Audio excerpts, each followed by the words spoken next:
Альберто Моліна Родрігес. Крах. Хоакіно Родрігесу, моєму дідові, який завжди для мене буде взірцем. Розділ 1. Погляд у майбутнє. Коли у п'ятницю 22 березня чоловік набере останню цифру на диску телефона-автомата, виповниться якраз 10 хвилин з моменту появи на світ плану операції. Після 3-го гудка почується голос «Окей», і чоловік одгукнеться «Кіт». Голос відповість «Я чекав на твій дзвінок». І між ними зав'яжеться розмова. «Що? Є щось?» «Так. Давай записуй. Кажи». Гості прибувають 4 години після нічного обходу, якщо бризи в порядку. Кіт занотує повідомлення у записній книжці. Ще щось запитає? Ні. Отримає відповідь. Це все. Але ж, Серафіне, чи до тебе не дійшло? А хіба що? І кіт розсміється, а тоді пояснить. Серафіне, це означає, що свято скоро. Слухай уважно. Залишайся вдома. Чекай на мої вказівки. Відтепер я можу подзвонити у першу ліпшу хвилину, а не лише о 12-й, як було досі. Зрозуміло? І, не чекаючи відповідь, кіт повісить трубку. А у п'ятницю 22 березня планові операції виповниться 12 хвилин від народження. Ледве мене 4 години після розмови, як тишу над темними водами пляжу, біля північного узбережжя Куби проріже звук мотора. Високо в небі потопатиме серед хмар місяць. Коли він вирине на мить, сяйво вихопить із темряви бліді обриси берега, скель, поодинокі соси. На березі за 2 метри від води 2 тіні. Одна з них скаже: «Це вони, подай сигнал інфрачервоним». Друга виконує наказ, і мене кілька хвилин шум мотора поближчає, тіні на березі пересунуться до самих скель над водою, і темна пляма вирине біля берега. Швидкохідний катер типу 20. Де стануть на ніч гості? Долини з катера. «Нічліг чекає», пролунає з берега. З катера спустять на воду гумового човна, і 2 чоловіки спрямують його до прибережних скель. Море битиметься об скелі, прибульці з валізами зіскочать на берег. «Нельсоне», скаже один з них тому, хто залишиться на катері, «запам'ятай час і місце, щоб забрати нас». «Не бійся, Аренсівіє, буду на місці», запевнить чоловік на борту і додасть запобігливо: «Звичайно, якщо буде сигнал, стовп диму». «А це вже я беру на себе», скаже прибулий. «Відчалюй». Катер швидко зникне. Всі 4 і гості, і ті, що зустрічали, рушать до Кадилаку, який стоятиме метрів за 20 від берега. Інфільтрація пройде без ускладнень, і контрреволюція надасть обертів своїй машині. Так 22 березня в п'ятницю на світанку розпочнеться операція «Покер». Так буде. Але до 22 березня ще 2 місяці, а зараз січень. І ще треба щось підготувати, де з ким зустрітися, внести певні пропозиції і простежити за деякими об'єктами і людьми. Поки що покер існує лише в голові 1-2 чоловік. Навіть саму операцію ще не назвали. Не дано остаточного дозволу на її проведення. Розділ цей лише погляд в майбутнє. Загадка, що має відбутися. Дядько тасує карти. 14 січня. Бюро оперативного управління. Штаб-квартира Центрального розвідувального управління Ленглі, Віргінія, Сполучені Штати. Чоловік за столом розігнав долонею дим від цигарки і муркнув: «Завжди ви мудруєте?» «Коротше», тицнув пальцем у співрозмовника, «скільки у вас людей і хто вони?» Чоловічок задріботів до шафи, покірно витяг кілька тек. Джеймс знав, хоча він і довірена особа у свого шефа, Проте, коли справа торкається надзвичайних операцій, шеф скорий на розправу. Ось тут всі матеріали. Шеф скинув чорні окуляри, глянув у розгорнуті на столі теки і, не читаючи, відкинувся на спинку крісла. Схилив голову і запитав: «Висновок спеціалістів?» «Пристали на мою пропозицію. Ось його досьє». Джеймс підсунув теку. Справа Пабло Арсен Біароке, у минулому мафіозо, із довгим переліком злочинів. Шеф швидко пробіг очима справу, час від часу ствердно киваючи головою, згорнув теку, відсунув. Дуже добре. Саме те, що треба. А ще що? Минулого понеділка ми зробили йому пропозицію. $50 000 і чисте досьє, щоб міг вільно в'їхати до Штатів. І що? Джеймс потис плечима, розвів руками. Згодився, звичайно. Шеф знову відкинувся на спинку крісла. На мить звів очі до стелі, зітхнув глибоко, тоді опустив голову, зустрівся очима з Джеймсом і промовив: «Гаразд, давайте указівку послати його до нашого учбового табору. Та попередьте, що йдеться про роботу на Кубі». Кахикнув, прочищаючи горло. Країну він знає, і це полегшить. «Слухаю», – схилився Джеймс, не відриваючи очей від нотатника, у якому стенографував розпорядження. «Скажіть, що, коли буде треба, ми введемо його у курс справи, обговоримо всі деталі операції». «Це все?» «Так.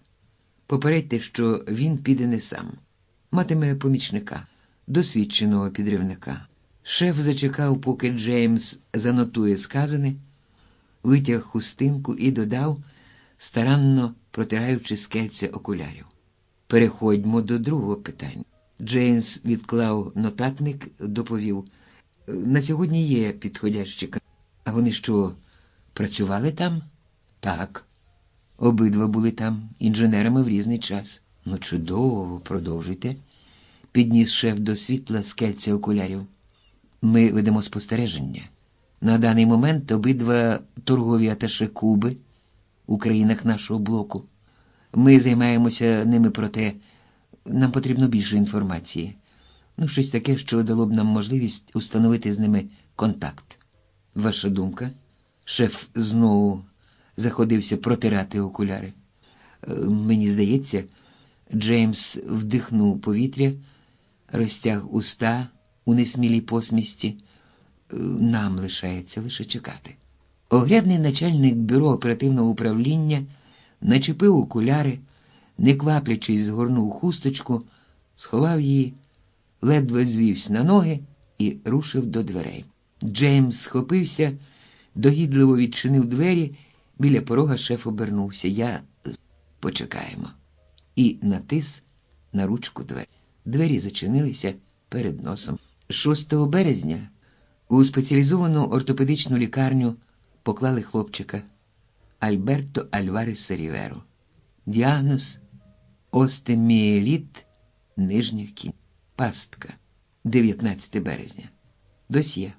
Архів оперативного бюро Центрального розвідувального управління. Альберто Альварес Мартінес. Народився в Гавані у 1934 році у заможній родині. Початкову і середню освіту дістав у приватних школах. Батько займався імпортом електротоварів із Сполучених Штатів Америки. Процвітав. У 1951 році вступив до Гаванського університету, де познайомився з деякими студентськими лідерами. Після нападу на казарму Монкада у Сантьяго-де-Куба був затриманий з іншими студентами за участю в демонстрації протесту проти вбивства, які, як гадали, вчинили війська. Наступного року батько відіслав його за кордон через небажання сина відмовитись від своїх підривних ідей. Так він опинився у 1954 році в Нью-Йорку і в 20 років вступив до Колумбійського університету, де і продовжив перерване навчання. В університеті потоваришував із сином Ральфа Морріса, одного з провідних економічних радників родини Рокфеллерів. Коли Альберто в 1956 році отримав диплом, Морріс допоміг йому влаштуватись на роботу у Standard Oil of Нью-Джерсі. У службових справах Альберто кілька разів виїздив із Сполучених Штатів до Латинської Америки, зокрема на Кубу. Певно, відійшов від підривної діяльності проти уряду президента Батіста. Остаточно повернувся на Кубу у квітні 1959 року. Працював помічником інженера у секції С нафтоперегінного заводу Standard Oil у Гавані. Кажуть, що Альберто Альварес у цей час належав до однієї із революційних організацій. Але чутки ці не підтверджені, можливо, вони виникли у зв'язку з тим, що у минулому він брав участь у студентських заворушеннях і дружив із студентськими лідерами.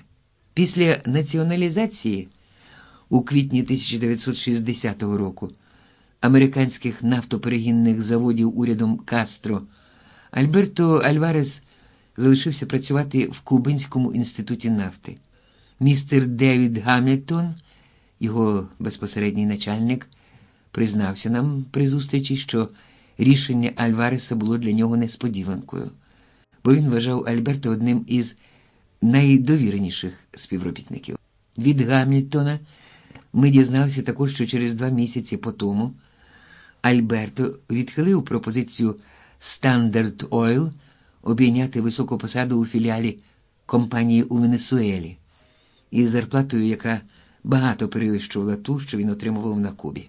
У кінці 1960 року батьки Альберто покинули Кубу у зв'язку із скороченням торгівлі зі Сполученими Штатами Америки, а це значно погіршило справи батька. Через рік батько помер. Мати так і не зрозуміла, як казала вона друзям Альвареса в еміграції, чому син залишився на Кубі.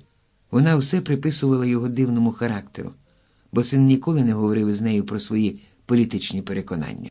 Після розриву Сполученими Штатами відносин з Кубою Альберто перестав писати й своїй матері. У 1965 році Альберто перейшов на роботу у Міністерство зовнішньої торгівлі. В січні наступного року його посилають торговим представником Куби у Терпсікоре, і з цього часу ми пробували завербувати його, але марно. Можливо, саме через його дивний характер. У березні 1966 року, після провалу нашої операції «Блакитна черепаха», на Кубі відбувся суд над колишнім майором Орландо Медіною. Альберто Альварес був тоді щиро засмучений, бо з агентом Медіною його зв'язувала близька дружба.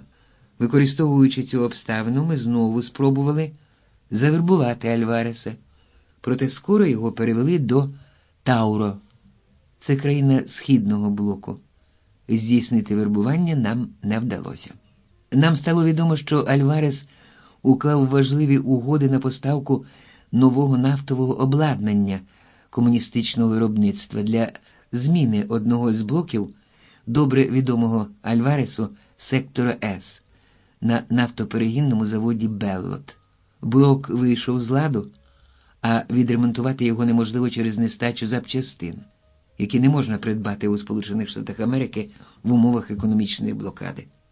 Із 1967 року до травня 1970-го Альварес керував монтажем нового обладнання на Кубі, а після завершення роботи був знову посланий за кордон, на цей раз в Амебу-5, де пробув до липня 1971 року, звідки був посланий у Капрікорніо, де він є і зараз. Центральний архів оперативного бюро. Витрішкуваті очі під чорними окулярами востаннє пробігли папір, нарешті товстун відклав його вбік. «Добре», – сказав. «Підходить. Саме те, що нам треба. Є ще щось?» «Так», – відповів Джеймс і додав. «Я знав, що ви не схибите у виборі, і підготував дані для обробки цього кандидата. Він порився у портфелі, добув широкий запечатаний жовтий конверт із написом угорі «Із Капрікорніо для ОБ». Розпечатав його і витяг кілька паперів. «Це повідомлення нашого центру. Тільки коротко», – буркнув шеф. Джеймс прочитав. «Відповідно до ваших інструкцій, 3 місяці тому ми розпочали роботу з Альберто Альваресом. Поки що не вдалося встановити нічого нового, він обережний. Проте поводиться Альварес інакше, ніж інші кубинські службовці, які твердолобо захищають уряд Кастро. Це дозволяє нам сподіватись на успіх вербування або, в крайнім разі, на отримання від нього потрібної інформації». Джейс, не зводячи голови, повів очима на шефа і посміхнувся. Відразу витяг інший папір. «Помічено», – Джеймс набрав у груди повітря, швидко задріботів, «вівторками і четвергами». «Годі», – перебив його шеф, тяжко опустивши руки на стіл. «Я вже це знаю», – вказав недбало на папер. «Давайте основне». «Ну так», – став заїкатись Джеймс, риючись в паперах. Нарешті добув якийсь. Кахикнув несміливо і зачитав. «Ми повністю тримаємо під контролем лікарню, де госпіталізований його син. Там кілька наших агентів. Від часу, як захворів хлопчик, дружина Альберто покидає дім лише для того, щоб його відвідати. Дозволяється щоденне одногодинне відвідування, спостереження за колом його друзів та за його переміщеннями ведеться постійно». Товстун відкинувся на спинку крісла, заплющив очі, схрестив руки на череві. У задумі став крутити пальці. «Думка психологів». «Ось інформація», – витяг папір Джеймс. Але оскільки шеф не ворухнувся, то став читати сам. «Придатний для методу В», – сказав Товстун і недбало махнув рукою на стіл свого помічника. «Записуйте: оперативне бюро у Капрікорніо. Завтра, 20 березня, вступити у контакти з Альберто Альваресом Мартінесом. Вжити метод В. Постійно інформувати про хід операції по каналах спецзв'язку. Слід прискорити отримання позитивних результатів. Підпис начальник ОБ». «Усе?» – насмілився запитати Джеймс. Товстун скинув окуляри, звів густі брови і уп'явся сірими холодними очима в помічника. «Хіба не досить?» «Так», – проковтнув той слину. «Певна». Середа, 20 березня, 12 година 30 хвилин. Раптова злива змила переход. Одні сховались під дашком кінотеатру «Кабаре Лізи Мінеллі». Жінка з дітьми і ще чоловік з 15-20 забігли до універмагу «Американ Супермаркет». Дехто сховався від дощу в китайському ресторані «Ліфун Шоп Суей», інші в агентстві по продажу автомобілів «Мерседес-Бенц», «Фольксваген» і в численних крамничках обабіч широкого проспекту. На місто впав присмерк, замрехтіли зеленуватими променями ліхтарі, спалахнули розмаїттям барв сотні реклам, відбилися переплетені, наче райдужні гілки гігантських дерев на мокрому асфальті. Автомобілі помітно скинули швидкість. Вогні світлофорів губились в морі вогнів. Там, де кілька хвилин тому кишів людський мурашник, пролягала асфальтована пустеля. Лише троє не зважали на зливу. 2 патлаті парубки в обшарпаних строкатих пуловерах, обвішані намистом, роблено байдуже чалапали босі по калюжах, та віддалік чоловік, років 40 в плащі, ішов як мана із відстороненим виглядом. Дійшовши до спустілої автобусної зупинки, став. Синій Форд, що їхав помалу позаду, різко загальмував. Розчахнулися задні дверцята, з передніх виструмилося порізане зморшками обличчя. «Сідай», – наказав зморшкувати. Чоловік у плащі уражено сіпнувся назад, бо тут не почуєш іспанського слова, і наткнувся на здоровання з розплющеним носом боксера і розсіченою бровою. Той тримав руку в кишені, і з дверцят прямо в лице дивилось дуло пістолета з глушником. «Сідай», – повів рукою із затиснутою в кишені зброєю боксер. Не встиг Альберто, а це був він, і оком моргнути, як його штовхнули на заднє сидіння. Він ткнувся лицем у чиєсь стегно, у чоло вперлося дуло ще одного пістолета. Грюкнули дверцята, машина рванулася. «У чому річ?» – запитав Альберто, хоч добре тямив, у чому річ. Йому ніхто не відповів. Боксер витяг сигару, запалив. «Я кубинський громадянин», – запротестував Альберто. «Я співробітник посольства Куби. Ви будете відповідати? Запевняю, це вам так не минеться». Боксер пирснув, неждано тоненько. Прикрившись рукою, сигара отклеїлася від губ. Другий чоловік, що сидів поруч із Альберто, простягнув йому чорну хустку і показав на очі.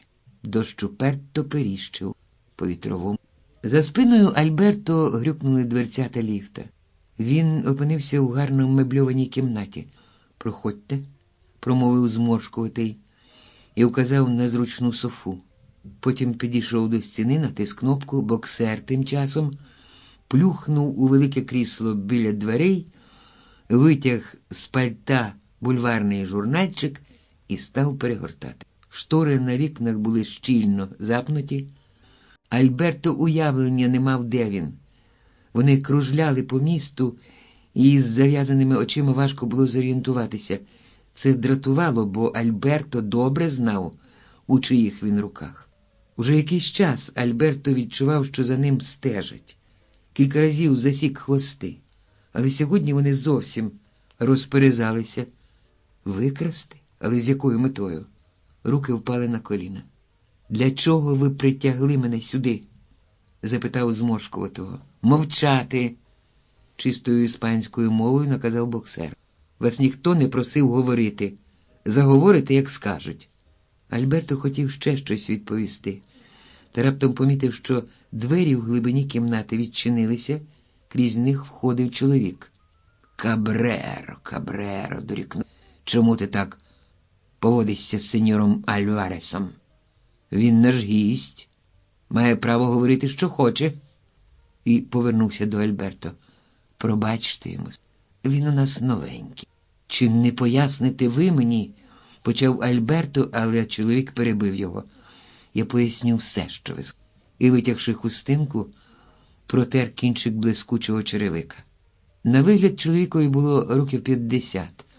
Бежевий костюм сидів на ньому бездоганно, зачесаний так, наче тільки вийшов з перукарні. І не збрехали б, якби сказали, що волосся у нього фарбоване. Говорив він по-іспанському з акцентом, та саме яким Альберто не міг вловити. «По-перше, – почав фарбований, – дозвольте вибачитися мені за те, що ми привезли вас сюди, хоча, можна сказати, ми врятували вас від зливи. У всякому разі, можу запевнити вас, що через 20 хвилин ви будете вдома. Коли ж урахувати, що автобуси ходять погано, а ви були від дому далеченько, то ви ще виграєте і в часі. Ви знаєте, хто я?» Альберто хотів відповісти, та чоловік перепинив. «Я лише простий службовець, як і ви, службовець, який виконує накази. Різниця між нами лише та, що вам платять одні», – простяг він правицю і звів брови, «а мені інші», – простяг ліву руку і посміхнувся. «Ну, то єдина різниця. Повірте мені, і ви, і я лише знаряддя. Я нічого не маю проти вас. Навіть, можна сказати, симпатизую вам, тому я хочу зробити добру пропозицію. Я певен, все, що ви можете мені запропонувати, Не підійде мені, заперечив Альберто. І додав, я кубинець і... Та ну ні, будь ласка, не кажіть нічого. Ви, зрозуміло, помиляєтесь, сміхнувся Фарбований. Звичайно, ви подумали, що я постараюсь завербувати вас, чи щось подібне. Ні, друже. Ну, звичайно, ні. Я з повагою ставлюся до вашої ідеології. І просто був би нездатний. Ні, не хочу й думати це. Справді, я навіть шкодую, що змушений потурбувати вас. Бачите, чоловік підсунув стілець ближче до Софи і сів. Запевняю, я не привіз би вас сюди, якби моя воля. Можу навіть сказати, вони, підняв догори палець, змусили мене. Знаєте, інколи треба готувати місячні звіти, буденщини. А тому, що не було нічого на похваті, то вони й надумали. Оскільки ви працювали у галузі нафтопереробки, ну, то могли би... Так воно в чому річ, процідив крізь зуби Альберт. Ну, додати щось цікаве, провадив далі чоловік, до тих матеріалів, які у нас є. От того я з вами і веду бесіду. Ви, звичайно, скажете, хіба у вас немає усіх планів нафтопереробного заводу? Ну, ясно є. Недарма ж він належав нам. Кахикнув. Хочу сказати, американці, бо, як і ви, я маю лише невелику зарплату. Ми лише знаряддя, просте знаряддя. Запевняю, ви даремно гаєте час. Все це викличе дипломатичний скандал. І я не думаю, ой, ні, прошу. Якби ви знали, як лякає мене сама згадка про це. Та все легко владнати. Я можу умовити їх вдовольнитися лише деякими незначними даними. І ви вільні. Це все, про що я вас прошу. Відповісте на 2-3 простеньких запитання, і ми більше ніколи вас не будемо турбувати. Я на службі уряду Куби. І нічого і нікому, крім посла моєї країни, не зобов'язаний відповідати. Ну, певна річ, згодився Фарбований і встав. А, до речі, як почуває себе ваш син? Альберто з подивом глянув на чоловіка, той підійшов до бюро і витяг із шухляди конверт. Мій син? Чому ви питаєте про мого сина? Чепурун витяг якийсь аркуш з конверта, прочитав його, глянув на годинника і кинув недбало. Так от, через кілька секунд йому введуть першу вечірню дозу знеболювального засобу. І, дивлячись на Альберто, додав безсоромно. Запевняю вас, він гарний лікар.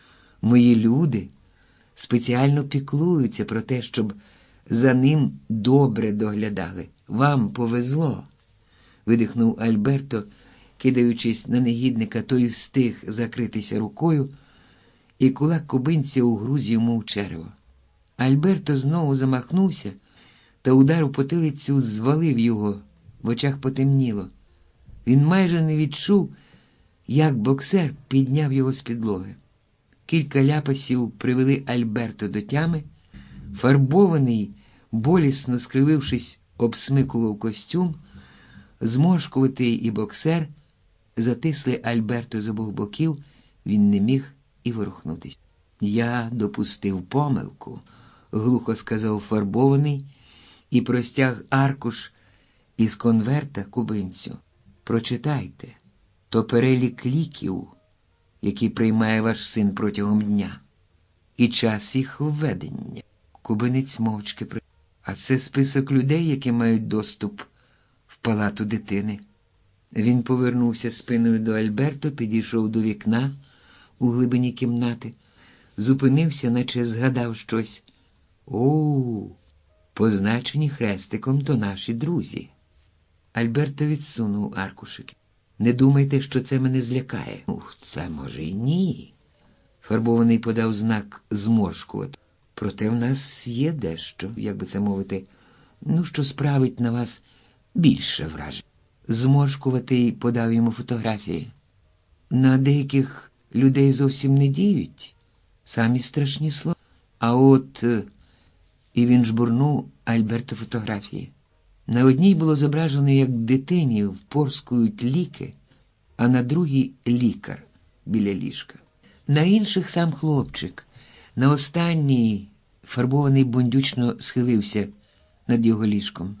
Альберто відсунув фотографії, та цього разу мляво, механічно, уперся ліктями у коліна, заховав лице в долоні, посидів так кілька секунд. Тоді випростався, пригладив пальцями волосся, звів на Чепуруна змучені очі і запитав тихо: «Чого?» Фарбований потис плечима. «Ну, майже нічого, друже». «Майже. Ви монтували російське устаткування на нафтоперегінному заводі. Так от, ми хочемо лише, щоб ви вказали його розташування». І додав усміх: «Ну, якщо це вас не обтяжить, зробіть нам маленьку схему. Ну, щось просте». Альберто стиснув зуби, проковтнув слину і, втупивши погляд у підлогу, вимовив: «Мені потрібен час, щоб все». «Ми це й мали на увазі», – запевнив фарбований, а потім недбало витяг з верхньої кишеньки піджака візитну картку і вручив їй куб. «Даємо вам термін до завтра. Тут указано місце і час, де вас чекатимуть хлопці», – указав він на зморшкуватого і боксера. «І ще», – схилився до Альберто, наче для того, щоб хлопці не чули, хоч голосу не притишив. «Хочу дати вам дружню пораду. Будь ласка, не корчіть із себе хороброго. Ви ж повинні розуміти, що не такі ми й дурні». І, міряючи кроками кімнату, чітко, наче карбовані вірші, проказав: «Перше. Починаючи з цієї миті, нагляд за вашим сином буде посилено. Будь-яка спроба перевести дитину в іншу лікарню виключена. За першою підозрою пацієнту Альберто Альваресу Рівері буде введено помилково такі ліки, які приведуть його до випадкової смерті». Альберто пройняв дрож. Чепурун у такт кроком вправлявся далі у красномовстві. «Друге. У людей, які поїдуть на зустрічі з вами, будуть портативні радіопередавачі.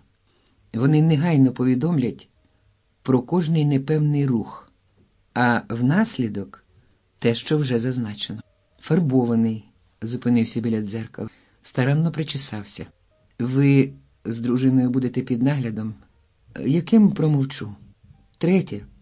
Будь-яка спроба зв'язатися з посольством чи якоюсь людиною по телефону чи особисто призведе до тих самих наслідків, що й перше. Ваш син».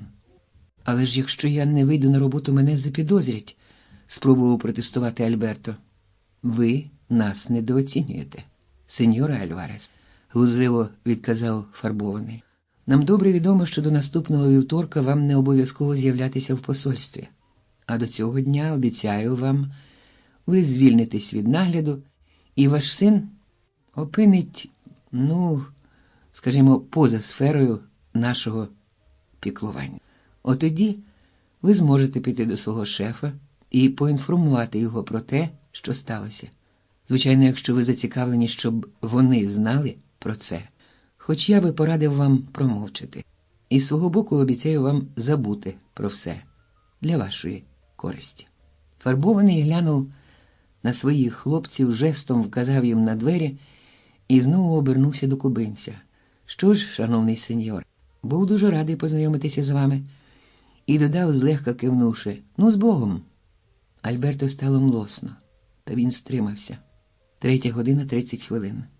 Альберто зупинився біля дверей свого будинку, глянув на замок, але не поворухнувся, щоб витягти ключ. Стояв з опущеними плечима, схиливши голову, аж поки не почув шурхіт за дверима. Отже, дружина вдома. Тоді звично відчинив двері і зайшов. Жінка протирала меблі. Побачивши чоловіка, кинула роботу і підійшла. «Що трапилось, старий?»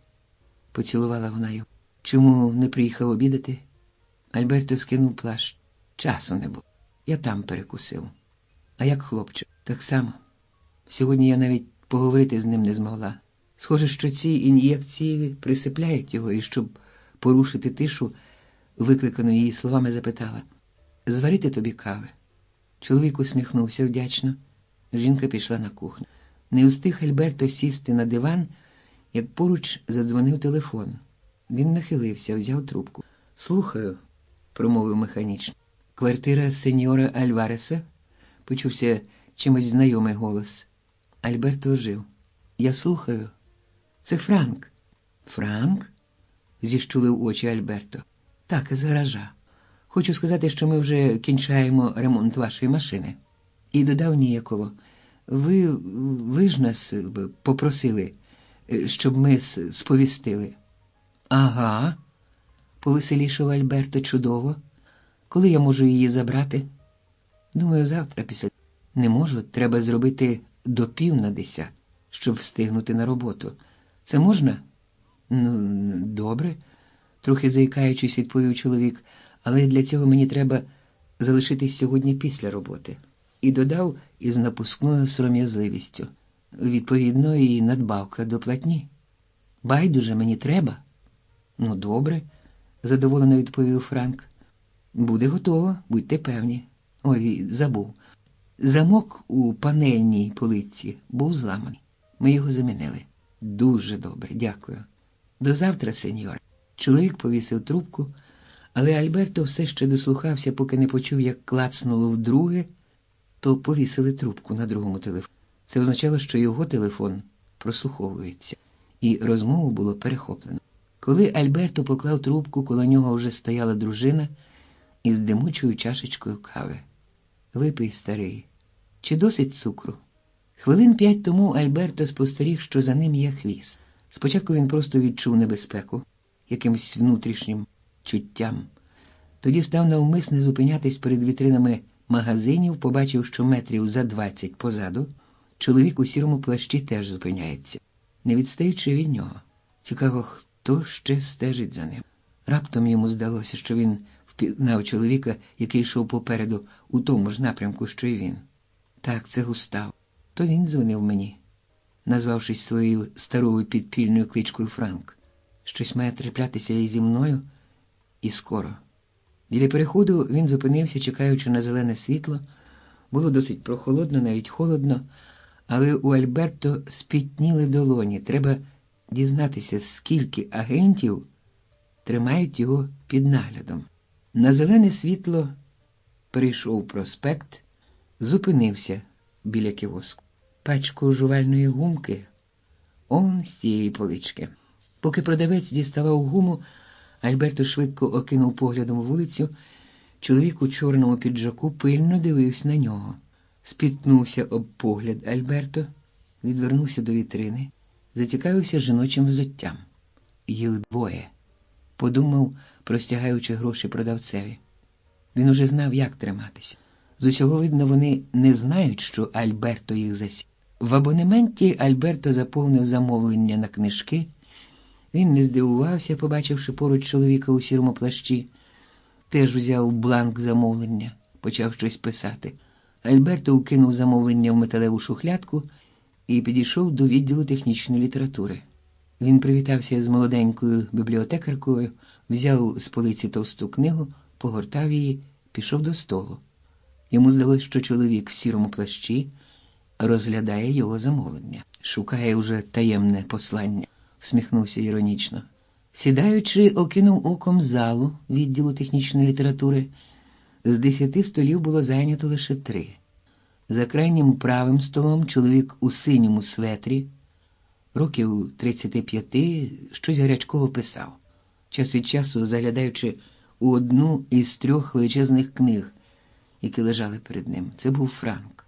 За другим столом, ближче до центру, старенька з густим гримом на лиці дуже зацікавлено читала якусь брошуру.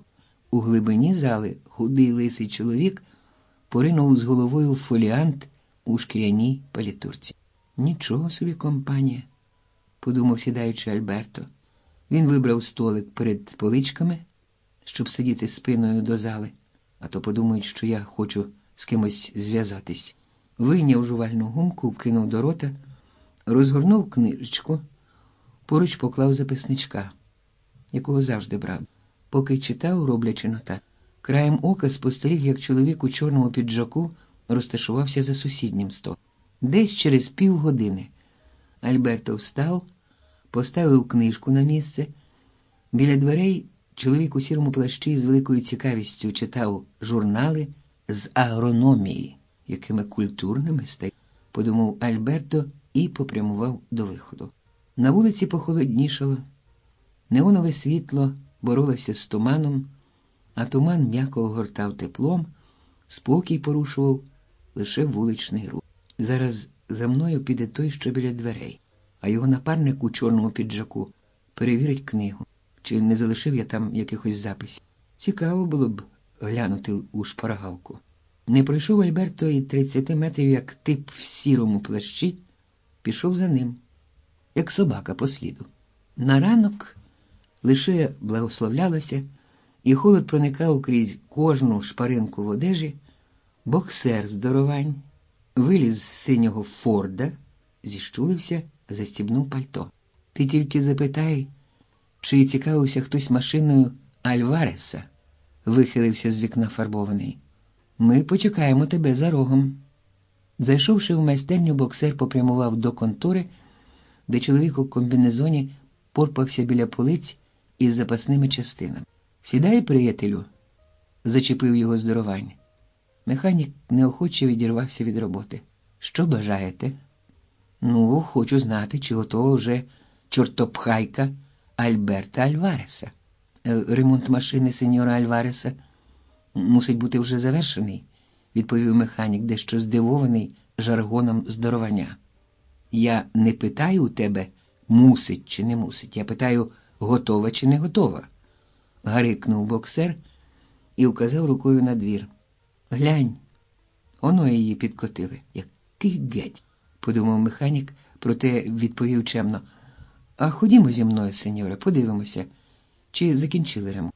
«Окей», – згодився боксер. Вони разом підійшли до машини Альвареса. Механік глянув на наклейку на вітровому склі, сказав упевнено: «Машина готова, я не був певний. Працюю у ранковій зміні, а машину робили у вечірній. А ти певний, що коло неї ніхто не крутився?» «Ну ніхто, сеньоре, запевняю вас. Стороннім сюди входити заборонено, бо тут стоять вже готові машини і першими оглядають машини їх власники», – пояснив механік і подумав: цей тип і близько не схожий на власника машини. Пора йому забиратися звідси. «Адже це ваша машина?» «Ні, я приятель хазяїна. Тому цікавлюся. Візьми, ти заслужив цього папірця». «Дякую, сеньоре, велике спасибі», – здивовано відповів механік. Не такий вже й пивний цей тип. Мабуть, то плата за мовчання. А здоровань уже рушив до синього Форда. «Що?» – коротко запитав фарбований. «Так не було оглядин, шеф. Жодна пташка не вилася над гніздом». «Гаразд», – зітхнув фарбований і глянув на Кабреру, що теж сидів в машині. «Ну і жар. Почекаємо». Минуло вже півгодини, коли Рубіо, який сидів за кермом, перший побачив Альберто. «Оно він!» Всі повернулись, Альберто входив у майстерню. Механік іще з контори побачив його, поспішив назустріч. «Сеньоре Альварес, ваша машина вже готова», – усміхаючись, доповів він. «Дуже добре. І скільки я винен?» «Ось рахунок. Її закінчили ще вчора ввечері». Альберто глянув на рахунок, витяг з кишені гроші, простягнув: «Візьміть». Тоді наче щось згадав: «Тут ніхто не цікавився моєю машиною?» «Ні, ніхто», – збрехав механік. «А що?» «Нічого, просто так. Треба щось вирішувати. Не хочу думати про...» Дивно все-таки, що ніхто не приходив. Коли Додж Альберто виїхав із майстерні, синій Форд рушив за. «Схоже, що він їде туди, куди ми вказали, шеф», – зауважив зморшкувати. «Так краще і для нього, і для нас». Прибувши на місце зустрічі, Альберто вийшов з машини. Форд зупинився позаду. Боксер подав знак наблизитись. Відкрилися задні дверцята Форда, і Альберто сів у машину. «Дисциплінований», – глянув на годинник здоровань. «Точний», – виправив фарбований і додав: «Поїхали, Рубіо, ти знаєш куди». Альберто мовчав, не в змозі приховати огиди. «Починає гру», Четвер, 21 березня, 11 година 58 хвилин. Літня ніч оповела млостю заснулу Гавану. Купалися у місячному сяйві верхівки сосен, пронизані зеленкуватими променями нічного світила. Мінилися міріадами блискіток пишні квіти, буйні крони дерев. Гострі промінчики місяця просіялися, і крізь віконце одного з котеджів в районі зоологічного парку сліпуча лампа посеред стелі висвітлювала кожен куточок кімнати. Біля стіни етажерка з книжками, кілька кольорових літографій на стіні, на поличках обривки електропроводки, магнітофонні стрічки, електроінструменти. На столику під поличками маленький магнітофон. Під вікном від стіни до стіни вузький стіл. На столі радіопередавач РФ-48, а поруч приймач з набором селекторних кристалів із частотами РФ-49. Перед апаратами на гвинтовому стільці сидів майже лисий чоловік із витрішкуватими очима. Він не зводив погляду із приймача. Минуло кілька хвилин, і залунала мелодія пісні «Нічний обхід» у виконанні струнного оркестру. Витрішкуватий увімкнув магнітофон, пісня закінчилася, і після неї пішов монотонний перелік цифр. 7, 8, 8, 4, 1, 3, 9, 0, 4. Чоловік записував. Через 7 хвилин знову залунала пісня. Прийом закінчився. Чоловік згорнув папір, сховав у кишені, засунув аркуш з ключем до коду в шухляду, вийшов з вітальні, сів на диван біля столика з телефоном, запалив. О 12:10 задзвонив телефон. Волосаті пальці ліниво зняли трубку. Майже не ворушачи товстими губами, чоловік промовив «Окей». На другому кінці пролунав гучний голос «Кіт, я чекав на твій дзвінок». «Що? Є щось?» Волосаті пальці Серафіна Діаса з проквола розправили папірець. «Так, давай записуй». Серафін примружив витрішкуваті очі, заворушив товстими губами. «Гості прибувають 4 години після нічного обходу, якщо бризи порядку». «Ще щось?» «Ні», – сказав Серафін і потис плечима. «Це все». У голосі кота здивування, але ж, Серафіне, чи до тебе не дійшло? А хіба що? Кіт розсміявся. Серафіне, це означає, що свято скоро. Слухай уважно. Залишайся вдома. Чекай на мої вказівки. Відтепер я можу подзвонити першої ліпшої хвилини, а не лише о 12:00, як було досі. Зрозуміло? Товсті губи Серафіна витяглися для відповіді, але у трубці клацнуло. Розмову закінчили. І ще кілька секунд Серафін витрішкувато дивився на телефон, а потім лице його проясніло. До нього дійшло, що хотів сказати кіт. Дещо із неопублікованого. У перші роки після перемоги Кубинської революції за кордоном формувалися з емігрантів різноманітні контрреволюційні групи. Єднала їх одна мета – силою зброї задавити революцію. Поширеною тактикою їх підривної діяльності була неоголошена війна по-кубинському, створення озброєних осередків шляхом закидання невеликих диверсійних груп, перед якими ставилося завдання нападати на воєнні об'єкти та іноземні торгові судна, що проходили біля берегів Куби. Відомий план Омега теж був націлений на війну по-кубинському, та Омега провалилася.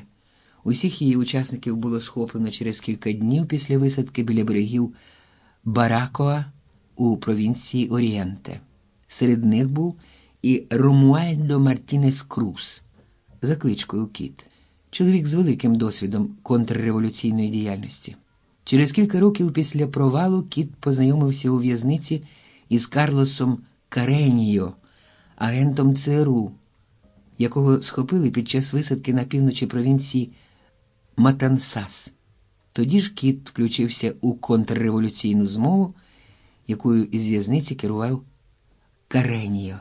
На початку грудня 14 керівників змови попали у руки органів державної безпеки, а через 2 дні, 31 грудня, Кіт вийшов із Хібакоа в'язниці, де відбував покарання. Він встановив контакти з членами різних контрреволюційних груп, які уникли революційного суду, і створив власну мережу, посилену новими членами. Його роботою безпосередньо керувало Центральне розвідувальне управління Сполучених Штатів Америки. Кіт виявив себе розумним організатором. Ніхто із його людей не був арештований, а результати їх шпигунської діяльності заслужили похвалу хазяїв. ЦРУ з його допомогою запланувало новий удар по революції – висадити в повітря і повністю зруйнувати нафтоперегінний завод Ніїкко Лопеса, той, що у бухті Гавани. П'ятниця, 22 березня, на світанку. Маленьке приморське селище Бока-Сієга було безлюдне у цю передсвітанкову годину. Непроглядну пітьму прорізав промінь фар Кадилака. Як привиди металися у снопі світла силуети дерев край дороги, а в машині сиділо 4. Вони мовчали, напружено вглядаючись у темряву. Біля одного з будинків машина зупинилася. Кіт, який сидів за кермом, вимкнув фари, пітьма згустилася. «Це тут», – порушив тишу його голос. «Заждіть хвилинку». Кіт відчинив хвіртку, пройшов палісадник, біля дверей зупинився, кинув пильним оком навколо. Вулиця була безлюдна. Недарма він вибрав Бока-Сієга. Тут будинки стояли досить далеко один від одного. Починався час відпусток, і поява кількох чоловіків не викличе підозри. У Гавані це було б неможливо. Дуже вже пильні були люди із комітетів захисту революції. Кіт витяг ключ, відчинив двері і махнув тим, хто сидів у машині. Вони вийшли, обережно пішли до будинку. Кіт зачекав, доки зайде останній, і ще раз огледівся і зачинив за собою двері. Посеред просторої кімнати стояв довгий вузький стіл. На ньому нотатники, олівці, попільнички. Кіт запросив: «Влаштовуйтесь, сеньор». Пабло Аренсібія, керівник операції, і Вільям Лейва, експерт із підривної техніки, сіли на диван. Освальдо Делас, помічник кота, вмостився в кріслі. Кіт підсунув друге крісло, усівся зручно навпроти Пабло Аренсібії. Посміхнувся, широко блиснувши золотим зубом. «Сподіваюся, ви задоволені? Що найкраще все обійшлося, хіба ні?» Пабло Аренсібія наче й не чув. Він витяг з кишені сорочки сигару, відкусив кінчик, запитав, не дивлячись на кота: «На об'єкті щось змінилося?» На відміну від кота, говорив він чітко і гучно. Кіт скривився: «Ну ні, все як давніше». Аренсібія чиркнув запальничкою, провів язичком полум'я уздовж сигари, потихеньку повертаючи її, щоб вона пройнялася ароматом. Кота пересмикувало від його витончено самовдоволеної манери триматися. Він перезирнувся із своїм помічником. Аренсібія затягся, розігнав рукою дим. «Ну, добре, спершу уточнимо ситуацію і узгодимо план дій». Освальдо Делес підштовхнув кінчиками пальців до Арсенбі один з блокнотів, проте той відсунув його назад і попередив: «Писати нічого не будемо, про все домовимося усно. І так буде надалі. Максимум уваги, ясно?» Ніхто не відповів. Аренсібія обвів всіх поглядом і почав: «Скориставшись старою документацією і деякими свіжими даними про нове російське обладнання, ми розробимо план проникнення на завод і пересування на його. Проте є одна обставина».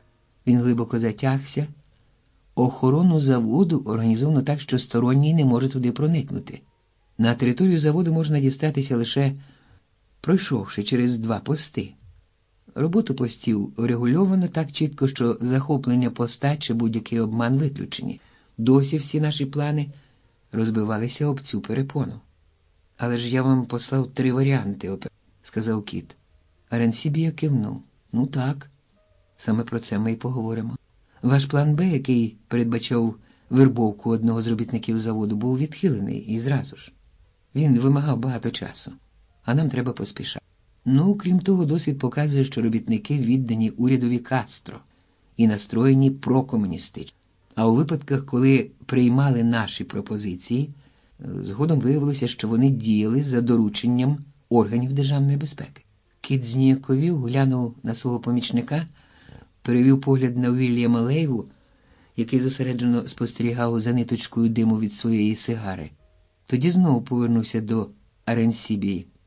І план А, що передбачає використання фальшивих документів? Очі кота блиснув.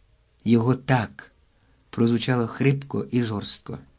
Ми відкинули його майже відразу. Упер руки у коліна Аренсібія. Коли ми кажемо, що пости неприступні, то це справді так.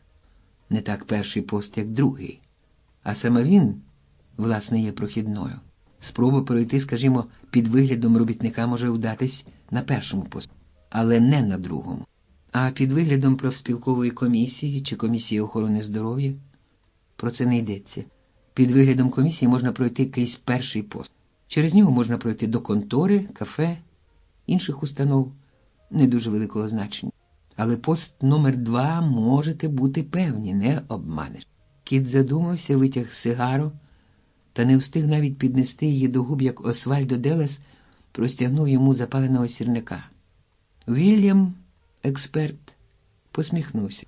Аренсібія струсив попіл із себе. Кіт запитав: «А чому ви так певні цього?» Аренсібія зробив затяжку, посміхнувся, показавши низку чудових уставних зубів.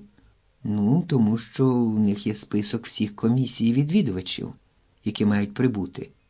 Чи то з університету, чи то з Академії наук, і всіх організацій, які хочуть побувати на заводі.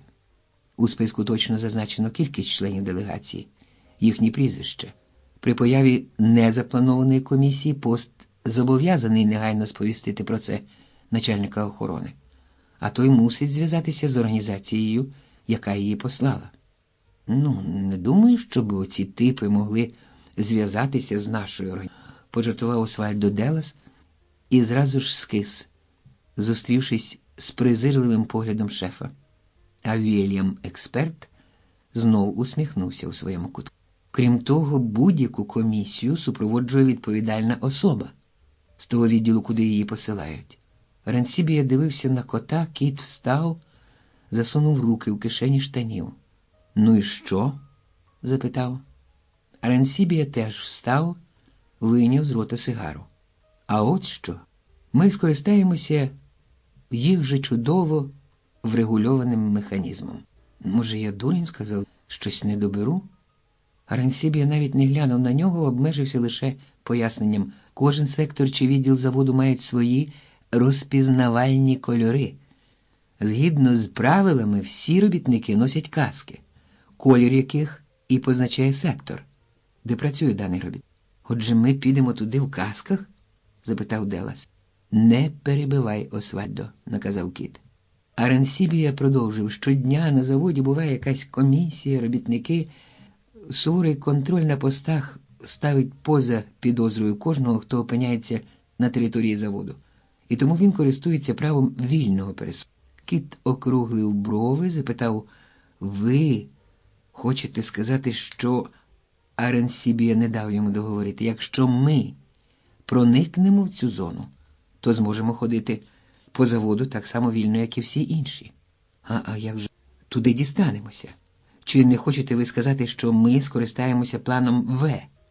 «Так», – відповів Аренсібія, – «це єдиний прийнятний для нас план. Він прискорює справу».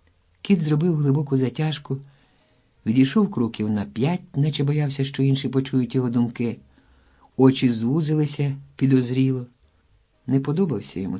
У лічені хвилини розправився він з його планами, вказав на прорахунки, так він і сам знав про них, але наголошував саме на 2 перших, щоб відвернути увагу ЦРУ від плану В. Надто вже ризикованого. Кіт обернувся. Аренсібія пильно дивився на нього, наче чекаючи на відповідь. Так, цей чоловік продемонстрував перед іншими, що він розумніший за. А цього кіт терпіти не міг. І з тієї хвилини, як йому сказали, що він буде виконувати накази іншого, кіт був переконаний, що зможе підпорядкувати його собі. Як це було з усіма, хто із ним працював, треба діяти дуже обережно. Зрештою, основне – це виїхати з країни і... Він подумав про план В, план пов'язаний з ризиком, але роль кота у ньому головна, і в разі успіху йому гарантують добре становище у Сполучених Штатах. Він рішуче підійшов до столу, загасив сигару, притиснувши до попільнички, глянув на Аренсібію, на усміхненого експерта і, погоджуючись, махнув рукою. Ну, добре, давайте обговоримо його. Кіт дістав з маленької шафки зліва портфель з чорної шкіри, вийняв папери, розгорнув на столі. Аренсібія перебіг очима аркуш ватману і сказав недбало: «Досить добре, хоч, звичайно, тут немає нових установ. Але ж ви про них і не знаєте? Кота зачепило заживе. А де вони на вашому плані?» Аренсібія помалу звів очі, зустрівся поглядом з котом. «Ось тут», – постукав кривним пальцем по лобі, – «план в моїй пам'яті. Я ж казав вам, що записувати не можна нічого». Якийсь час вони пильно дивились один на одного, і тут уперше подав голос Вільям, експерт. «Чи ведете ви спостереження за графіком руху поїзда? Це дуже важливо для відходу». Освальдо Делас поспішив відповісти: «Ну так, там залізно. Поїзд проходить рівно о 7:04. Проте експерт наче й не чув, уперто дивився на кота. Кіт підтвердив сказане. «А машина?» – запитав Аренсібія. «Все гаразд, ніяких змін. Передбачено все до дрібниць. І зустрічі з начальником пожежної охорони?» «Ну так, його звуть Дель Корраль. Лейтенант Родольфо Дель Корраль. У нас є вся потрібна інформація. Ну, якщо хочете ознайомитися...» Ні, не зараз. Якщо все підготовлено, то його легко можна сперти. Занадто він розумний. Давайте далі. А як з обладнанням?» Кіт витяг аркуш із кресленням циліндричного бачка з перегородками. Розміри були вказані у сантиметрах. Ну, ось бачок. Він спроєктований відповідно до розміра машини, на якій ми поїдемо. Діаметр отвору 50 сантиметрів. Сподіваюся, матеріал, що є у вас, влізе. Ну, якщо ні, то треба змінити розміри. Як будемо його замовляти? Звів брови Аренсібія. Хіба ви цього ще не зробили? Кіт почувався так, наче допустився пром. Він засовувався на стільці, знизав плечима і сказав: «Ні. Ми ж не знали, який з 3 планів буде затверджено. Бачок передбачений лише планом В. Але з цим все гаразд». Посміхнувся він, задоволений, що має готове рішення. «У нас є механік. Він зробить». «А він що, уже в курсі?» – запитав Аренсібія, повз увагу якого не пройшло те, що кіт імпровізує на ходу. «Ні», – швидко відповів кіт. «Та завтра, так чи інакше, ми думали із ним поговорити». «Чому?» «Тому що його участь передбачена планом В». Аренсібія помовчав хвилинку, у задумі обводив пальцем губи. «Добре, далі. Як справи з формою для учасників? Це теж передбачено. Нам у цьому допоможе чоловік, який працює в хімчистці. Він не наш агент, проте за гроші ладен продати їй пречисту діву?» Жартома підхопив Освальдо Делас. Кіт пройняв поглядом свого помічника. Аренсібія похитав головою, прицмокнув язиком, Лейва підніс руки до скронь і гучно зітхнув. «Освальдо, розкривай рота лише тоді, коли тобі накажуть». Освальдо зіщулився в кріслі, Аренсібіо запалив згаслу сигару і запитав: «Можна довіряти цьому чоловіку?» «Так, ми вже користувалися його». Ну, звичайно, він не знав, з якою метою це робили. Проте йому аби заплатили добре. Більше нічого його не цікавить. Він, певне, думає, що йдеться про крадіжку чи щось подібне. Ми вже брали у нього форму, щоб вивести тих, хто погорів. А звідки ви знаєте, що у хімчистці не помітять недостачі? Бо ми, як правило, повертаємо мундири зразу після операції. А він знову їх чистить і прасує до приходу замовників. Цього разу ми їх не повернемо, зауважив Аренсібія і схилив голову. Кіт усміхнувся, блиснув золотим зубом. А це вже його клопіт. Аренсібія глянув на кота зацікавлено, відкинувся на спинку софи і дзвінко розсміявся. Вільям усміхнувся куточком рота. Посміхнувся і кіт, побачивши, яке враження справили його слова. Освальдо теж поспішав розтягти губи у посмішці. Та Аренсібія уже повернувся до справи. А посвідчення? Все готово. У нас є своя людина в друкарні. Він дуже добре підробляє документи. І робить для нас все, бо розраховує, що ми вивеземо його з Куби. Він вже виготовив посвідчення водія, ми ним скористаємося. Вам потрібні документи? Ні. У нас є, сказав Аренсібія. Та ми не вийдемо з цього будинку до початку операції. А тоді, схилившись до кота, запитав, а хто здійснює контакти з цими людьми? Мій помічник, відповів кіт і показав на Освальдо. Сподіваюся, ви упораєтеся із дорученням. Через 1,5 години нам треба виїжджати. Інструкція вам відома? Відповів Освальдо, споважнівши. Пам'ятайте, що кожному з них треба говорити лише те, що він має знати. Зрозуміло? Освальдо кивнув головою, на хвильку запала тиша. Потім Аренсібія сказав, ну добре, тепер нам 3. Треба трохи поспати. Години 4 чи 5. Тоді ми зберемося і обговоримо план детально. Після закінчення роботи всі папери треба спалити. Це наказ. Як вам, так і нам це може коштувати життя. А я не збираюся ризикувати без потреби. Домовилися, Ромуальдо? Кіт удав, що усміхається. Ну, згода. Ходім, я покажу вам вашу кімнату. Окей, озвався Аренсібія і встав. До речі, я дещо мушу сказати про ваш Кадилак. Машина в чудовому стані, задирливо відповів кіт. Ні, я не про це. Уже йдучи, говорив Аренсібія. Перед дверима вони зупинилися, Освальдо пішов далі до кімнати, де розмістилися вони удвох з котом. Він уже збирався відчинити двері, коли почув, як кіт запитав з притиском. Коли розпочнемо операцію? Аренсібія. Освальдо напружив слухи, коли почув в неділю на світанку, швидко ввійшов до кімнати. А на дворі прокидалося сонце, народжуючи нову п'ятницю. Нову. Портрет одного чоловіка. Пабло Аренсібія народився у Сантьяго де Лас-Вегас. Незабаром сім'я перебралася в Гавану. Там його батько займався якимись брудними справами. Коли у 1937 році відомий гангстер Майєр Ланський запропонував йому роботу у казино, яке відкрилося у готелі «Національ». А наступного року, коли у розпалі було суперництво між бандами, батька Пабло прошили кулями на порозі власного будинку. Пабло бачив усе крізь вікно і поклявся помстити. Тоді йому було 12 років. У 17 років він дотримав клятви і подався до Сполучених Штатів.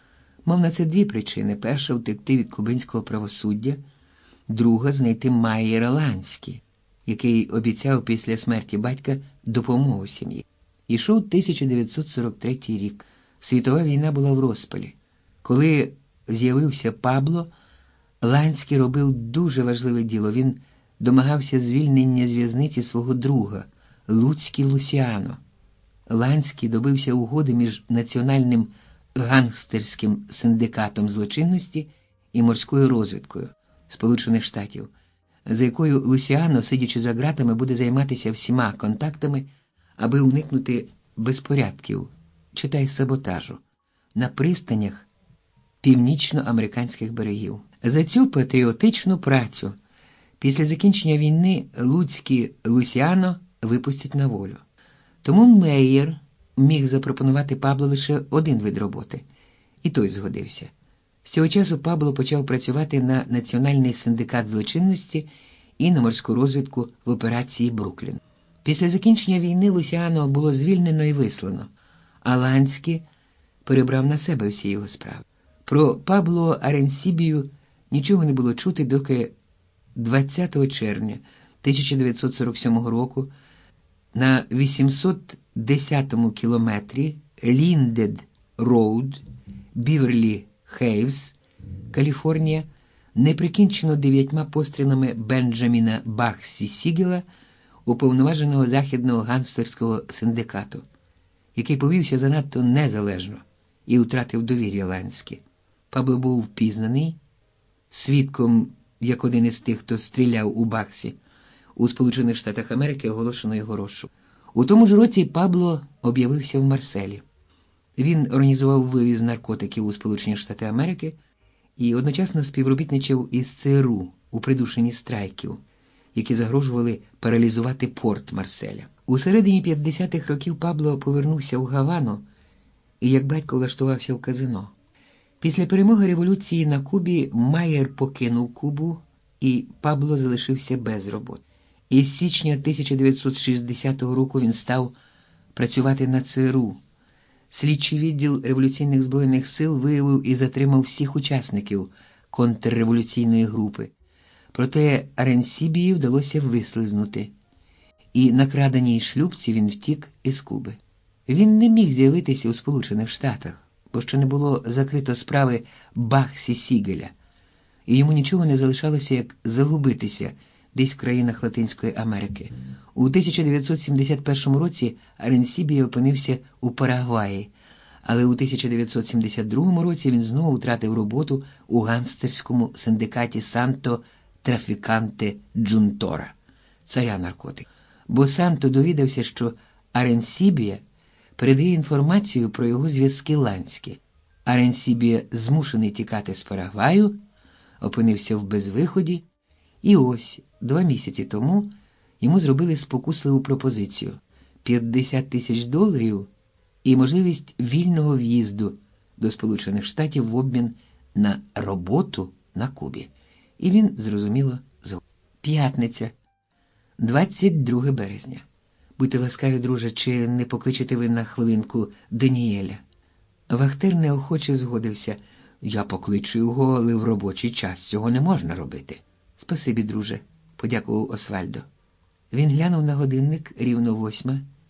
Друкарня була маленька. З місця, де стояв Освальдо, можна всю її окинути оком.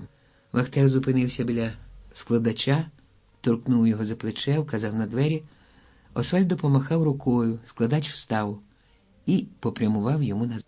Даніель Барріос належав до типу людей, які подобаються жінкам. Високий, ставний, років 30. Його голубі жваві очі світилися розумом. «Чого тобі?» – запитав він, наблизившись до Освальдо. «Розумієш, я маю передати тобі щось від твого брата». Даніель потяг його вбік. За рогом огледівся і прошипів злісно, щоб ніколи більше сюди не приходив. Освальдо замахав руками. «Та перестань трястись, куме. До кожного ж може зайти приятель». «Так. Але оскільки ти знаєш, де я мешкаю, немає чого сюди приходити. Якщо я прийшов сюди, то так треба, зрозумів. Врешті-решт, я другий після шефа і не...» «Ну, добре», – обізвався Даніель. «Кажи, що треба». Освальдо глибоко зітхнув, випнув груди.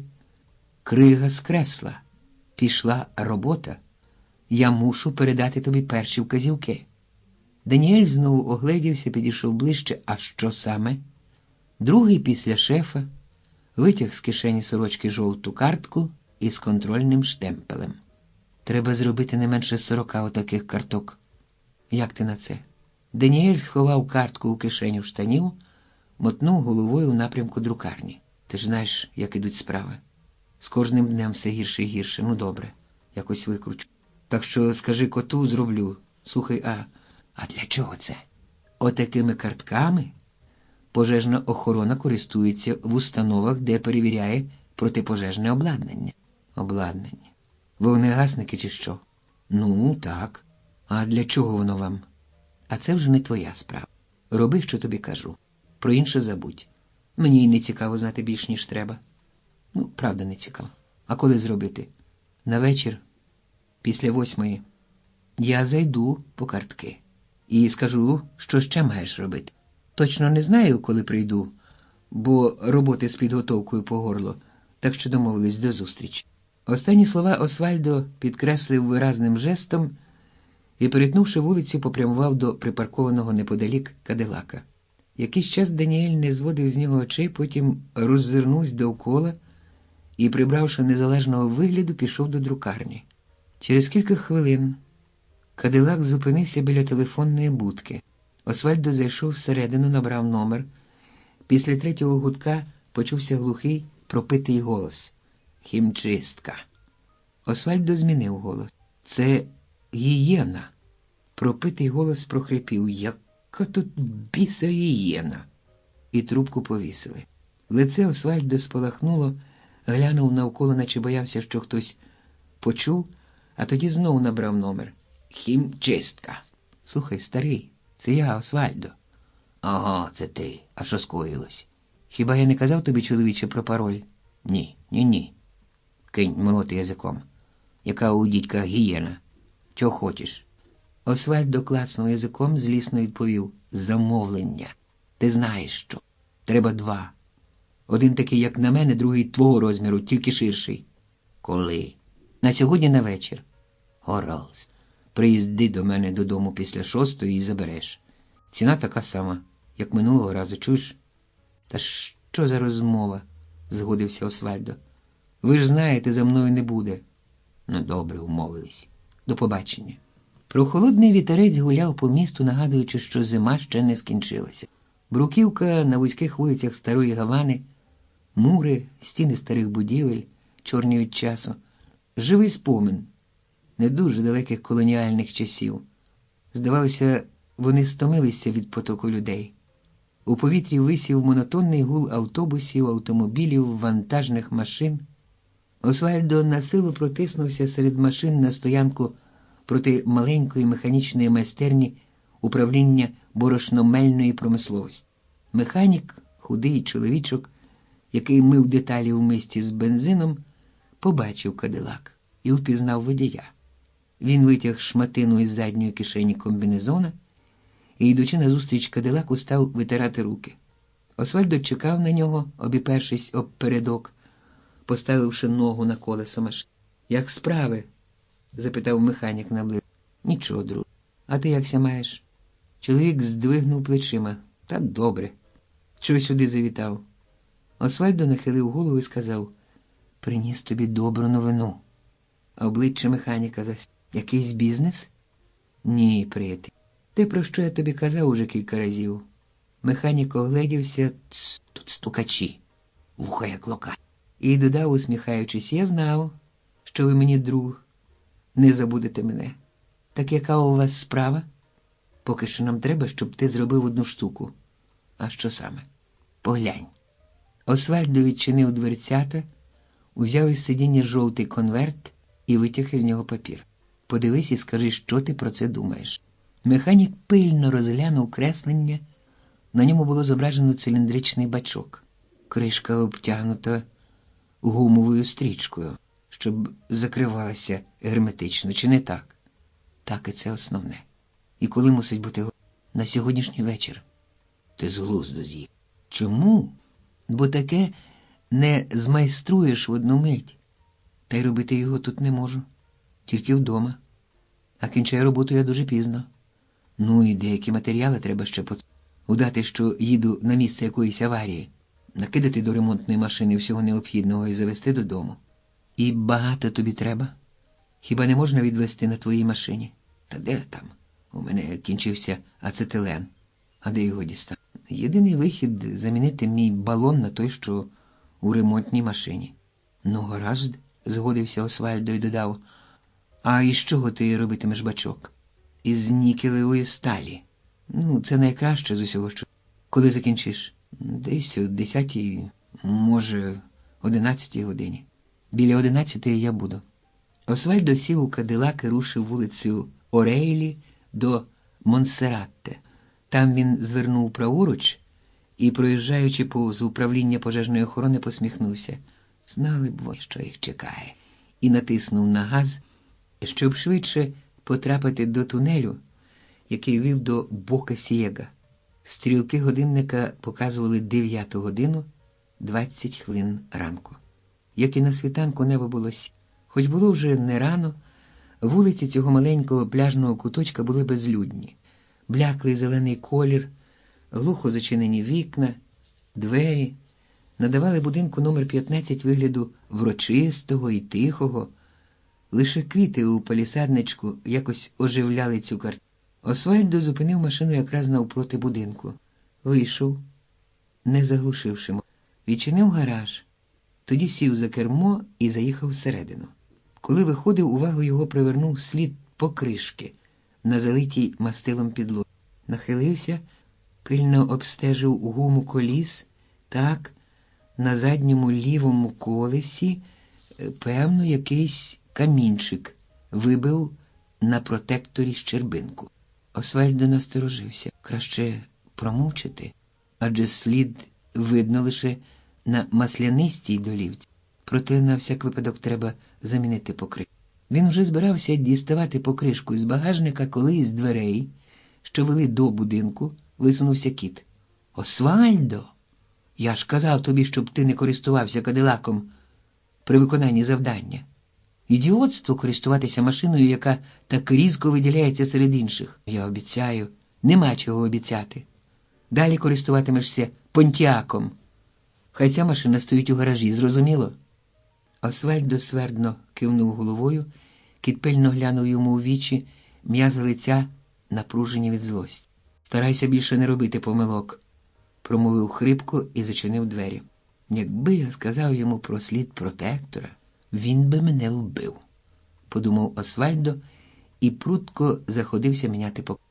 Було вже поночі, коли Освальдо, зупинивши понтіак біля тротуару, підійшов до дверей обшарпаного дерев'яного будиночка у Реглі, передмісті Гаваї. Озирнувся навколо, постукав. 2 різких удари, пауза, і знову 2 різких удари. «Хто там?» – почувся з-за дверей хрипкий голос. Освальдо стукнув знову. 2 різких удари, пауза, знову 2 різких. «Я ж питаю, хто там?» – криком зайшовся хрипкий голос. «Я». «Хто я?» «Освальдо, старий. Хто ж іще?» «Ага. Хвилинку. Зараз вийду». Освальдо глянув на годинника. Він і так затримався з виїздом, а тепер ще цей марудиться там.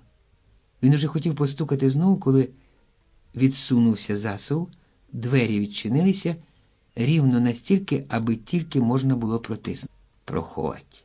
Освальдо зайшов до кімнати. Високий худий чолов'яга з довгими бачками зачинив двері. Це був чистильник із хімчистки. Він зразу ж попрямував до брудного обламаного ліжка, порився за ним і витяг набиту чимось паперову торбу. «То давай швидше. Комітет захисту революції насторожі. Я зовсім не хочу, щоб бачили, як хтось виходить від мене з торбою». «То не хвилюйся. Мені це теж ні до чого. Візьми». Чолов'яга простягнув йому торбу і пам'ятай, що повернути мені маєш у понеділок, згода? Освальдо витяг кілька банкнот з кишені, помахав ним перед носом чистильника і відповів: «Ей, куме, не турбуйся. Ось твої грошики». Чистильник швидко перерахував гроші і сховав до кишені. «Порядок. Ну, я зникаю». Через кілька хвилин він уже натискав кнопку дзвінка у одному з будинків району Дебече у Гуанабакоа. Двері відчинила гарна жінка, непевного віку. Глянула спокійно. «Кого вам?» «А Даніель, каже, стара, ну й тип». «А Даніель удома?» – запитав якомога привітніше. «Так, заходьте, сідайте. Він в своїй кімнаті, я його покличу». Освальдо пройшов до вітальні, сів на диван. Кімната була приємна, чисто прибрана. Праворуч на піаніно стояла фотографія дівчинки із блакитними очима. Вона ніби усміхалась йому. Двері відчинилися, зайшов Даніель. «Проходь». Вони пройшли їдальню, кухню, вийшли до дворика. Даніель дістав ключі, відімкнув маленький сарайчик у глибині дворика. «Це твоя схованка?» – зіронізував Освальдо. Даніель коротко всміхнувся. «Ні, це комора. Для всякого непотребу. Ну, і також тримаю тут дещо з того, що приношу. І не хочу, щоб удома бачили». Освальдо нишпорив навкруг очима. «Ну, зробив?» Даніель дістав з ящика невеликий пакет. «Про всяк випадок зробив 50, тримай».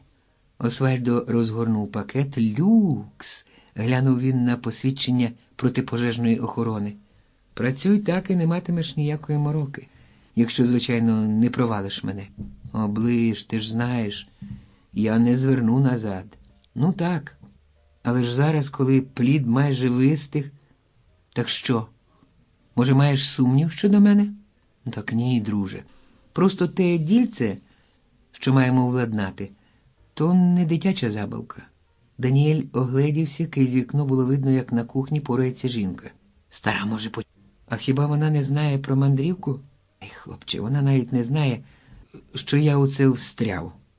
А якби дізналася, що я її кидаю, то таке б було. А ти не думаєш її викликати потім? А куди я її подіну? Хіба не знаєш, що на півночі у Сполучених Штатах Америки на мене чекає Марія?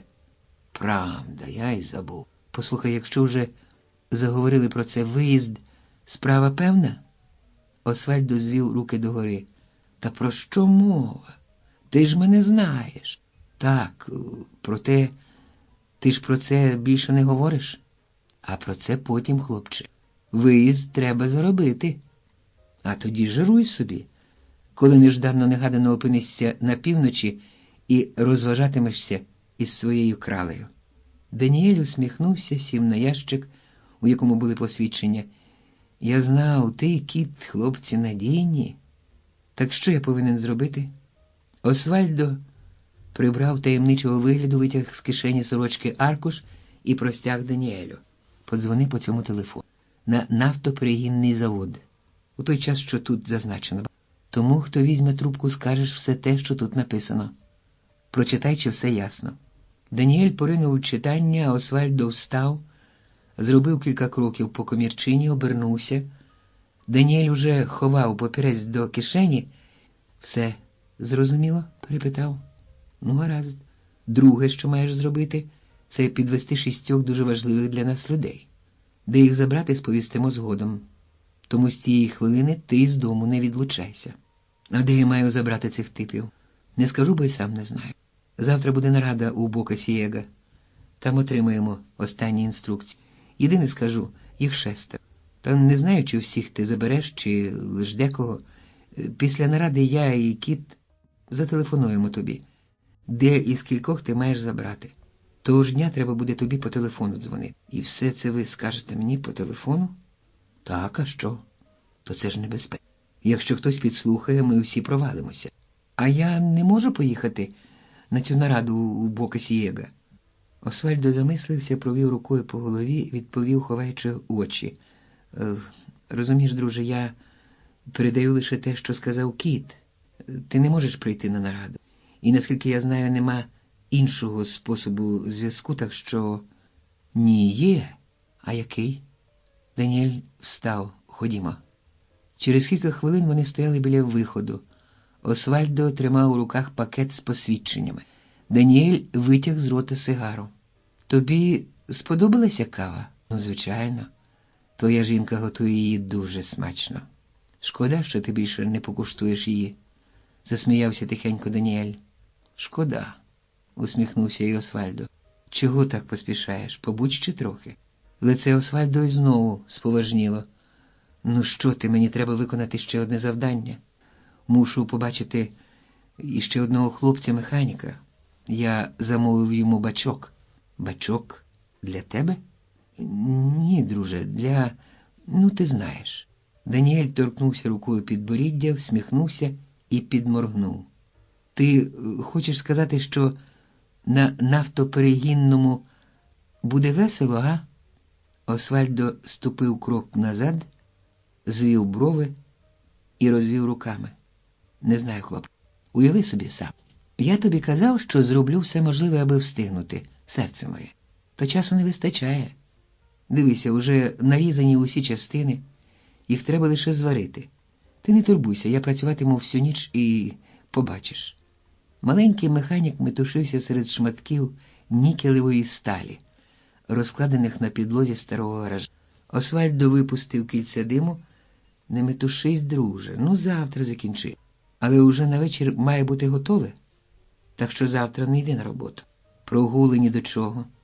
Завтра вранці закінчу. Річ у тім, що завтра тобі вже не доведеться тягти лямку, наголосив Освальдо на останніх словах. Очиці механіка розширилися, лице під мастилом зблідло. Так мені більше не треба буде гнути шию? Освальдо кивнув, усміхаючись. Механік узяв ослінчика, поставив біля Освальдо і сів. Ось так, мені це подобається. Я знав, як щось путнє наклюнеться, ви мене не забудете. Я друг тих, хто зі мною дружить, хлопче. А якщо поважаю когось і бачу, що він чоловік на всі 100, такого я не забуваю. Ти заслужив мою. І я за тебе піду на все. Адже спочатку сумнівалися, кого взяти, тебе чи того типа із друкарні. Кого з друкарні? Та там одного. Він зробив нам посвідчення протипожежної служби. Тоді вирішили залучити вас обох, але ж я завжди підтримую тебе. То йому дали роботу гіршу, а тобі кращу. Ясно? Механік кивнув. А що, той тип слабак? Ні, то рубака. Просто гине за наш. Але він мені не приятель. Навіки вічні, запевнив Механік. От і я рекомендував тебе шефу. Сказав, що ти серйозний, надійний, і я за тебе ручаюсь. Тоді він згодився і запросив тебе. Механік розплився у посмішці, плеснув Освальдо по плечу. Дякую, друзяко. Сьогодні я тобі і завтра ти мені. Освальдо глибоко затягся димом, кинув сигару, розтер черевиком.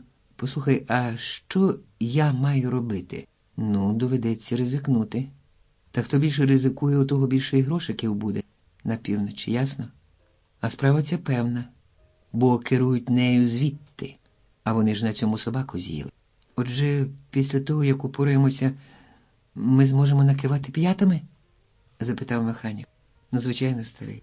Це належить до плану. Від'їзд усім забезпечено. Ти певен? Цілком. Адже ми мусимо ще забрати з собою якихось 6 типів. Вони там потрібні. Велике ЦБ, ті типи. Освальдо знизав плечима. Та не знаю. Коли американці так про них дбають, то є причина. А у тебе є олівець і папір? Механік витяг з шухляди робочого столу блокнот із вставленим у нього олівцем. Освальдо занотував щось у записнику, вирвав аркуш, передав механіку. Ось адреса. У Бока-Сієга. Завтра о 9 вечора мусиш прибути на нараду. Хати своєю машиною. Ну, а вже ж, треба ж привезти бачок. А, так. Ну, то завтра о 9, нагадав Освальдо, виходячи. До завтра, друзяко, відповів механік і зачинив двері. Тоді підійшов до свого робочого столу, увімкнув приймач і сів. Залишалося ще багато зробити, щоб закінчити роботу до наради. Субота, 23 березня. Двері будинку у Бока-Сієга не розчинилися ні разу за увесь день. Над будинком зависла така тиша, наче у ньому і не люди були, а заводні ляльки. Накрут скінчив. Вони завмерли. Рівно о 9 голубий «Шевроле» порушив тишу. Він припаркувався за Понтіаком, навпроти град палісадник. І поїздом закінчується перша фаза операції. Все, що я вам розповів, вивчено іноземними фахівцями. Ми з Ромуальдо сьогодні ще раз все продумали і внесли необхідні поправки. Інструкції дуже точні. У них не можна нічого змінювати. Після закінчення диверсії головне завдання вивести 6 чоловік, які зараз у підпіллі. Аренсібія зробив паузу, щоб перевірити, який ефект справили його слова на 4 слухачів, тоді продекламував із фальшивою пристрастю. Це великі люди, безкорисливі борці, їм належить реорганізувати нашу боротьбу в еміграції, вивести її з безвиході, у якій вона опинилася. У недалекому майбутті, завдяки знанням і досвіду, вони гратимуть надзвичайно велику роль у створенні партизанських вогнищ, які зітруть з нашої землі комуністичний терор і поновлять вільне підприємство. Постукуючи по столу, він додав твердо і рішуче: ці люди – борці за демократію. 4 заворушилися у кріслах, а ще в повітрі бриніли слова Аренсібії, коли він нахилився вперед і промовив довірчо м'яко: для повної ясті хочу підкреслити, що було б дуже-дуже добре для нас, якби ці люди прибули з вашою допомогою. Це нам врахується, ясно? Усі четверо знову ворухнулися, тепер одностайно, жодного слова. Всі мовчки згодили. Добре, завершив Аренсібія. От і усе, що треба знати на даний момент. Є питання? Питань не було. Всі лише схвально перешіп. Кіт подав знак помічникові, і той вийшов з кімнати із картонною коробкою, яку приніс від Даніела. Аренсібія відкрив портсигар, дістав сигару, надкусив кінчик. Уільям, експерт, старанно чистив свій браунінг, з губи його звисала сигарета. Дим білим ореолом оповив голову чоловіка. «Дозвольте, сеньоре?» – звернувся механік до Аренсібії. Той кивнув. «Чи не могли б ви сказати хоч кількома словами про виїзд?» «Так, я саме збирався. Після закінчення операції ми групами прямуємо до місця, про яке буде сповіщено кожному окремо. Там будемо чекати на сигнал для загального збору». «А що то за сигнал?» – перебив механік. Аренсібія усміхнувся, відкинувся на спинку крісла, підніс сигару до рота, глибоко затягся і видихнув клуб диму. Ну що ж може бути краще за клуби диму над охопленим вогнем заводом? Кинув він іронічно, стежачи очима за стовпчиком диму над своєю сигарою. Запала коротка тиша, всі заусміхалися. «Коли зберемося», – провадив далі Аренсібія, – «переберемося до сховища. Дим над заводом послужить також сигналом для судна матки, яке пошле по нас моторку». «Серед білого дня?» Очі механіка розширилися від... Аренсібія м'яко струсив попіл у попільничку, глянув прямо на механіка. «Ну це було б дурістю. Вночі. Будемо чекати. Ночі в сховищі». «А якщо сигналу не буде?» – втрутився експерт. Аренсібія не доніс сигари до рота. «Так тим гірше для нас. Там подумають, що диверсія не вдалася, і чекатимуть поновлення контакту. Тому якщо в установленій 2 години вибуху не буде, нам доведеться довго сидіти. Не виключена можливість, що на узбережжі посилять пости», – зауважив механік. Кіт подав голос, зосереджено дивлячись на цигарку, яку м'яв пальцями. «А звідки ж їм знати, що люди, які здійснили диверсію, збираються виїжджати з країни? Тим більше завтра. В усякім разі усе передбачено. Вони думають, що ми будемо сідати на корабель в одному місті, а корабель нас чекатиме зовсім іншому». У дверях з'явився Освальдо, подав знак. Той встав, погасив сигару і промовив. «Тільки що до Даніеля послали голуба із інструкціями щодо його участі в операції. Це був наш останній контакт із зовнішнім світом. І з цієї миті ніхто не може вийти звідси заради безпеки і успішного виконання плану». «А чи можу я внести бачок?» – запитав механік, встаючи. «Давай тільки швидко», – відповів кіт. Механік попрямував до дверей, Аренсібія і Вільям рушили до своєї кімнати, Освальдо підійшов до кота. «А ходімо, передрімаємо. Чи почекаємо механіка? Піди йому допоможи. І подивися, чи ніхто не бачить, як він вносить бачок».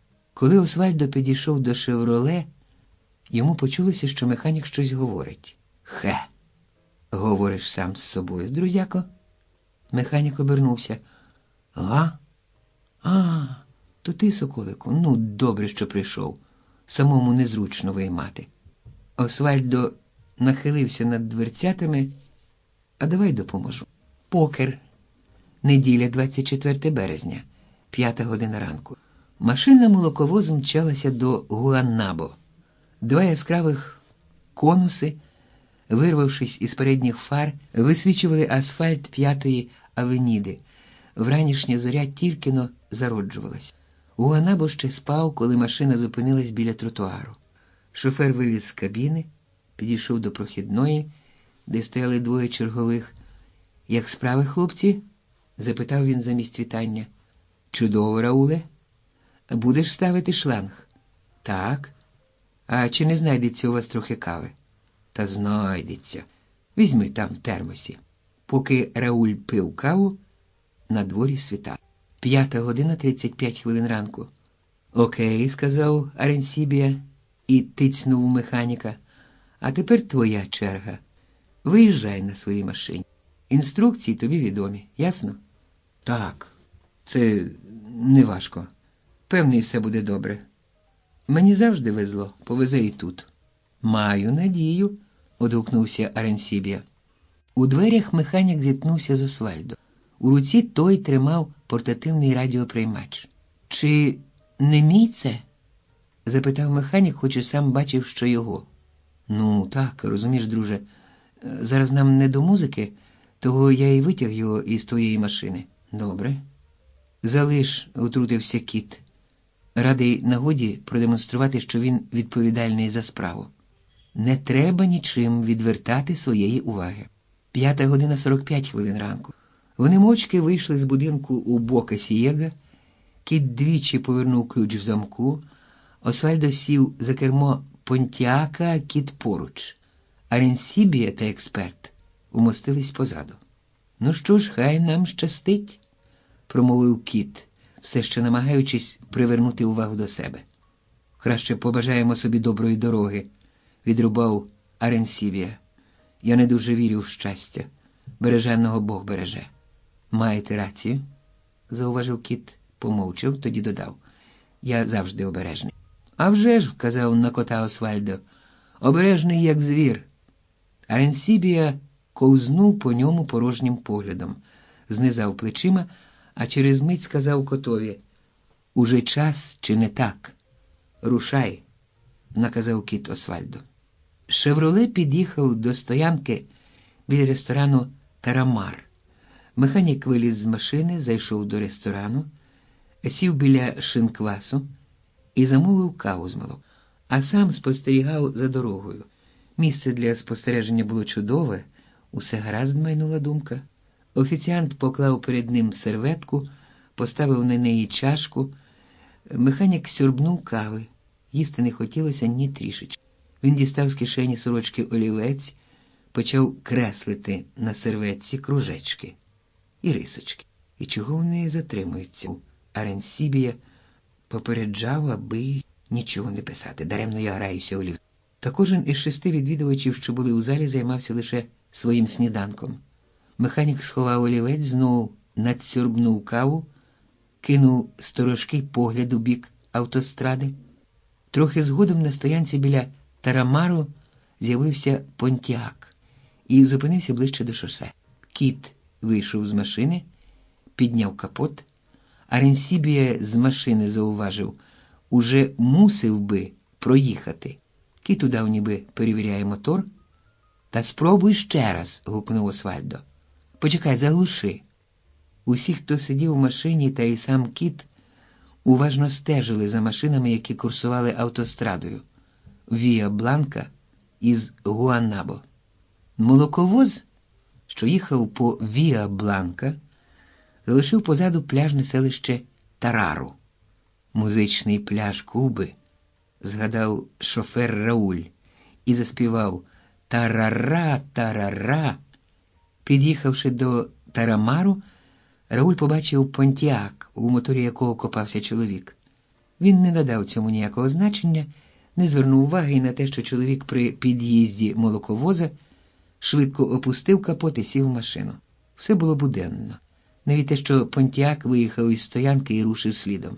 Ну і справді, а що в тому дивного? У всякому разі так здавалося. Механік не пропустив нічого. Він підкликав офіціанта і спитав, скільки. Офіціант подав рахунок. Механік поклав гроші на шинквас, нервуючись, допив каву, майнула думка, щоб не стало мені погано, взяв решту, вийшов до свого «Шевроле 55». Не треба нервувати, вони знають, що робити. На ручці дверцят автомобіля залишилися плями поту від його пальців. «Обжени його!» – квапив Аренсібія, і Освальдо додав газу. Понтіак та молоковоз майже одночасно в'їхали на міст Тарара, Та легкова машина вирвалася вперед. Автомобіль хоч і мав надійну амортизацію, трохи підстрибував на кожній вибоїні моста. За цим поворотом, попередив Арансібія, простягаючи вперед руки, ми повинні бути там раніше. Не хвилюйтеся будемо. Освальдо натиснув на акселератор. Коли за поворотом молоковоз вийшов на пряму дорогу, шофер побачив двох лейтенантів, які махали йому, щоб він зупинився. Появу їх шофер не зв'язав з Понтіаком, який випередив його на мосту, а зараз віддалявся у напрямку до Бакуранао. Спочатку Рауль подумав, що порушив правила дорожнього руху.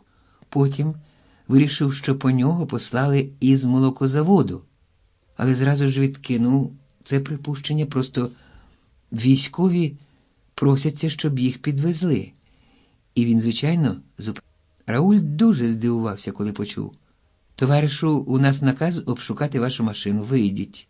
Гаразд, тільки й спромігся він промимрити, вилізаючи з кабіни. Пройдіть сюди, сказав вищий, заходячи за машину. Відчиніть мотор насоса. Рауль підходив до насоса, коли «Шевроле 55» проскочив повз них. Та Раулю уже все було байдуже. Удар по голові звільнив його від необхідності думати і порівнювати. Аренсібіо дуже вправно вмів орудувати рукояттю револьвера. А Понтіак тим часом повернувся до молоковоза, розвернувся і став впритул за ним. «Відчини задні дверцята», – наказав Аренсібіо коту, і зробив знак Вільяму Лейві. Вони схопили шофера молоковоза за плечі й ноги, притягли до Понтіака, уклали на підлогу перед заднім сидінням, зняли з нього коротку куртку і укрили ковдрою. Аренсібіо прибив дверцята. «Окей», – сказав він Освальдо, який непорушно сидів за кермом. Понтіак круто вивернув, рипнув скатами і зник. «Ходім», – сухо сказав Аренсібіо, проходячи повз кота, і простяг йому куртку Рауля. Усі троє сіли у кабіну молоковоза. Кіт увімкнув мотор, і молоковоз помалу рушив. У селі Марі на нього вже чекав механік на своєму «Шевроле». Молоковоз зупинився позаду «Шевроле». Аренсібіо, Лейва і Кіт скочили на землю. Кожен чітко знав, що має робити. Механік підійшов до багажника своєї машини, відчинив його. Підійшов Кіт. Удвох вони витягли металевий бачок і через верхній люк вклали його у молоковоз. Аренсібіо і Вільям також не гаяли часу даремно. Вільям Лейва витяг із багажника шкіряну валізу з 3 витиснутими на ній літерами. Аренсібіо дістав 2 маленьких пакети у прозорому пластику. Один віддав Лейві, другий залишив у себе. «Я вже упораюсь сам», – сказав Кіт механіку, – «піди до мотора». «Готово», – Аренсібіо оголосив Кіт. «Добре, Ромуальде», – відгукнувся знизу Аренсібіо. «Ну, як тобі подобається?» «Добре. Все було розраховано. Якщо закінчив, то йди перевір машину». «Та я вже збирався», – незадоволено сказав Кіт, спускаючись на землю. Не любив він, щоб йому наказували робити те, що він і сам добре знав. Кіт заліз до кабіни, механік копався в моторі. «Я спробую», – сказав Кіт. Повернув ключ, натиснув на педаль акселератора, стартер натужно заревів, але мотор не завівся. «Ану ще раз!» – гукнув механік. Кіт знову натиснув на педаль. Стартер ревів, та мотор не заводив. «Як в аптеці», – сказав механік. «Почекай, зараз заведемо». Він ще помудрував над мотором, тоді дав знак котові, і той увімкнув запалювання. Мотор завівся. «Газуй сильніше. Пам'ятай, що глушити не можна». «Добре. Закривай капот і подивися, чи готові Аренсібіо і Лейва». Кіт запалив сигару крізь дим, що поплив по кабіні. Він побачив, як механік махав йому рукою. «Гаразд», – дозвався Кіт. «Ти знаєш, де чекати і коли?» «Так», – відповів той. «Помагай, Боже». Кіт оглядів куртку шофера молоковоза, удягнув на себе, торкнувся пальцями нашивки «Ессіл». Коли молоковоз від'їхав, механік сів у свою машину, усе йде майже за планом подумав. Долоні в нього спітніли, хоч на дворі було прохолодно. 6:29 ранку. Лежачи у ліжку, Даніель глянув на годинник, час вставати. Він підійшов до шафи, витяг одежу і став одягатися. Ну і друзі, думав, відрядили мене спати. А як же моя робота? Він одяг штани і став шнурувати черевики. Ну що ж, наказ є наказ, треба виконувати. А справа ця із заводом дуже небезпечна. Пляж Бакуранао був безлюдний. Може, ще занадто рано, може, березень місяць не дуже сприяв купанню. На мості, через який проходила автострада Віа Бланка, і у районі пляжу о цій порі панувала тиша. Хіба час від часу промчиться якась машина. Тому кожен, кого б це цікавило, легко міг помітити, що через міст проїхав молоковоз. Проте, як здавалося, нікому не було діла до того, що Аренсібія, Вільям Лейва, Кіт проїхали в напрямку нафтоперегінного заводу Ньюїко Лопеса. Понтіак зупинився перед будинком у Бока Сієга. Освальдо огледів вулицю, тоді вийшов з машини. Він підійшов до гаража, відчинив двері, вліз у кадилак і вивів його на вулицю. Треба поспішати. Не дай Бог той тип очуняє, що наробить шелесту. Освальдо заглушив мотор, підняв скло. Кинув останній погляд на розкішну машину. «Бувай, друже», – подумки попрощався він із кадилаком. «У Штатах я добуду такого самого, як, але більшого розміру». Освальдо сів за кермо Понтіака. Шофер молоковоза на задньому сидінні не ворухнувся.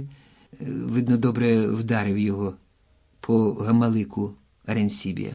Завівши Понтіак у гараж, Освальдо обережно витяг шофера з машини.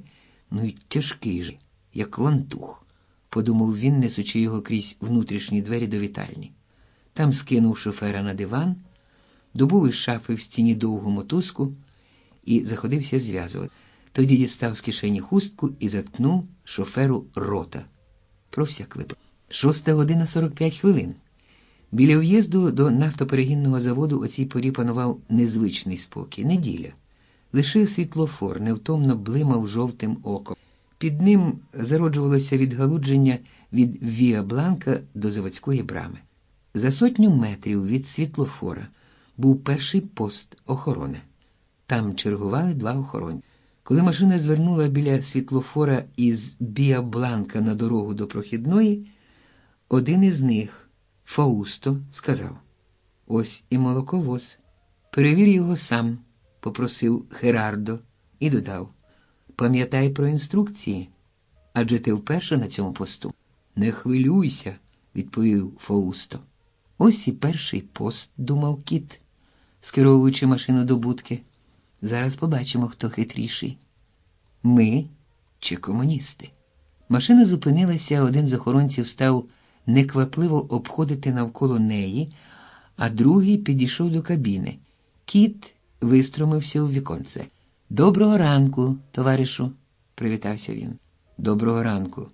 А чи не могли б ви сказати, де тут зливають молоко?» «Я тут уперше. Рауль захворів, послали мене. А звуть мене Естебан». І хоч охоронець не вимагав того, Кіт показав посвідчення. «Ессіл». «Рауль захворів? А що з ним?»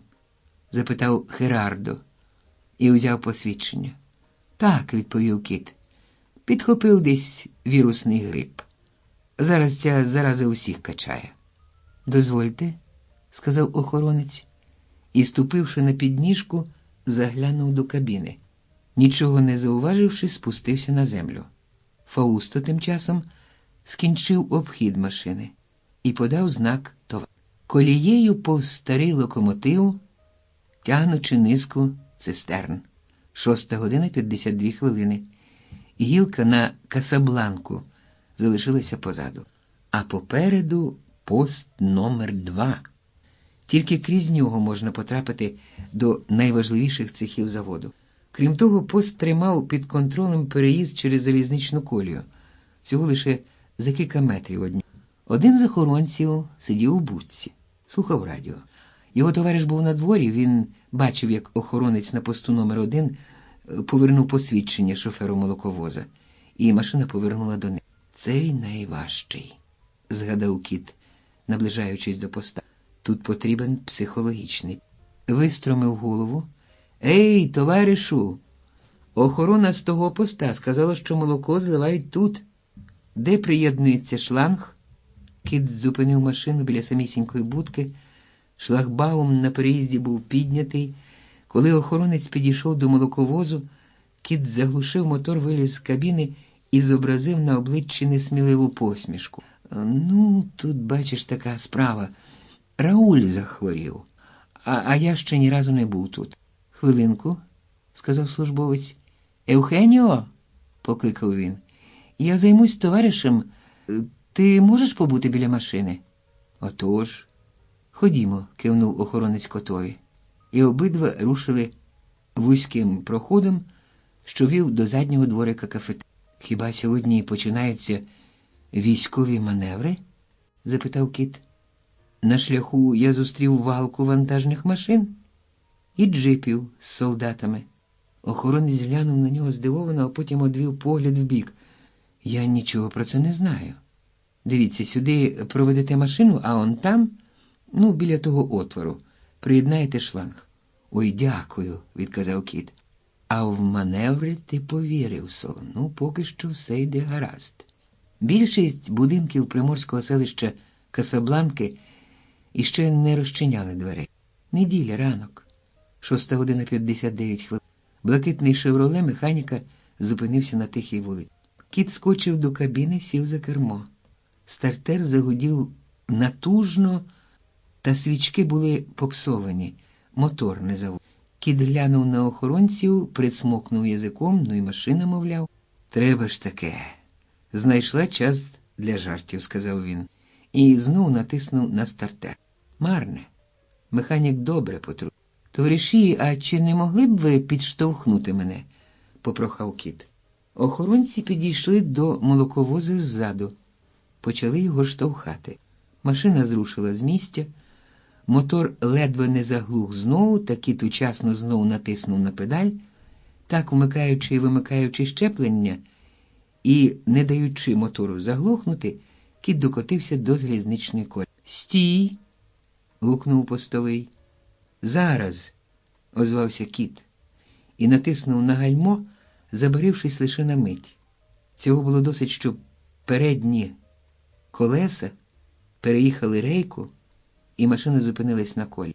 Коли обидва охоронці підбігли до кабіни, кіт вистромив голову у віконце. «Ну, хлопці», – сказав він, – «здається, цього разу ми влипли». І він усміхнувся винувато. Була 7:01 ранку. «Ми вже на колії», – тихо промовив Аренсібі, та резонанс у цистерні спотворив його голос. Темнота, обмежений простір, незвичне відчуття руху рідини, що хлюпалися майже біля стегон, впливали на нерви, і Вільям Лейва мимоволі здригнувся, коли голос Аренсібії долинув до нього. «Аренсібіє!» – прошепотів він. «Поїзд, мабуть, уже близько».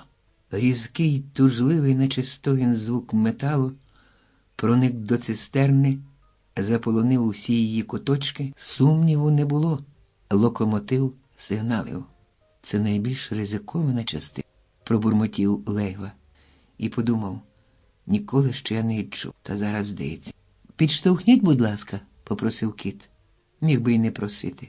Як тільки постові почули свисток локомотива, вони кинулись до молоковоза і штовхали ззаду, намагаючись зсунути його з місця. Та молоковоз лише ледь погойдувався, тяжко осідаючи на задні колеса. «Та що там?» – закричав кіт, висунувшись наполовину з кабіни. «Ніяк не зсунемо!» «Як же це?» – подумав кіт. Другий свисток пропоров повітря. Поїзд був близько. Все летить к бісу. Кіт завмер на підніжці машини, а поїзд наближався. «Та швидше, спускайся!» – закричав один з охоронців. «Треба ж витягти машину!» Кіт вискочив з кабіни, підбіг до постових, став штовхати щосили разом з ними, але задні колеса упиралися в рейку. Молоковоз хитався, а з місця не. У Касабланці під відкритим капотом механік копався в моторі. Вперше за весь час, що ремонт. Доводиться вдавати, ніби я цим займаюсь, майнула думка. Була 7:03. Механік не загледівся, коли до нього підійшов чоловік і запитав: «Допомогти тобі, товаришу?» Серед снопа іскор із скреготом двихтів наближався залізний таран. Здавалося, стогнали і вдавлювалися у землю рейки під надсильним тягарем. Байдужі до чужих страждань невблаганно котилися колеса. Машиніст, пам'ятаючи про переїзд, був насторожі. Та коли перед очима за поворотом випірнула машина, що застрягла на колії, він розгубився. Молоковоз ріс прямо на очах. Машиніст уже вхопився за ручку гальма, коли машина зрушила і з місця перетнула. 2 чоловіки в одежі кольору хакі, що її штовхали, відбігли на лівий бік колії, шлагбаум опустився в ту мить, як поїзд проходив повз будку. Тільки тоді машиніст усвідомив, що і по спині йому побігли мурашки. Була точно 7:04, неділя, 24 березня. Як тільки задні колеса перекотилися через колію, кіт підбіг до кабіни і скочив всередину. Ледве не провалився увесь план. Всього не передбачиш. Машина котилась по інерції. Кіт звернув з дороги на газон між щитом із виробничими показниками та управлінням заводу, де нікого не було, не ділиш. Поставив машину на ручне гальмо, швидко піднявся на цистерну, відкрив люк і, натужуючись, почав витягати важкий бачок. Знизу йому допомагали. Ось уже бачок на землі, із люка вибралися Аренсібія і Вільям Лейва. Лейва підійшов до кота, добув з бачка шкіряну валізку із 3 літерами. Аренсібія уже теж спустився на землю, і Лейва обережно передав йому валізку. Кіт і Лейва закрили бачок, знову опустили його в цистерну і закрили люк. Кіт підняв капот машини, став лагодити мотор. Лейва і Аренсібія скидали з себе непромокальні костюми, точнісінько, як на тренуванні, ще до того, як їх закинули на кухню. Операція проводилася у заздалегідь продуманому місці. З одного боку спустілий на неділю будинок заводу управління, який ховав їх від тих, хто працював у цехах на внутрішній території, а з другого – високий паркан. Він закривав їх від охорони, яка могла б їх побачити у просвітах між вагонами, і підійти не можна, потяг, довгий залізний ланцюг вагонів, а час його проходження точно розрахований. Аренсібія та Лейва віддали непромокальні костюми котові, той сховав їх в кабіні під сидіння. Нащо їм знову оглядати машину? Уже ж перевіряли при в'їзді, подумав кіт. «Ей, мотор завівся!» – гукнув кіт з машини. Молоковоз подав назад. Охоронники підняли шлагбаум. Порівнявшися із будкою, кіт помахав рукою «Дякую» і звернув до кафетерію. На задньому дворі він зупинив машину, виліз і став ладнати зливний шланг. «Свою справу я зробив», – думав він. «Побачимо, як справиться Аренсібія із пластиковими коробочками». «Не поспішай», – сказав Аренсібія Лейві. «Ми повинні з'явитися у точно визначений час. Поки що все йде гаразд. Якщо Даніель зробить все як треба, в нас не буде проблем». Агенти ЦРУ, вдягнені у форму лейтенантів Міністерства внутрішніх справ Куби, прямували до будинку пожежної охорони заводу. Вільям Лейва, експерт, ніс маленьку валізу із чорної шкіри. На ній великі літери УПО – Управління пожежної охорони. Аренсібія увесь час звірявся з годинником. «Синхронність у таких випадках – то життя», – думав він. Метрів за 50 до будинку пожежної охорони Аренсібія, подавши знак експерту, нахилився, буцім хотів зав'язати шнурок на черевикові, і глянув на годинник. «Рівно через хвилину нам треба увійти». Аренсібія повів очима в напрямку будинку. Пам'ятай інструкцію. У всьому покладись на мене. Я знаю, як поводитись з комуністами. Побачивши офіцерів, вартовий біля входу виструнчив і віддав честь. Нам треба бачити лейтенанта Дель Кораля, сказав Аренсібія. А вартовий набрав номер телефону. Лейтенанте, тут до вас 2 офіцери, доповів він. Вислухавши розпорядження, промовив: слухаюсь, лейтенанте, і повісив трубку. Підніміться сходами ліворуч до його кабінету. Постукали в двері. Зайдіть, почулось з кабінету. Коли вони зайшли, лейтенант, що сидів за столом, встав. Білолиций середнього зросту, міцний, йому не можна було дати й 40 років, можливо, через буйне чорне волосся. «Добрий день, лейтенанте», – привітався Аренсібія. «Я новий начальник пожежної охорони нафтоперегінного заводу в Орієнте. А оцей товариш, – указав він на Лейву, – лейтенант Перес, мій помічник». «Радий познайомитися», – відповів офіцер і простягнув руку над столом.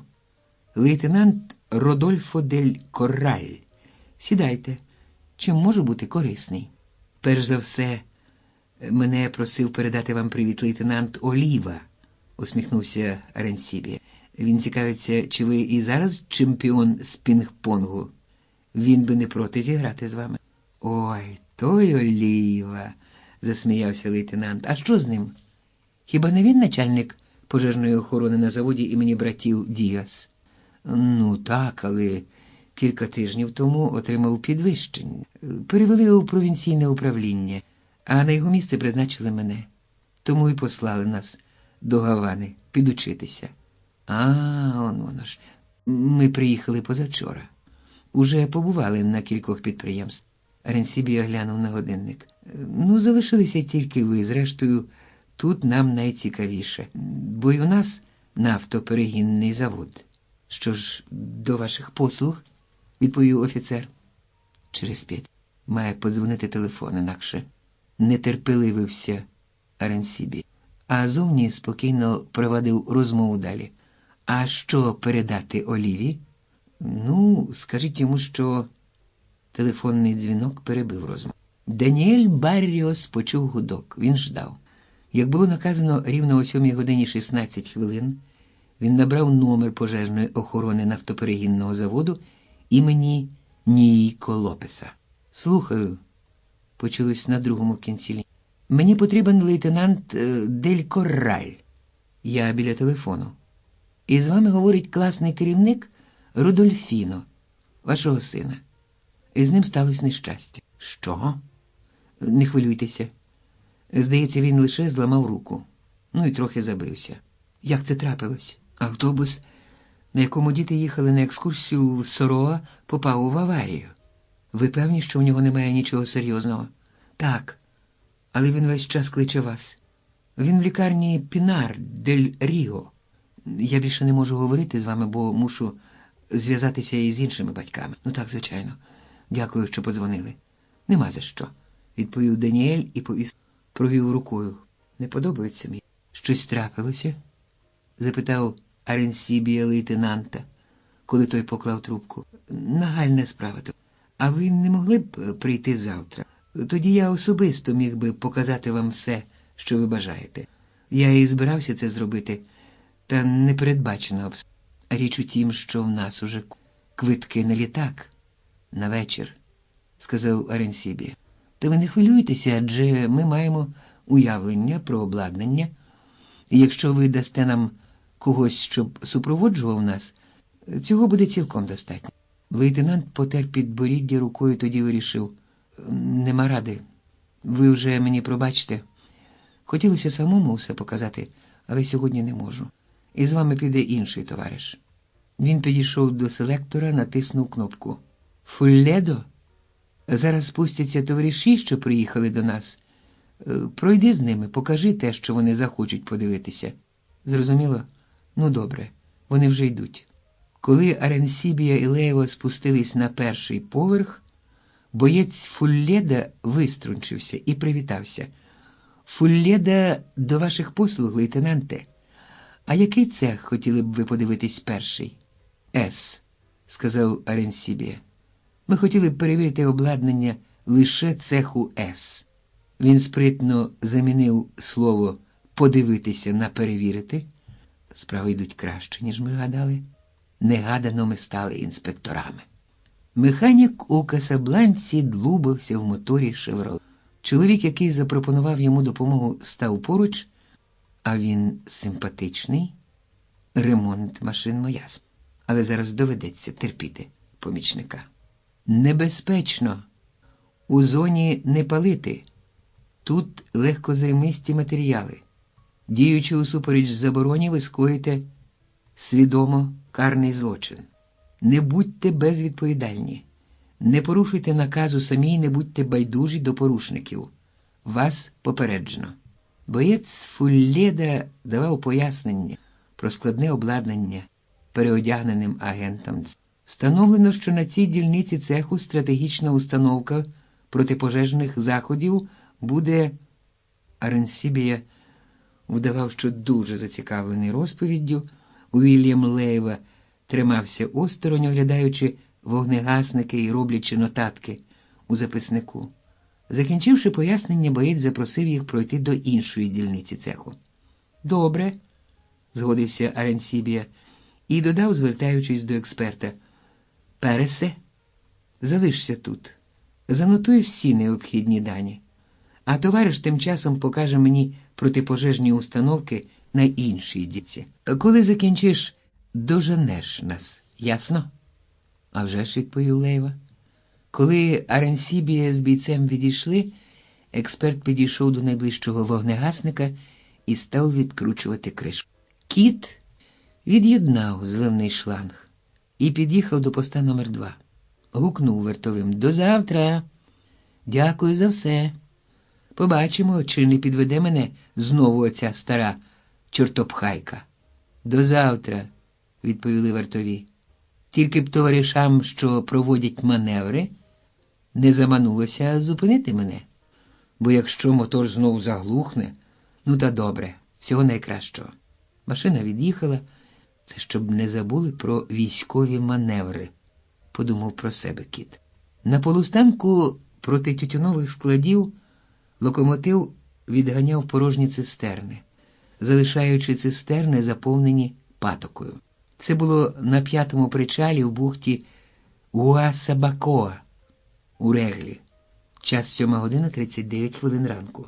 Аренсібія слухав пояснення бійця, коли Уільям Лейва підійшов до них.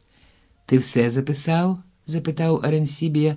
«Так, дуже цікаве обладнання у цеху С».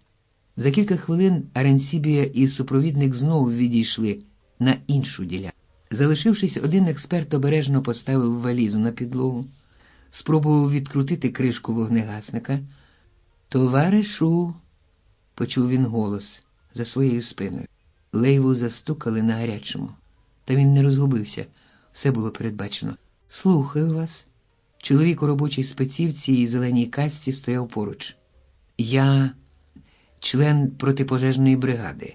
Може, я вам стану в пригоді?» «Ой, ні, я сам це перевірю», – відповів Лейва, сподіваючись, що робітник піде. Він дістав з кишені одну з карток, видрукованих Деніелем, і став заповнювати її. Але робітник не рушив з місця. Треба щось робити, щоб він відійшов, хоч на хвильку. «Сеньоре», – звернувся Лейва до робітника, – «у вас не знайдеться часом розвідного ключа Стіксон, бо мені треба відкрити вогнегасник». «Знайдеться», – відповів той і пішов по ключа. Лейва швидко відкрутив кришку, дістав з валізи пластикову коробочку із вибухівкою, обережно вклав її всередину вогнегасника і знову завернув кришку. «Ось ключ, товаришу», – сказав робітник, простягаючи йому інструмент. «Ой, щиро вдячний. Проте я і без нього вже впорався». «А можна вас запитати?» – звернувся робітник до експерта. «А що то ви вкладали до вогнегасника? Якийсь новий хімікат?» «Так, один препарат. Він підтримує концентрацію кислоти і робить ефективнішою дію апарата». Лейва взяв одну картку, прив'язав її дротинкою до вогнегасника. Це розпорядження Міністерства охорони здоров'я. Препарат знижує токсичність суміші. Ми його вже застосовуємо на інших заводах. А це яка дільниця? Г3. Добре, сказав Лейва і вписав номер у картку. Тут уже все. Треба йти на інші дільниці. До побачення, син. І щира вам дяка. Молоковоз зупинився біля ресторану «Ла Ротонда». Кіт виліз з кабіни і попрямував до телефону автомата, витяг з кишені штанів записну книжку і набрав номер. «Слухаю». «Так. Говорить посильний. Усе зроблено, як домовились». «Слухаю». «Куди?» «Ага. А потім куди їх одвести?» «Вони скажуть». «Окей». «Троє?» «А інших троє». «О, окей. І ви нас заберете?» «Ага. Ну, до побачення». Даніель був уже готовий, він взяв ключі, запер двері, сів до автомобіля. «Побачимо, чим все». Завів мотор і ввімкнув радіо. Почувши дзвінок, радист Серафін зняв трубку. Потім посунув до себе аркуш паперу і став нотувати. Закінчивши писати, запитав: «А на якій частоті передавати?» «Як?» «Підтвердь частоту». «На цій?» «Ти переконаний?» «Ні, все гаразд. Ну, ти ж знаєш, я дисциплінований». «А потім?» Так. Зрозуміло. Біля в'їзду в долину. Біля погрібця праворуч. До 7:30. Не хвилюйся, коте, буду». Серафін поклав трубку, взяв аркуш. «Будемо точно 20Р20», читав він. І, підбадьорюючи себе, подумав: а добре виходить. Маленький тлустий чоловічок нервово всміхнувся, а Ренсібіо слухав пояснення супровідника. Коли до нього підійшов Лейва, це вже 6-та дільниця, на якій вони побували. На 5 попередніх вогнегасники уже були обладнані новим препаратом. Тільки-но боєць кінчив говорити, як Аренсібіо завершив свою перевірку. «Фулледо», – сказав він, – «гадаю, ми бачили вже все, що вимагалося. На сьогодні досить. В кожному разі ми повернемося наступного тижня. Подивимося, чи будуть якісь зміни». Поки Освальдо в будинку на Бока Сієга у кухні палив за розпорядженням кота папери, шофер молоковоза, що лежав у вітальні, опритомнів і намагався визволитись. Він розпутував мотузки вже хвилин 10, і йому майже вдалося звільнити руки, зв'язані за спиною. Шофер вигинався, як в'юн, пильнуючи, щоб сторожа нічого не помітила. Очі мало не вискакували з орбіт. Затичка в роті заважала дихати, а на кухні рвали папери. У розпачі напружився він. Ось уже вільна правиця, тепер легше. Обидві руки вирвалися. Шофер сів на диван, нахилився, розплутав ноги, та шум на кухні припинився. Із жахом подумав шофер. І, не витягнувши затички, кинувся до дверей на вулицю. У цю мить Освальдо з'явився у дверях кухні. «Стій!» У шофера від мотузок заніміли ноги. Через силу добрався він до дверей і даремно. Кіт запер двері на засув. Шофер обернувся лицем до свого переслідувача і встиг ухилитись від удару. Кулак Освальдо врізався в двері. Шофер відштовхнув його, Освальдо впав і ударився лобом об поруччя крісла. «А-а-а!» – закричав він із перекривленим від болю і злості лицем. Скочивши, Освальдо кинувся за шофером, який встиг сховатись за двері, що вели до гаража. Шофер уже відчиняв ворота, коли Освальдо кинув у нього важкий розвідний ключ. Затичка заглушила стогін, що вирвався з грудей шофера. В очах у нього потьма. Він ще встиг помітити, як його переслідувач відвів ногу назад, а потім із силою викинув її. Як підтятий впав шофер на залиту мастилом підлогу гаража, сіпнувся, затиснувши руки між ногами, і затих. Освальдо глянув на нього, всміхнувся крізь зуби, провів рукою по лобі, рука була в крові. «Ну й стер», – сказав він і двічі вдарив ногою по непорушному. «Не треба нас проводжати, Фулледо», сказав Аренсібія бійцю. Коли вони підійшли до будинку пожежної охорони, на другому посту на нас чекає автомобіль. Передайте привіт лейтенанту Дель Корралю. Вони попрощалися, і Аренсібія із Лейвою рушили до поста.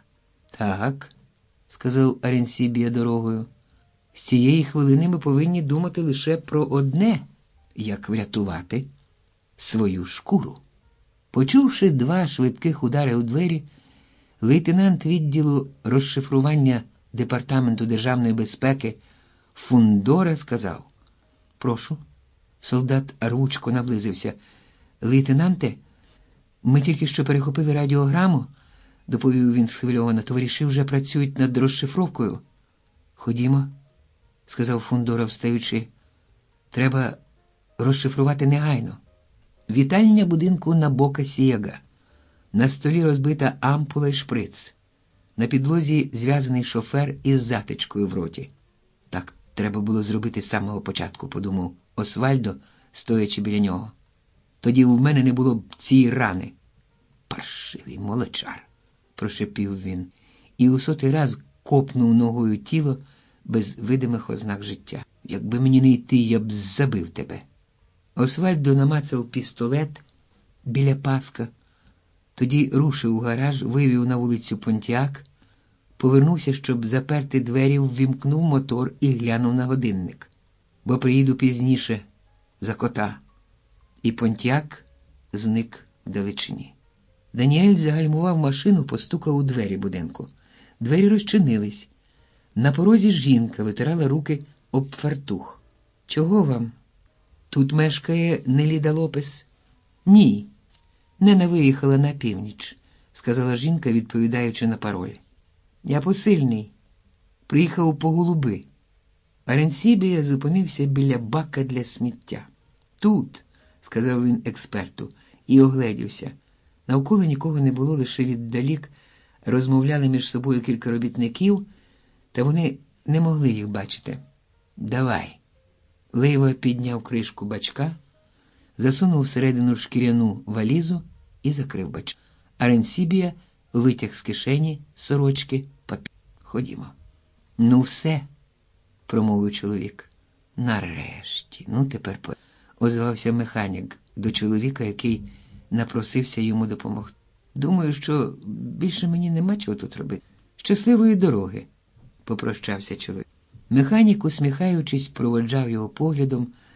Мабуть, уперше той чоловік допомагав здійсненню планів ЦРУ, подумав він. І чим це скінчиться? Механік витяг сигару, запалив.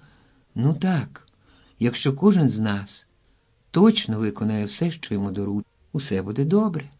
Серафін, радист, затримався біля порога і ще раз окинув своїми банькуватими очима кімнату. На підлозі розбитий передатчик, там таки зламаний програвач, розбиті на друзки платівки, усюди уламки меблів, рам від картин, лахміття фіранок, в кутку на столику розтрощений телевізор. Оббивка меблів порізана бритвою, на підлозі тоненькі чарочки, серед них болт, знаряддя розуму. «Комуністам нічого не дістанеться», – процідив крізь розтягнуті у посмішці губи. А на вулиці чекала машина. Коли почувся гуркіт паровоза, Аренсібія і Лейва уже розмовляли із вартовими на другому посту. «Ми пройшли на завод ось тут», – Аренсібія указав пальцем на схему, яку тримав у руці вартовий Еухеніо. «І згідно з планом маневрів, ми повинні перебратись до Касабланки поїздом, який проходить тут. Це він гуркоче?» «Так», – відповів солдат, розглядаючи папери Аренсібії. «Саме так. Коли поїзд підійде, ми його зупинимо. Ви зможете сісти, лейтенант». «Ми тут з самого ранку», – докинув Аренсібія. «Та тут нам шофер молоковоза вже розповідав, що бачив солдатів на маневрах». Шум поїзда наростав. Поки вони говорили, поїзд наблизився. «Ходімо», – запросив Еухеніо. «Ми посигналимо, щоб зупинився». «Будемо 20 в Р-25», – доповів солдат. «Ось розшифрування радіограми, лейтенанте». Фундора, офіцер відділу радіоперехоплення Департаменту держбезпеки, замислився. Тобі це нічого не нагадує? Запитав. І, не чекаючи на відповідь, додав. 1969 року завдяки перехопленому шифруванню ми злапали банду Хабао Раміреса. Пунктом вивозу з країни тоді було названо Р-25 у Пінар-дель-Ріо. Так? Як же, не пригадую, озвався солдат. Тоді перша цифра означала час. Отже, у даному випадку це буде о 20-й годині? Дивно, що вони знову передають радіограму на тій самій частоті і тим самим шифром. Негайно сповістіть про це капітана Велоссо, і він вирішить, що робити. Молоковоз в'їхав у селище Селімар і повернув на ту саму віддалену вуличку, де зупинявся вранці. Став. Кіт виліз з кабіни, обіперся об крило, запалив. Той дурень ще не приїхав. У машину Даніеля сіли троє, всі мов. Жінка, стоячи у дверях, проводжала їх поглядом. А непогано вийшло, думала вона, затискуючи в руці під фартухом товсту пачку грошей. Поїзд об'їжджав завод, а Ренсібія та експерт стояли поруч із машиністом. Шум глушив голоси, тому машиніст не чув, коли перший сказав другому на вухо: «Ми вже наближаємося до середнього поста». Коли локомотив порівнявся з будкою, вони побачили, як вартовий виструнчився і віддав їм честь. А Ренсібія теж відсалютував, і тоді прошепотів Леві: «Ну й Бог! І це найкраща охорона у Кастро». «Що трапилось?» – люто запитав кіту Освальдо, який зупинив свій понтяк поруч із молоковозом у Селімарі. Освальдо послужливо розчинив перед котом дверцята. «Бачиш, коте?» – спробував він виправдатися. «Той тип не такий вже слабак?» «Це він тебе розмалював», – глузливо вказав кіт на пластир на лобі Освальдо. «Він напав зненацька», – збрехав Освальдо і спробував усміхнутись. А кіт уже знімав куртку шофера і натягав свою. Та я йому добре врізав. Двома прямими. «Так, так, він у порядку». Кіт скоса глянув на нього і стис губ. «Рушай», – наказав коротко. «Слухаюсь», – принижено озвався Освальдо. А Ренсібія та експерт відсалютували останньому посту охорони.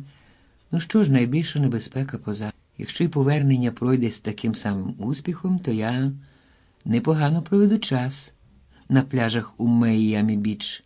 Лише там я можу. Дві патрульні машини Департаменту державної безпеки Гавани загальмували перед будинком біля зоологічного саду. Солдати оточили будинок. Офіцер постукав у двері, відповіді не було. «Відчиняй, Гарсія!» – наказав офіцер солдатові. Розгромлена квартира мала жалюгідний вигляд. «Але тут нікого нема, лейтенанте», – доповів солдат, обійшовши кімнати. «В комірчині розбитий передатчик. Радиста треба затримати будь-що», – сказав офіцер. А Ренсібія і Вільям Лейва прямували до місця зустрічі. Вони скочили з поїзда, коли той сповільнив хід на повороті, і вийшли на вулицю. «Ось він», – сказав Аренсібія, указуючи на «Шевроле» механіка. Машина зупинилася, вони сіли в неї. Ну, слава Богу, все обійшло. «Сюди», – вказав кіт своєму помічнику. «Всі троє в одному будинку».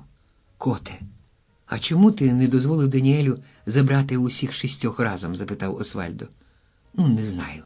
Не можу пояснити. Щось мені підказує, що мушу сам забрати.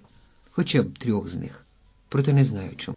Понтіак зупинився на тихій вулиці кварталу Бельомонте.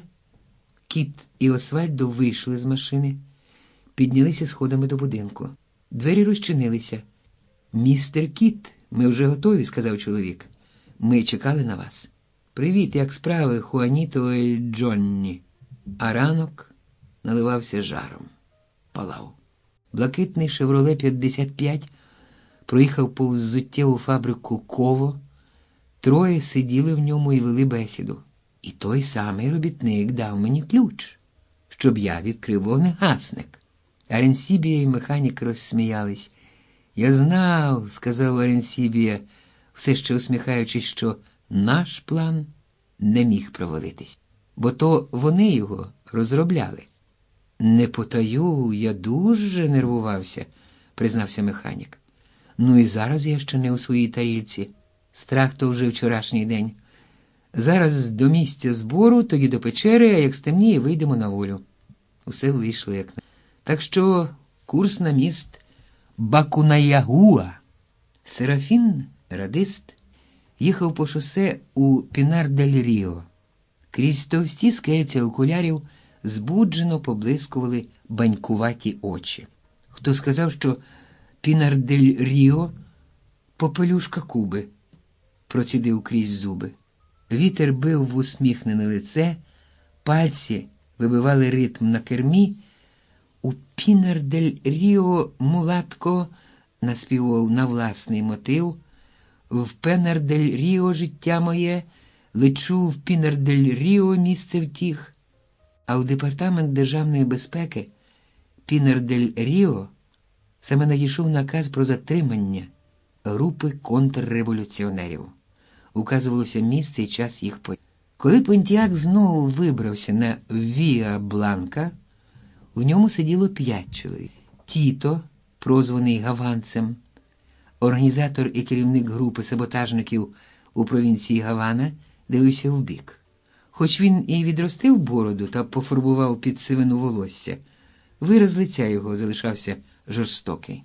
Хуаніто, він же Ель Джанні, був другий ватажок банди головоріза Пета Каббесеса. Він відповідав також за зв'язок з американською військово-морською базою Гуантанамо, щоб вітер не куйовдив його волосся, світлого. Хуаніто підняв скло. «Коте, а що то за один той, кого нам прислали?» – запитав доктор Алехандро Тамайо, головний керівник контрреволюції на Кубі. «Такий собі Аренсібія», – відповів кіт. «Пабло Аренсібія. Добре підготовлений, розумний, але недооцінює тих, хто його оточує». «Точнісінько, як і ти, коте», – штрикнув кота гаванець.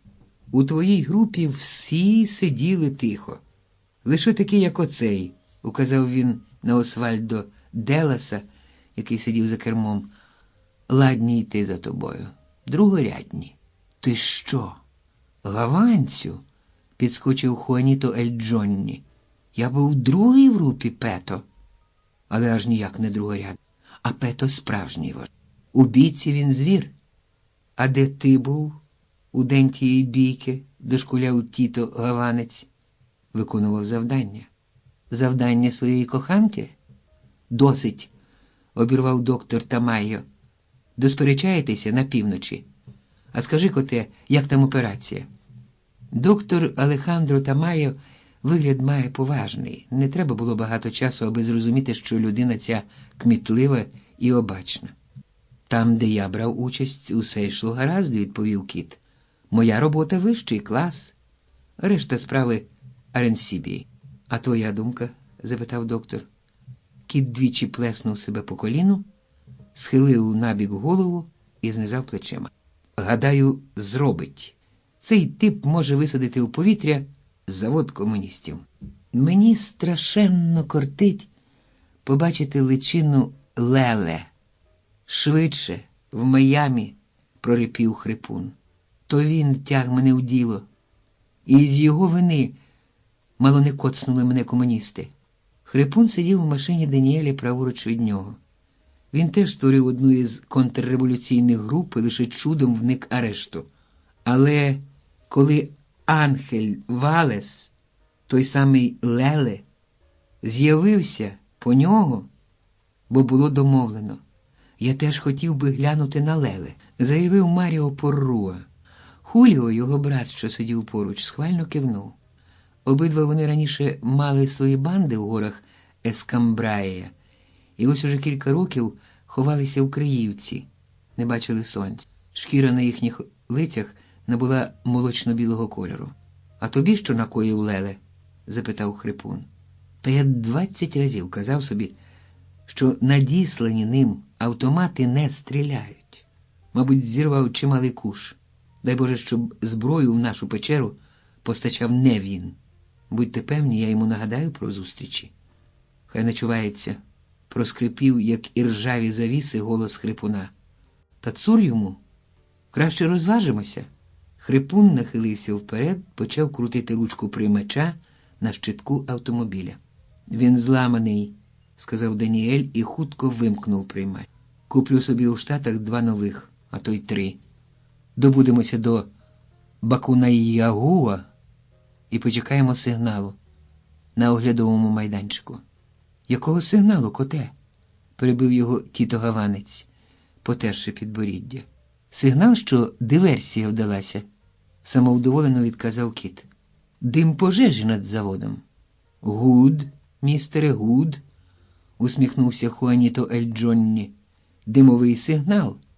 Це нагадує мені недільні фірми із Гаррі Купером. Гаррі нападає на індіанців і прошиває їх із Вінчестера. Після сигналу, правив своєї кіт, утупивши погляд у вітрове скло, я зберу інші групи, і ми попрямуємо до Криївки, де... А що то за Криївка? Запитав тіто. Печера. Правда, йти туди далеченько. Зате Криївка чудова, вхід до неї заріс чагарником. А крім того, там зброя. Ви ж знаєте, мій кольт завжди зі мною, містере. А кулемети там є? Так, там 2 М3. І крихітка Томпсон. Годиться? Гуд, сказав Хуаніто Ель Джонні і докинув. Я завжди кохався в кут. Блакитний «Шевроле» мчав по залитому сонцем шосе. 3 його пасажири вели жваву розмову. Думаю, придбати майстереньку. Розвернуся, стану на ноги, міркував механік. Постукав себе по грудях. У мене є хватка. Бізнес вдасться. Кожному своє, згодився Аренсібія. А я радий, що знову опинюся у Штатах з повними кишенями грошей. І з чистими документами, додав подум. А що ви будете робити з грошима? Теж займетесь бізнесом? Запитав механік. Та ні, це не для мене. Салон для гри у доброму готелі – оце моє. Це до душі. Судно матка пошле по нас катер. Коте, озвався доктор Тамаєйо. Він мовчав. 2 речі мені не подобаються. По-перше, нас занадто багато. Я завжди віддаю перевагу дрібним групам. А по-друге, і це важливіше, доведеться чекати, поки не стемніє.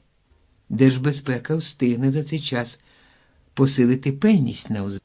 Все передбачено, відповів кіт, не зводячи ока із автостради і не ховаючи утіхи, що може продемонструвати такому визнаному знавцеві, як доктор, ретельно продуманий план. Мені спала одна ідея, як можна збити із сліду комуністів. А як саме? Запитав тіто Гаванець. Та дуже просто. Я наказав передати радіограму по проваленому каналу, щоб Держбезпека її переходила. У радіограмі сказано, що ми йдемо через Пінар-дель-Ріо.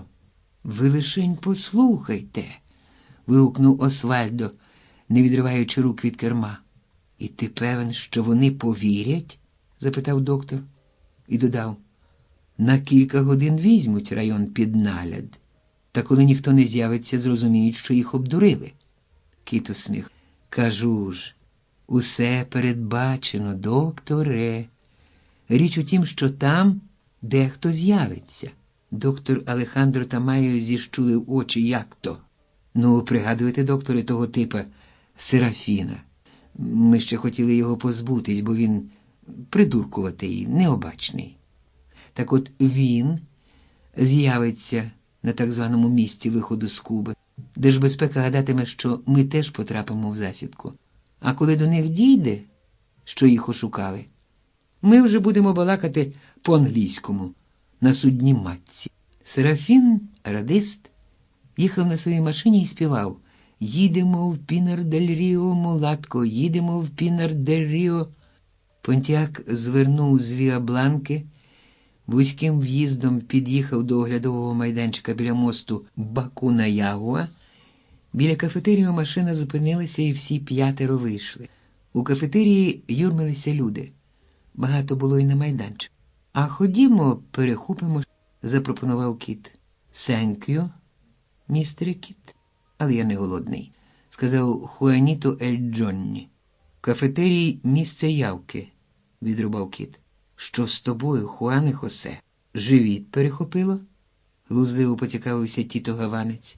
«Слухай, тіто, ти ж знаєш, що вся Куба називає мене Хуаніто Ель Джонні. Я тобі не хтось, а борець за демократію. І крім того, у бою в мене ніколи живіт не був». «У якому ж це бою?» – глузував Гаванець. «Досить», – наказав доктор. «Кафетерій поруч, а ви сперечаєтесь. Хай би вже чубилися в Майамі, а зараз воювати треба. І лише з комуністами». 4 пасажирів з машини Даніеля теж зійшли на терасу оглядового майданчика. Хуліо та Маріо Пурруа забилися у куток. Даніель і Хрипун відійшли якнайдалі. День стояв сонячний, краса навколишньої природи вражала. Та цим людям було байдуже. Вони чекали. Лише. Трохи згодом блакитний «Шевроле» зупинився біля шосе у Бакунаяуа. 3 чоловіки вийшли з машини, спустились до довгого високого мосту. Відхід завершився вдало. Лишалося чекати димового сигналу, щоб почати реалізацію плану виходу з країни. Кіт глянув на годинник, відсунув тарілку.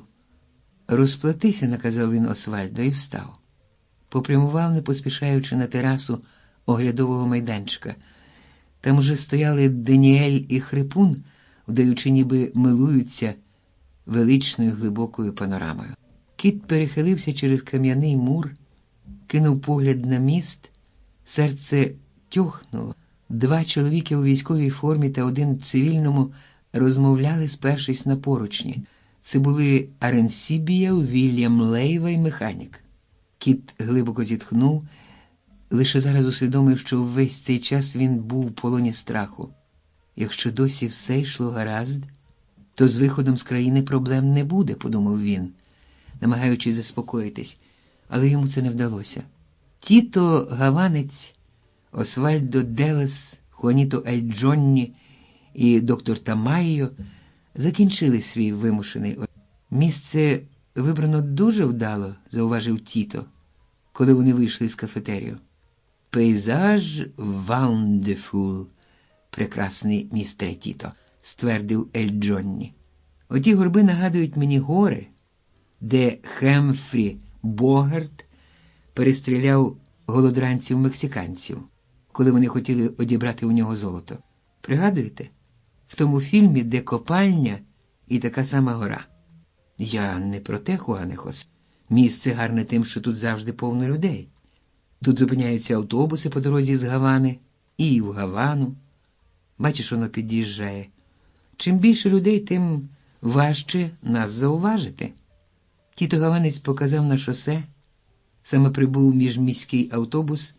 Підійшов кіт, стис руку Освальдо. «Уже?» – вигукнув. «Що?» – запитав доктор Тамайо. «Дим!» Голос кота увірвався. «Дим!» Усіх наче пружиною підкинуло, дивилися в напрямку, куди вказав кіт, а у далечині помалу ріс чорний широкий стовп диму, немов хотів з'єднати небо із землею. «Гей! А що то за чорний дим над Гаваною?» – запитав голосно хтось на терасі. Маріо і Хуліо Пурруа подивились туди, куди указував чоловік, і завмерли, побачивши чорний стовп диму. Неподалік Даніель розповідав Хрипуну, як йому подобалися пальми іще з дитинства. «Поглянь», – прохрипів Хрипун, – «поглянь туди». Даніель обернувся і замовк, побачивши дим. Кіт, обминаючи цікавих, швидко підходив до кожного із своїх. «За мною! Час іти! Рушаємо до печери!» На мосту Аренсібія, Лейва і механік стояли, обіпершись об поручні. Мовчки дивились вниз, в порожнечу. Відчуття самотності і безпорадності охоплювало людину тут, в центрі споруди. Нервове напруження, яке нагніталося із самого початку операції, страхітлива краса безодні приголомшували. Аренсібіє, порушив Лейва, прикре мовчання, і той повернув голову, глянув на нього. Коли... Та Лейва не закінчив. Обличчя Аренсібії було страшне.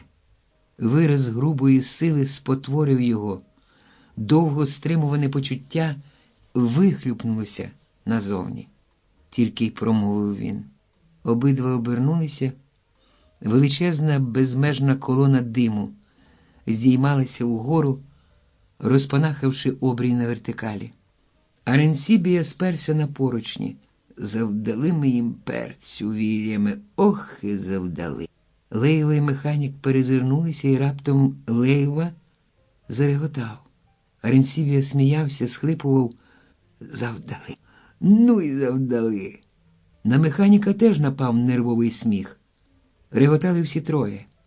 Глянуть один на одного, і знову вибух сміху, чимось схожий на плач. Завдали перцю, Боже мій! Рознесли нафтоперегінний цілий завод на друзки. Розділ 2.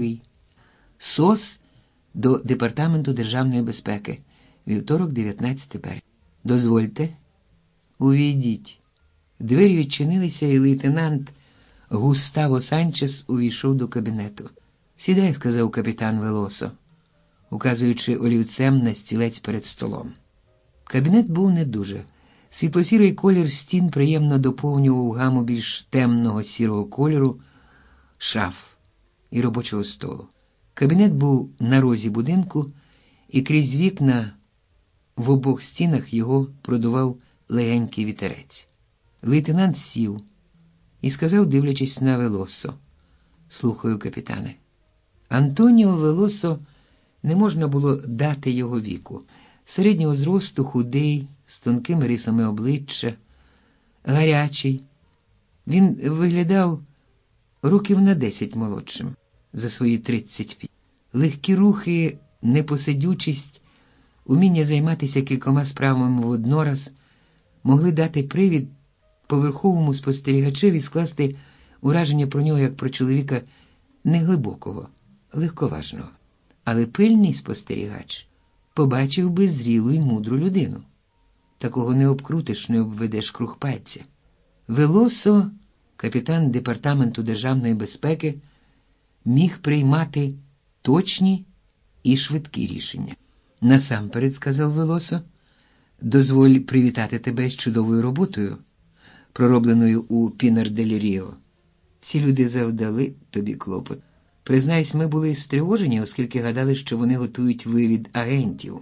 Та завдяки тобі, щиро кажучи, перебив його лейтенант, на головний слід навів мене Комітет захисту революції. Основні дані теж я отримав з його допомогою. Комітет блискуче провів роботу. Я лише... Слухай, Густаве, сказав Велосо, ну, ми це вже знаємо. Знаємо також, що ти діяв добре, довів справу до кінця, як найкраще. А крім того, я теж із досвіду знаю, як важко змусити тебе прийняти вітання. І з свого боку бажаю тобі якнайчастіше їх приймати. Дякую, усміхнувся Густаво. Він був років на 2 старший за капітана Велосо. І зовсім зовні на нього не схожий. Високий, атлетичної статури, русявий, із світлими очима, Густаво мав складатись на кубинця. І складався. «У мене є дещо для тебе», – сказав Велосо. «Йдеться про одного нашого торгпреда за кордоном.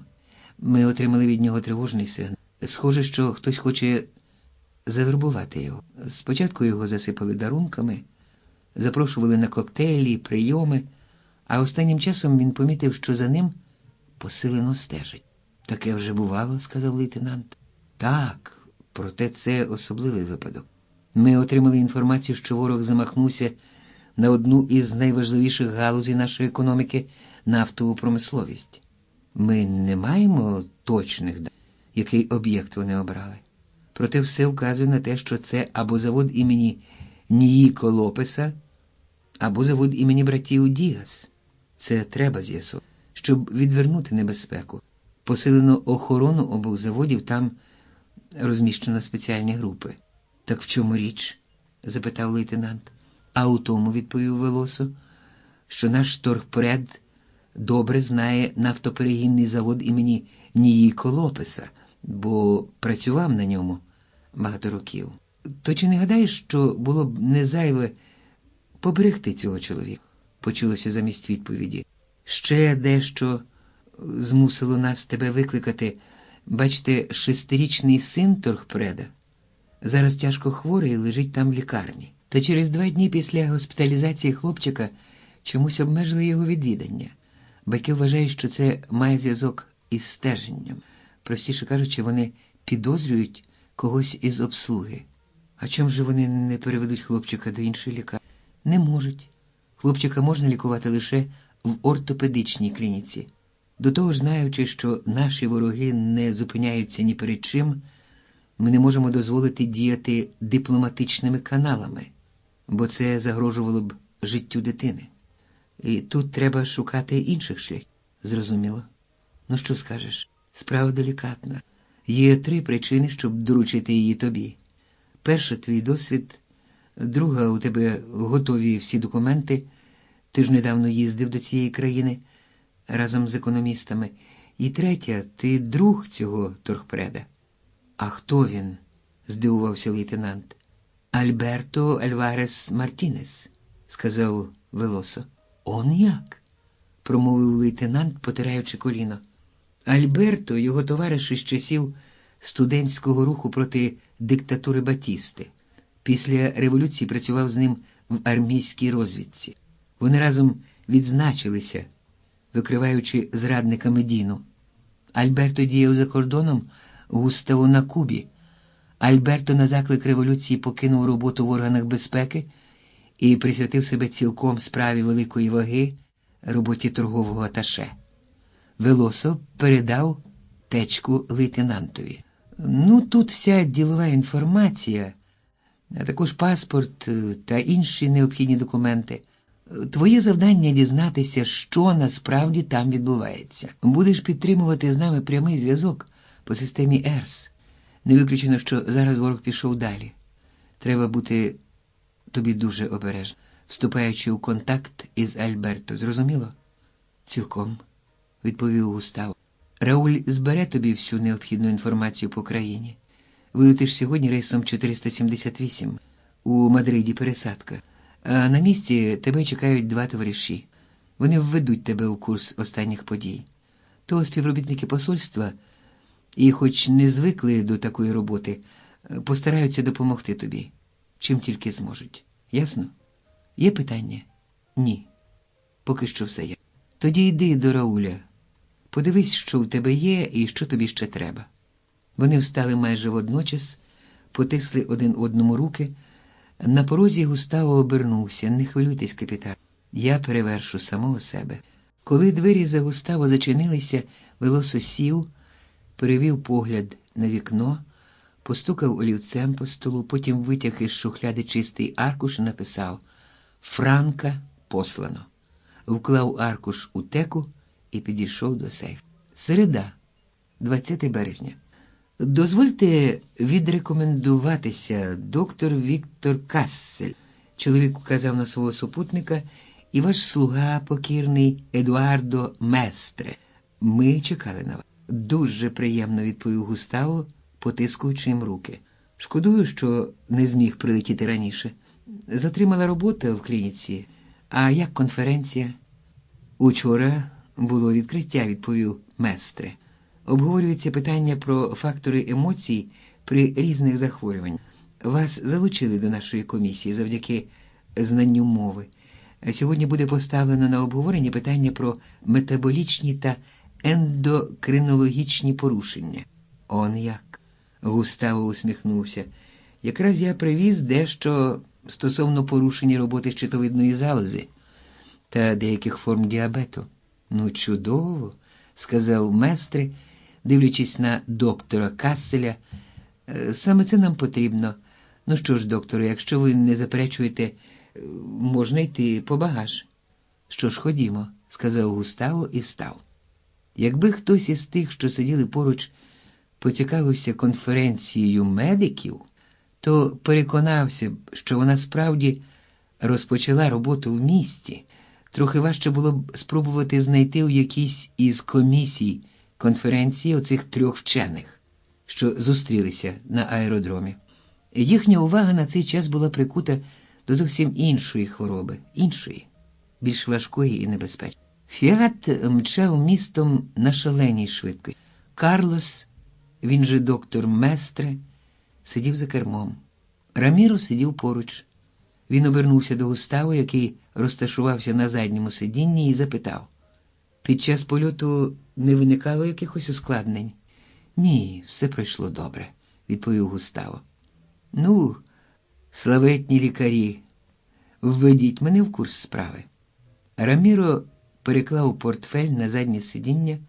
«Тут знайдеш все, що тобі потрібно. Гадаю, ти сам розберешся. А як зв'язуватися з вами?» «У портфелі. Ну, там такий план міста. Ми поділили його на зони. Досить тобі назвати номер зони, і менше як за 10 хвилин ми будемо біля тебе». «Чудово», – відповів Густаво. «Ви все продумали?» І додав, жартуючи: «Не так-то вже й погано, як для аматорів». «І з чогось же треба починати?» – відказав, посміхаючись, Раміро. «Під'їжджаємо до готелю», – попередив Карлос. Залишилося 2 квартали. «О, ще одне», – перебив Раміро. «Ми поселили тебе під ім'ям доктора Феррера, адвоката одного латиноамериканського туристичного агентства. Мета твого приїзду сюди – укладення договору». «Прибули», – оголосив Карлос і зупинив машину біля входу. Машина від'їхала, як тільки розсильний готелю витяг із неї багаж. «Я виграв дещо на різниці в часові», – подумав Густаво, підходячи до адміністратора. Готель був скромний, зате цілком відповідав вимогам роботи розвідника. Тут ніхто не потурбує. «Доктор Феррер», – сказав Густаво, підійшовши до стойки. А про себе додав: «Поки житиму в готелі». Номер був невеликий, але затишний. Проте Густаво було не до комфорту, не встиг розсильний зачинити за собою двері, як він поринув у вивчення матеріалів, які дав Раміро. Скоро усе ліжко було встелене переглянутими паперами. Густаво сидів на краєчку ліжка і записував телефонну розмову. Тільки-но він подзвонив від імені Альберто Альвареса до майстерні і запитав, чи відремонтовано автомобіль. Йому відповіли, що машина буде готова завтра, не пізніше 9 ранку. Густаво взяв якийсь аркуш із ліжка, прочитав, подумав трохи, набрав номер. Почувши голос Раміро, попросив його заїхати до готелю. Була 3:30 дня. Густаво набрав номер телефону Альберто Альвареса. Сигнал прозвучав лише раз, і у трубці почулося: «Слухаю». Густаво зразу ж впізнав голос друга, хоч давно вже не чув його. Стримався, щоб не привітати його, як звичайно. Не знаєш, де чатує небезпека. «Це мешкання доктора Альвареса?» «Він біля телефону», – відповів голос. І лейтенант зрозумів, що Альберто його не впізнав. Треба назватися, але дуже обережно. «Говорить Франк», – сказав він. І прислухався, намагаючись вловити хоч найменшу ознаку того, що Альберто впізнав його по голосу. «Франк?» Не впізнав. Дивно, не схоже на Альберто. «Він чимось стурбований», – подумав лейтенант. «Так, Франк з майстерні», – сказав він, даючи змогу Альберту зібрати думки. «Я хотів сповістити, що ми вже кінчаємо ремонт вашої машини». І тут лейтенант пригадав маленький жарт давніх студентських років. «Ви на нас попросили повістити», – сказав, удаючи з себе заїку їхнього старого університетського товариша. Маневр удався. Голос Альберто повеселішав. «Ой, чудово! І коли я зможу забрати машину?» «Про всяк випадок краще дати годину додатково», – подумав Лит, і відповів: «Завтра, після 10-ї». «Ні, не годиться. Вона мені потрібна раніше, до 9:45. Ну, щоб поїхати на роботу. А це можливо?» Чому Альберто так наполягає на своє? чи хоче цим щось сказати, поїхати на роботу. І Густаво згадав, що цього вівторка Альберто мав працювати вдома. Так його інформував Раміро. Що ж означають слова «поїхати на роботу»? Хіба вже... Ну, гаразд, зважився лейтенант. Але для цього я мушу залишитися сьогодні після роботи. Доведеться вам доплатити. Згода, сказав Альберто. Машина мені потрібна. І Густаво уловив щось у тому «машина мені». Ну що ж, згодився він. Запевняю, вас буде готова. Ой, ледве не забув. Замок шухлядки на панелі виявився поламаний. Ми його замінили. Дуже добре, дякую. По тону Альберто було ясно, що він зрозумів, про що йдеться. Ну, то до завтра, сеньоре. Попрощався лейтенант і поклав трубку. Щось прояснилося без сумніву. ЦРУ вступило у контакти з Альберто, і той знав, що телефон його прослуховується. Отже, за Альберто стежить вночі і вдень. І треба бути надзвичайно обережним, виходячи на зв'язок. І водночас усе вказувало на те, що діяти треба швидко. Франк тут тепер уже має опору. Як би так влаштувати, щоб усе вийшло на добре, думав Альберт. Стара, принеси мені цигарки, попросив він жінку. Жінка повернулася. А підійди-но сюди на хвилиночку, покликав Альберто. Із кишені сорочки він витяг записничка. Слухаю. Жінка підійшла ближче. Сідай, хочу тобі щось сказати. Альберто написав у книжці. Не мовчи і водночас читай те, що я писатиму. За нами стежить. У нас встановлено мікрофони. Жінка злякано і здивовано кивнула. Стара, сьогодні зі мною говорили одні люди. Люди? Які люди? Ти хочеш сказати? Так, я хочу сказати, що сьогодні вони говорили зі мною. Що їм треба?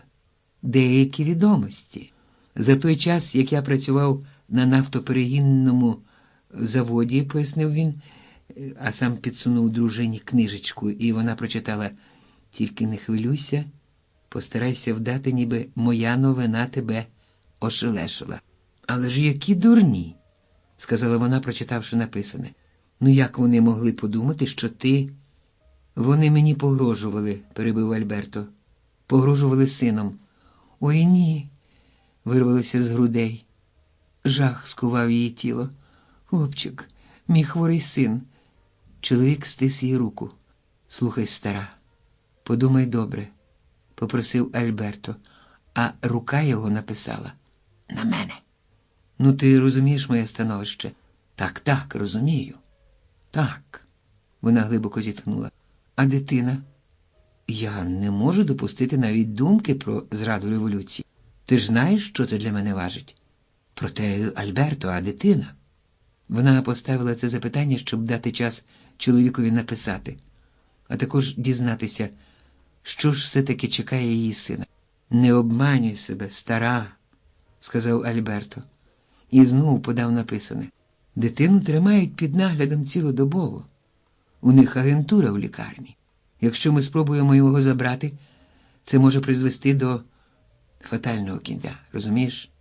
Поки він говорив, у записній книжці вона прочитала: «Умовляй мене передати потрібну їм інформацію. Крім того, і за тобою, і за мною стежать.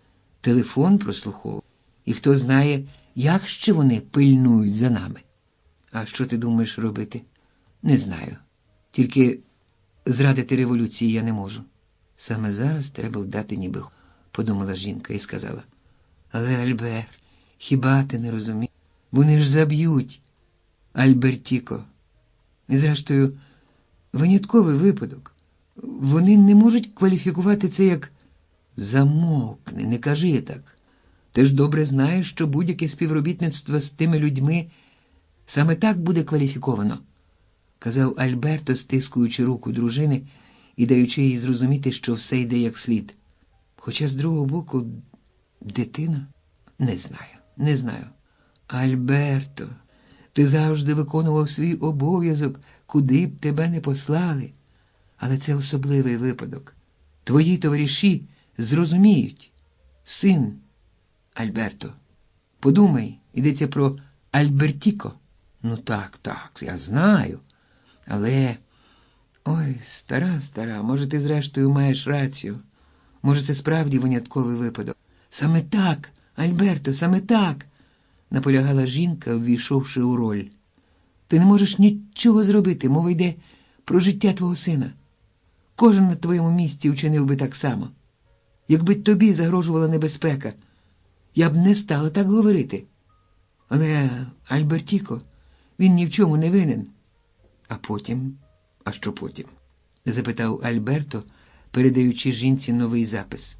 А потім, коли хлопчик буде врятований, ти зможеш піти в посольство, розповісти про все, що сталося, відповіла жінка, пробігаючи очима запис. Щоб допомогти нам, прислали Франка. Із сином нічого не трапиться. Слова ці подіяли на неї заспокійливо. Коли на Кубі знають, у якому становищі опинилися вони з Альбертіко, то зроблять все, щоб не скоїлося нічого лихого. Вони вже знатимуть, як з нами вчинити.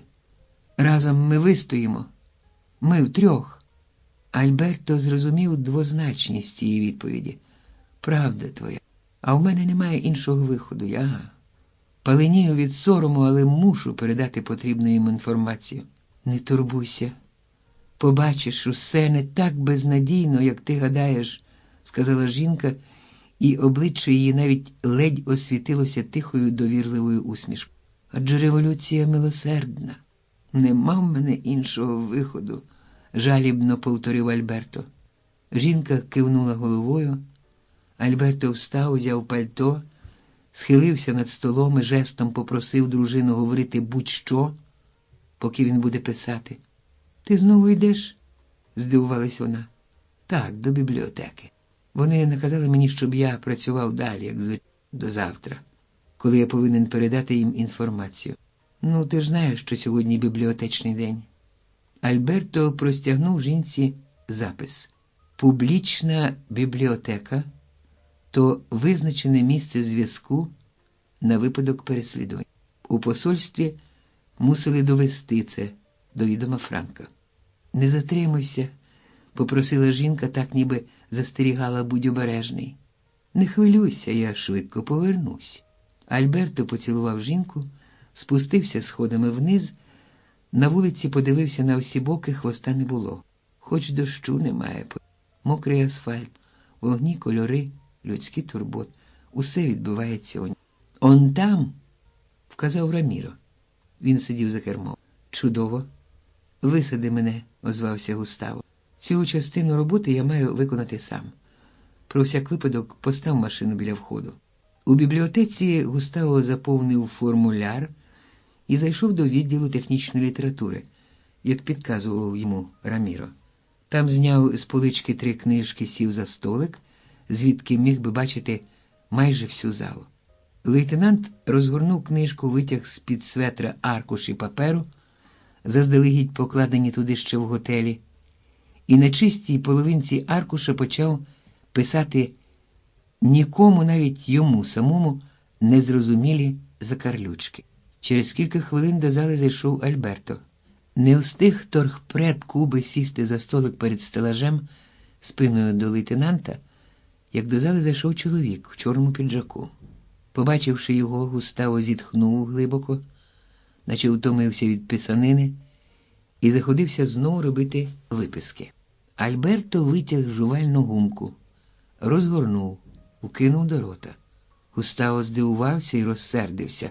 Ну, досить займатись дурницями. Головне зв'язатись з ним.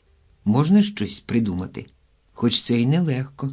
Сидить тут отой йолоп у чорному піджаку. Вийти в туалет чи що? Але ж той у чорному, напевне, не сам. Якого біса сидіти тут і цілий день дряпати папір за карлючками? Не розумію, як може Альберто з таким задоволенням жувати гумку, як... І раптом сяйнула згадка. Університет. Студентські роки. Він уже знав, що задумав Альберто. Це було так просто. І з яким задоволенням розсміявся б зараз Густаво прямо у вічі агентам ЦРУ. У часи, коли телевізійну камеру можна сховати у книзі, коли винайдено рушниці, які стріляють кулями-мікрофонами, і мікрофони, які можна проковтнути за обідом, навіть не помітити цього, коли у крапці над «і» можна помістити цілий мікрофільм, коли уся електронна наука на озброєнні таємних служб імперіалістичних держав, придумати таке страшенно. Альберто вийшов кілька хвилин тому. За ним ув'язалися два типи, повідомив Раміро, поки вони йшли до машини. Так я знаю, сказав Густав. Один у сірому плащі, другий в чорному піджаку. Саме так. Поїдемо за ними? Ні, відповів лейтенант, не треба. Вони сіли в машину, Раміро сказав, ну то що, Франку, завадили оті два типи і нічого не вдалося зробити? Мені не вдалося, а от Альберто вдалося, і немало. Лейтенант витяг з кишені папірець із слідами жувальної гумки, розгорнув і прочитав уголос. Вони хочуть отримати план або інформацію про цех С нафтоперегінного заводу імені Ніко Лопеса. Я повинен подати їх завтра до 9 години ранку. Якщо не виконаю, синові загрожує смерть. Жду вказівок. Ну й вигукнув Густаво. Що будемо робити? Запитав Раміро. Треба якнайшвидше зв'язатися з Гаваною. Вони скажуть. Франку, а як Альберто вдалося передати записку? Потім розповім. А зараз поспіши, бо ще багато роботи. До 7 вечора Густаво закінчив докладний звіт і передав його прямо у Департамент державної безпеки по прямій лінії зв'язку, як вказав йому капітан Антоніо Велосо. Через кілька хвилин Гавана відповіла, чекати указівок, їх він отримає не пізніше 8 ранку наступного дня. Густаво знав, що це мінімальний термін, який дозволив би йому підготуватись до зустрічі Альберто із агентами ЦРУ. Якщо він не вкладеться в цей час, то Альберто прийме рішення, яке поставить під загрозу його сім'ю. Густаво знав Альберто вже багато років і був переконаний в цьому. Густаво скинув окуляри, від втоми боліли очі, ковтнув кілька таблеток, щоб не заснути, і прийняв душ. Раміро приніс лимонад, бутерброди. Поки Густаво їв, Раміро без кінця розпитував його про Кубу. О 8 вечора з'явився Карлос. Об 11 вечора Раміро приніс цигарки і термос з кавою. На годину ночі в попільниці вже було 24 недопалки, а розмові не видно було кінця. О 2:45 їх потягло на сон.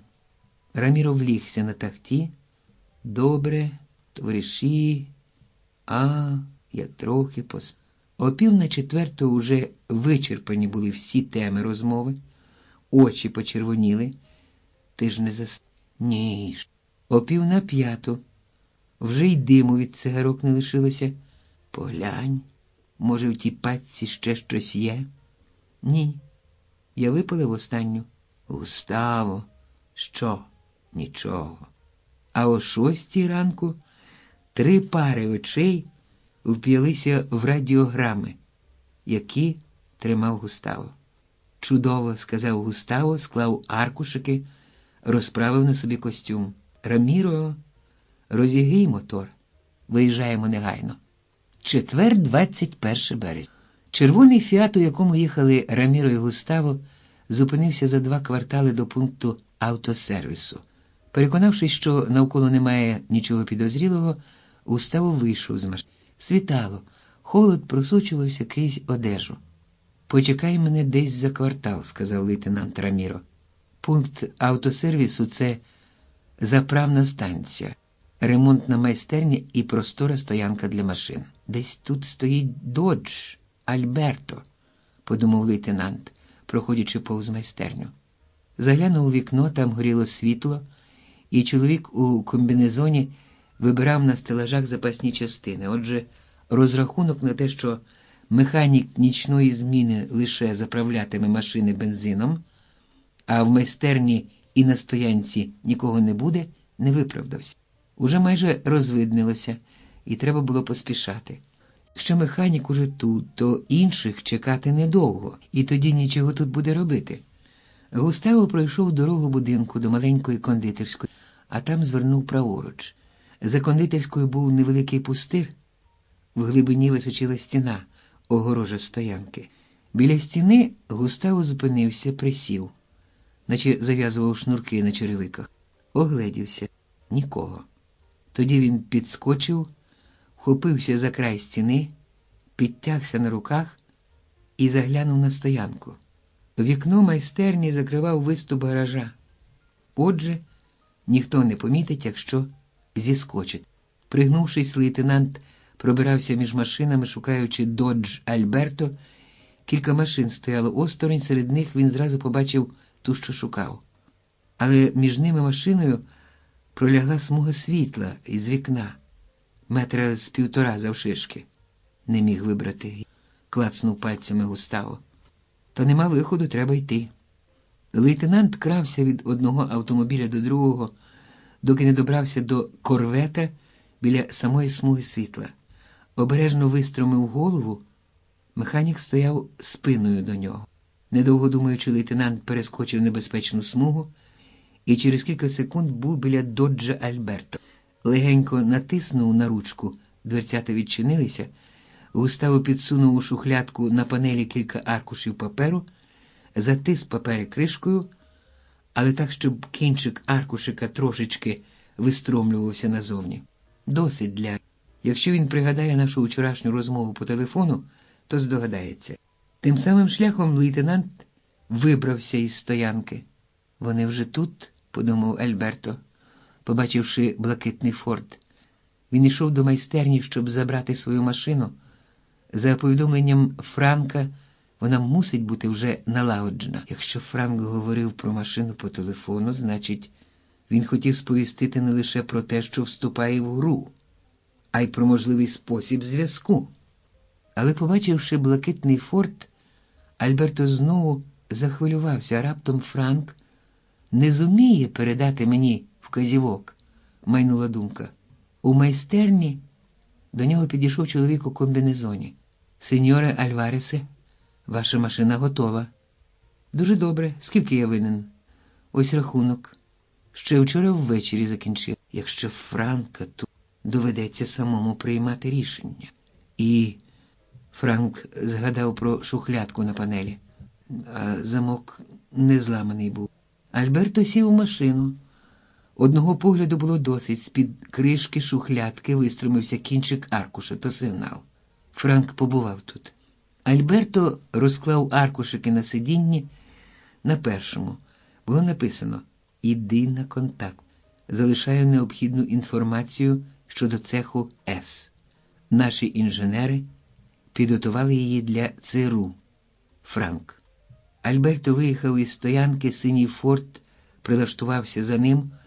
Кожну зупинку біля світлофора Альберто використовував для ознайомлення із інформацією Франка, і ввесь час від нього не відставав синій форт. Рубіо був справжній майстер. Прибувши на вказане місце, Альберто зупинив машину, кинув останній погляд на запис Франка. Отже, дана установка найпридатніша для переробки радянської нафти, добутої на Кавказі. Він сховав папери під сидіння і вийшов з машини. Форд зупинився позаду. Здоровило боксер поманив Альберта рукою. Йому відчинили задні дверцяти, і Альберто сів в машину. «Дисциплінований», – глянув на годинник боксер. «Точний», – підтвердив фарбований. «Поїхали, Рубіо. Ти знаєш куди». Кубинське сонце уже добре припікало, коли Велосо підходив до Департаменту державної безпеки. Робота посувалась успішно, необхідно доповісти начальству. Капітан постукав у двері. «Ввійдіть», – почувся голос. Велосо зайшов до кабінету. «Я ждав вас», – сказав чоловік, що сидів за столом. «Ми тільки що отримали повідомлення від Франка». Майор узяв папери, подані йому капітаном, і став уважно вивчати їх. «А що ви думаєте з цього приводу? Ваші пропозиції?» «Справа складна, вимагає обережності, але наша перевага у тому, що ми знаємо плани ворога, або принаймні його наміри. І ми вже підкинули їм дезінформацію. Ми знаємо, що вони спробують провести диверсію на заводі імені Ніїко Лопеса. Вважаю, нам треба підготуватися і чекати. Але самим нічого не розпочинати. Пропоную захопити всю групу повністю. Конкретно, повторюю, чекати їхніх дій, а ми будемо діяти відповідно до обставин. Згоден, сказав майор. Доручаю тобі керувати операцією. Постійно тримай мене в курсі подій. Найважливіше рішення погоджуй зі мною, а не буде такої можливості, бери відповідальність на себе, дозволяю. Зрозуміло? Зрозуміло, відповів капітан. Дозвольте йти, товаришу майоре. А сонце палило нещадно по-кубинську. Сліди на піску. П'ятниця, 22 березня, 12 година 10 хвилин. У кабінеті капітана Антоніо Велосо застигли у напруженій тиші телефони, сейфи і люди. Чекають. Лейтенант Хасінто Наполеон Бланко, сидячи в кріслі, даремно намагався згадати, скільки світанків зустріли вони з Велосо отут у цих самих кріслах, борючись зі сном, палячи цигарки одна за одною. Задзвонив телефон, Велосо рвучко вхопив трубку. «Слухаю», доповідає Фундора з відділу дешифрування. Ми засікли нову підпільну рацію. Перехоплено радіограму. Розшифрували? Ще ні, працюємо. Добре, Фундоро. Як тільки закінчите, негайно доставте мені. Велосо повісив трубку, обернувся до лейтенанта Бланко. Я певний, що радіограма стосується заводу. Чому? Вони готують удар. Отже, марно ризикувати не будуть. Радіограму дано на новій частоті. Запобіжний захід. Можливо, вони і шифром новим користуються, а крім того, в них було досить часу, щоб ознайомитися з інформацією, яку передав Альберто, почати діяти. Ну, звичайно, це лише припущення. Почекаємо розшифрування. Лейтенант Бланко відкинувся на спинку крісла. Ясно. Дим від цигарки вився спіраллю до стелі. 3 година 40 хвилин. У лейтенанта Бланко злипались повіки, Велосо кахикнув, посміхнувся, побачивши, як сіпнувся лейтенант. «Та ти що, спати зібрався?» Бланко позіхнув, прикривши рота рукою, пробурмотів: «Капітане, чи не подзвоните в ВПП? Хай принесе нам кави. Він, мабуть, уже на місці. Спробуємо». Велосо взяв трубку. «А з'єднайте, будь ласка, мене з кухнею. Слухай, старий, це Велосо. Ми ще тут. Чи не знайдеться у тебе кави?» «Чудово!» – капітан повісив трубку. «Зараз принесе». Лице лейтенанта просвітліло, клацнув пальцями. «Бачите оце? Дозвольте». Не дав йому закінчити голос Фундори. Капітан встав і взяв у Фундори радіограму. «Гості прибувають 4 години після нічного обходу, якщо бризи порядку», – прочитав він уголос. Запала тиша. На мить капітан відірвав погляд від тексту, потім знову уп'явся очима у радіограму. «Гості прибувають 4 години після нічного обходу, якщо бризи порядку». Тут помилка мусить бути. Бриз – однина. Бризи. Не все сказано в радіограмі, докинув Бланко. «Ну, давай розбирати по шматочку. Гості, мабуть, ті, кого засилають, 4 години після нічного обходу з висадки. Очевидно, маються на увазі наші прикордонники. Але де? Тут нічого не сказано про місце», – сказав Бланко. «Залишилося розібрати лише, якщо бризи порядку. Можливо, тут сказано саме про місце. Думай, лейтенанте». «Намагаюся». «Капітане!» «Що, Фундоро?» «Прошу пробачення, та я де в чомусь з вами не згодний». «Кажи». «Маю на увазі обхід. Як вони можуть взяти за відправну точку для висадки час обходу, коли наші прикордонники постійно його змінюють? Виходить, їх агентам на Кубі відомий графік. Твоя правда, Фондоро, згодився Велосо. Тоді що ж означає після нічного обходу? Не знаю, відказав Фондора.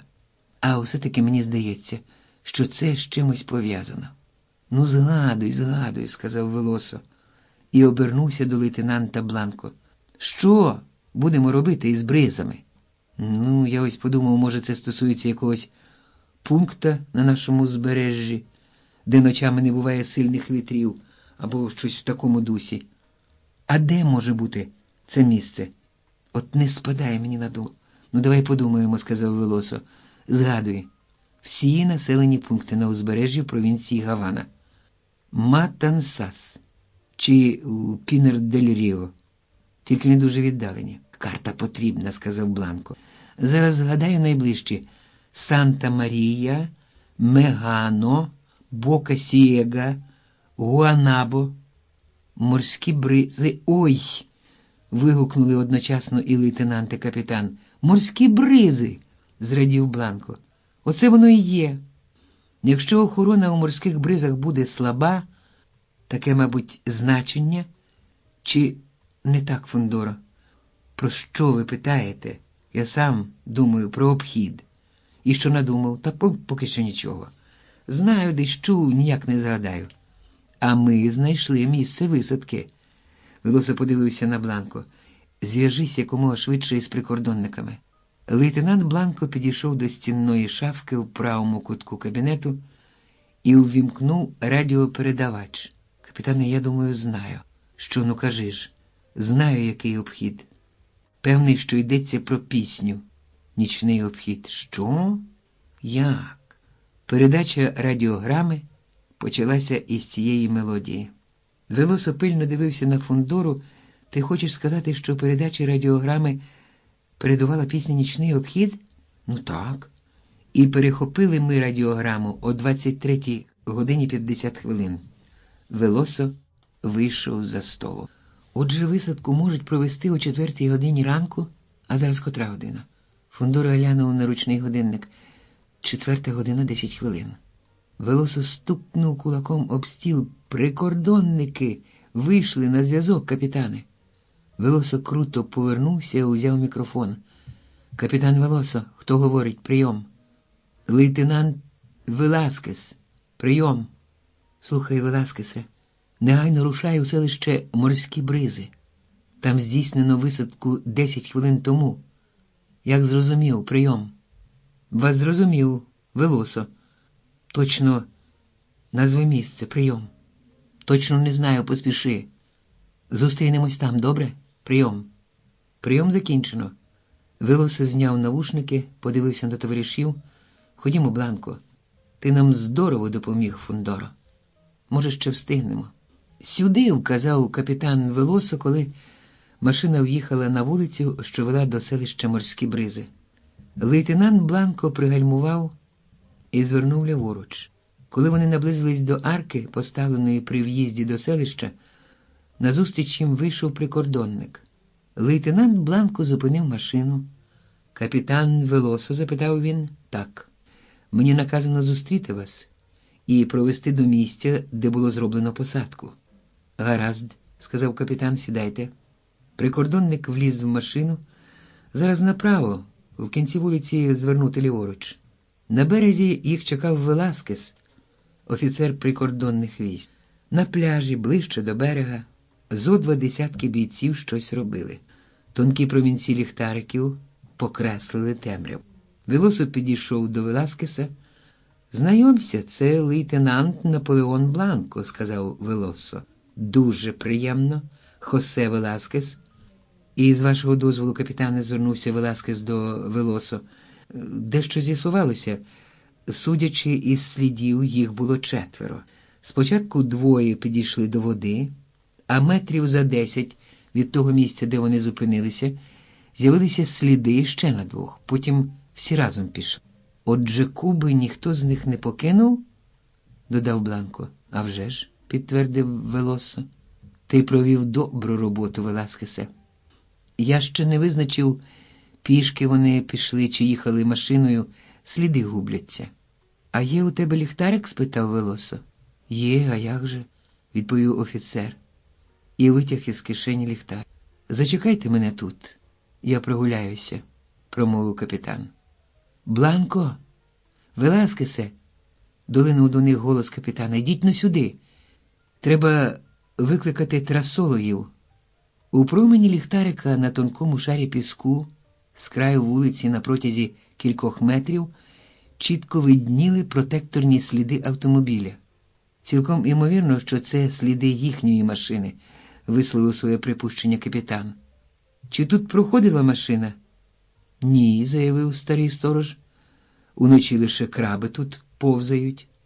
Ви певні, що не чули гуркоту мотора? Наполягав капітан Велосо. Ні, товаришу, я цілком певний. Хочу вбити, бо цієї ночі лише одна машина проїхала. Машина лікаря, це точно. Лікаря? А якого? Швидко перепитав Велосо.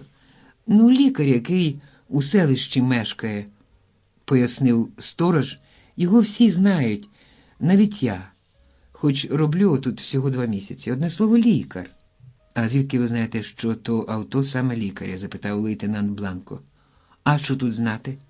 Я бачив власними очима, крізь шпарку. Сторож вказав на вертикальний отвір у нещільно прикритому вікні. Капітан Велосо, лейтенант Бланко і офіцер-прикордонник стояли у маленькій будці сторожа, котрий охороняв обладнання нафтодобувної станції у морських бризах. «І звідки ви змогли впізнати лікаря?» – запитав капітан.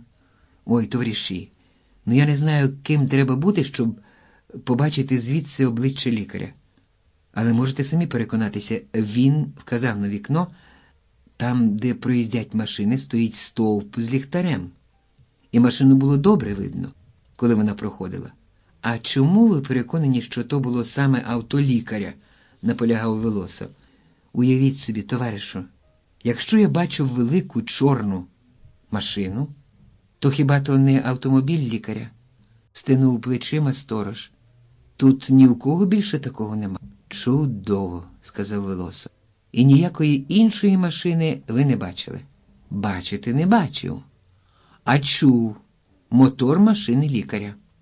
Велосо глянув на лейтенанта Бланко, тоді знову обернувся до старого, пригладив волосся, глибоко зітхнув і запитав. «І все-таки, ну як ви впізнали, що то саме авто лікаря?» «Ой, ну дуже просто, товариш, бо коли воно рушало, то рикало отак. Урр, урр. Точнісінько, як машина лікаря», – пояснив старий і розвів руками. «Тут не може бути помилки?» Велосо знову глянув на Бланко, і той запитав. «А ви знаєте, де мешкає лікар?» Лейтенант Веласкес втрутився в розмову. «Я знаю. Це лікар Мартінес.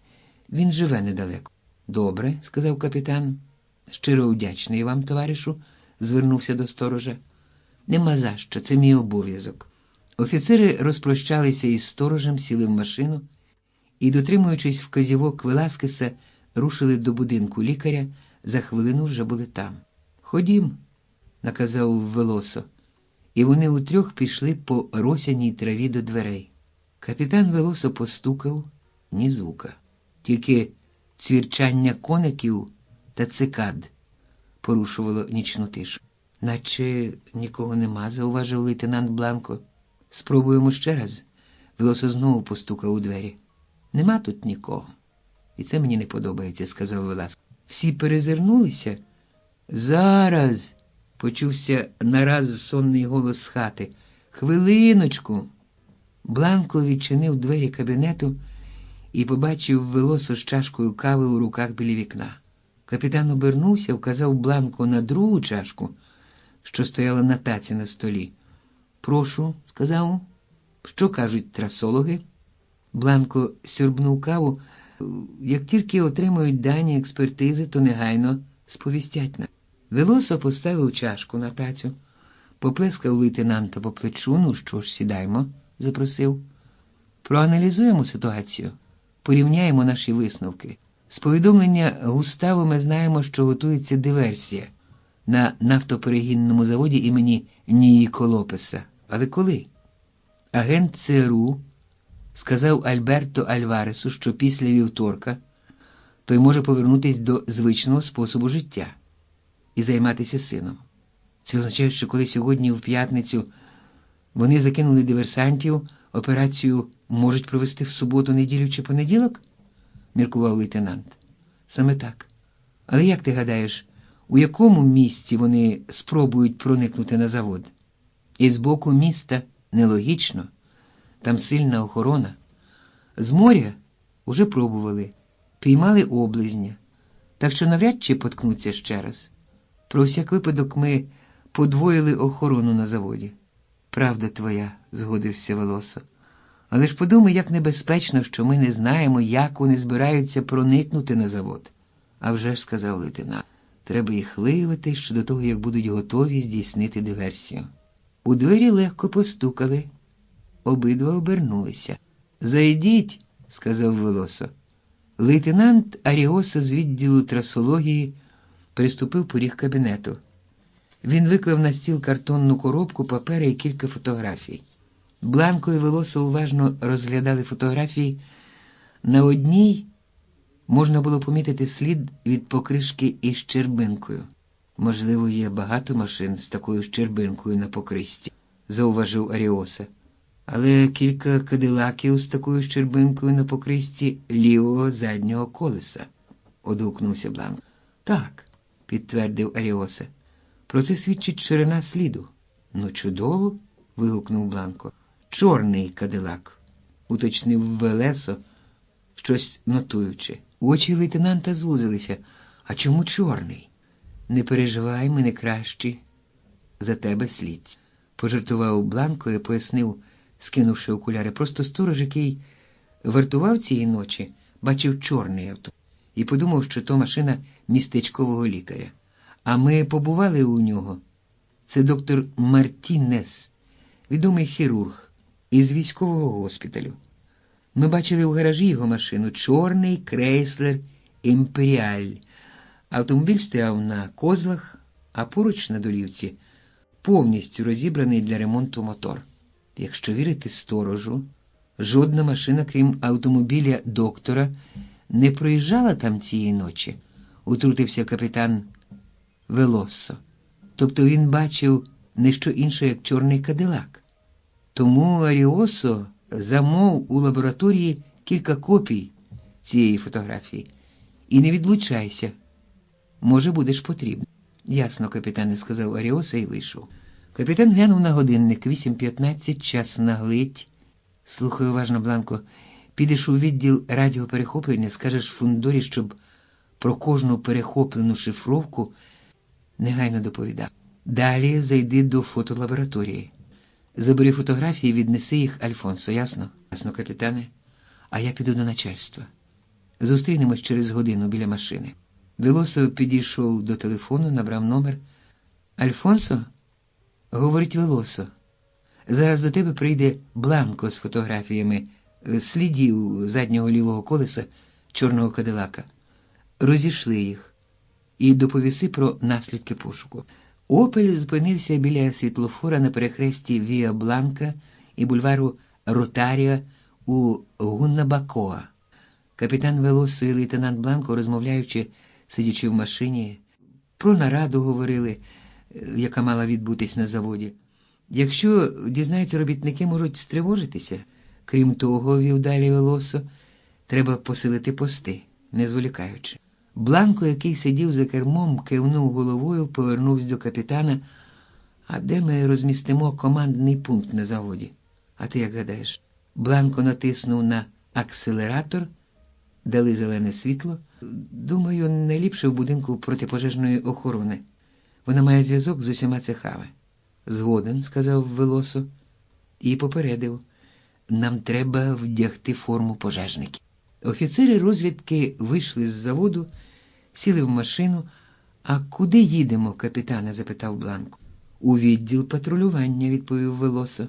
Через хвилину нафтоперегінний завод залишився позаду. «Основне, здається, зроблено», – сказав лейтенант. «Так», – відказав Велосо. «Я казав тобі про прикордонників?»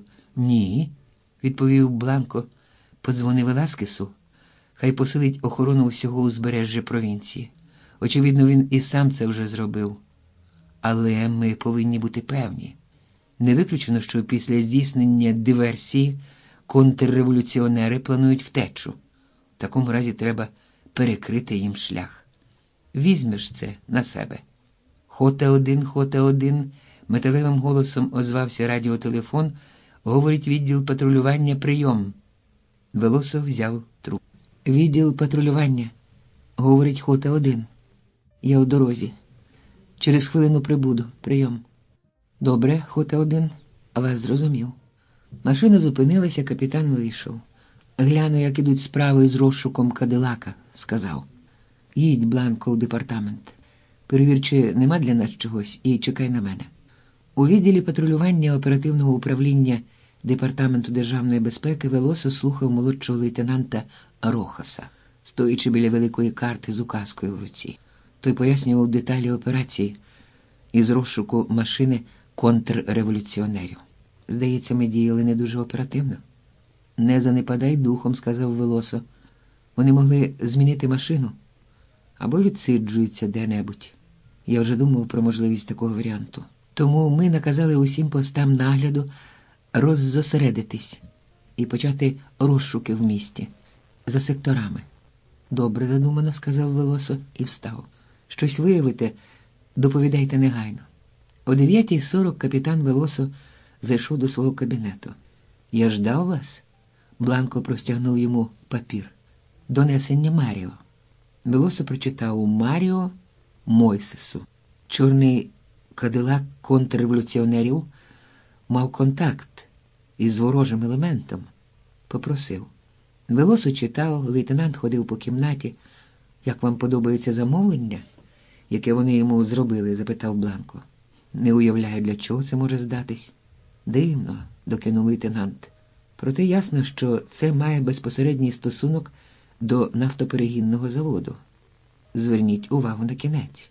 Цими днями готується щось значне. Контрреволюціонер заїде додому до ворожого елемента сьогодні ввечері, щоб забрати замовлення. Кінець. Велосо склав аркуш, замислився, тоді глянув на Бланко і запитав. Ну і як? Думаю, дадуть виставу сьогодні вночі, відповів лейтенант. У кварталі панувала тиша. Тут рідко проїжджали машини. Хіба коли якась проскочить. Біля тротуару сусіднього кварталу стояв червоний «Шевроле». На розі два хлопці захоплено розмовляли про спорт. То були співробітники Департаменту державної безпеки. Велосо і ще два співробітники, які сиділи у червоному «Шевроле», спостерігали за входом до будинку, навпроти якого приткнувся понтяк. Як тільки у дверях з'явився якийсь чоловік, Велосо взяв трубку радіотелефону. Він вийшов. Хоте-1? Вас зрозумів? Відповів Бланко і звернувся до Кармен, співробітниці, яка сиділа поруч. Постарайся визначити, що це. Може, це не понтяк? До того, як він пройде повз нас. Вогні автомобіля наближалися. Дівчина нахилилась вперед і примружила очі. Це понтяк, сказала вона. Бланко натиснув на акселератор. Опель рвонув вперед, понтяк не встиг його випередити. Лось-1, Лось-1, говорить Хоте-1, говорить Хоте-1, прийом. Бланко схопив трубку. Хоте-1, говорить Лось-1, прийом. Ти не повинен його переслідувати. Скажи, чи проїхав він уже повз тебе, прийом. Бланко відповів трохи розгублено. Я іду перед ним, а що робити, прийом. Припини спостереження, що ще, прийом. Нічого, прийом. Добре, вертайся в департамент. Бланко поклав трубку. Він не втямив, що означав наказ, проте гадав, що Велосо видніше. Ну що ж, Кармен, доведеться вертатися, сказав він. Уявляю, як ти здивувався, коли я наказав припинити нагляд. Ну ще пак, озвався Бланко. Нащо ризикувати? Він міг помітити, що за ним стежать. Так чи інакше, він під нашим контролем. Уже через кілька хвилин після того, як я наказав тобі за ним стежити, ми отримали від Маріо термінове донесення. Він попередив, що вони збираються вивезти 6 дуже важливих контрреволюціонерів і дав адресу у Бока-Сієга, куди і прямував водій понтяка. Ми перевірили адресу. Єдине, що можливо, випустили, чи не заїжджав він кудись по дорозі до Бока Сієга, розумієш?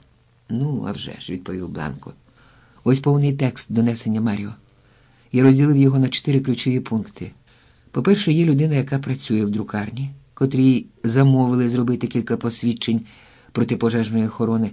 А по-друге, другій людині, механіку, замовили якийсь бачок.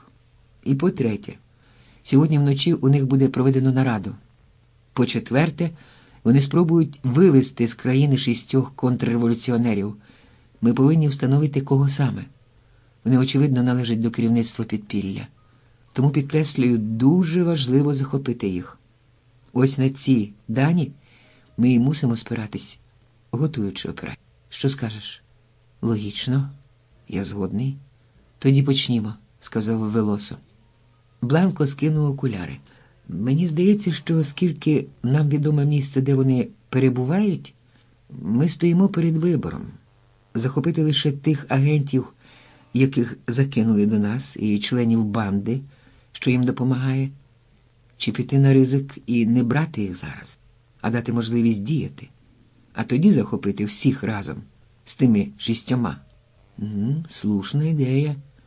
Велосо встав, але треба узгодити із майором, перш ніж прийняти рішення. А поки що розглянемо інший пункт. Добре, згодився лейтенант. Посвідчення, Велосо замислився, ними можуть скористатися, щоб спробувати провести на завод якесь протипожежне обладнання із вкладеною у нього вибухівкою. Логічно, згодився Бланко. Велосо вказав на нотатник «Познач і віддай відповідні розпорядження». Бланко приготувався записувати. Велосо відкинувся на спинку крісла, примружив очі. Без попереднього огляду фахівцями не допускати провозу на завод ніякого обладнання, пакетів, інших предметів, на яких стоїть штамп управління пожежної охорони. Бланко швидко записував. «Що далі?»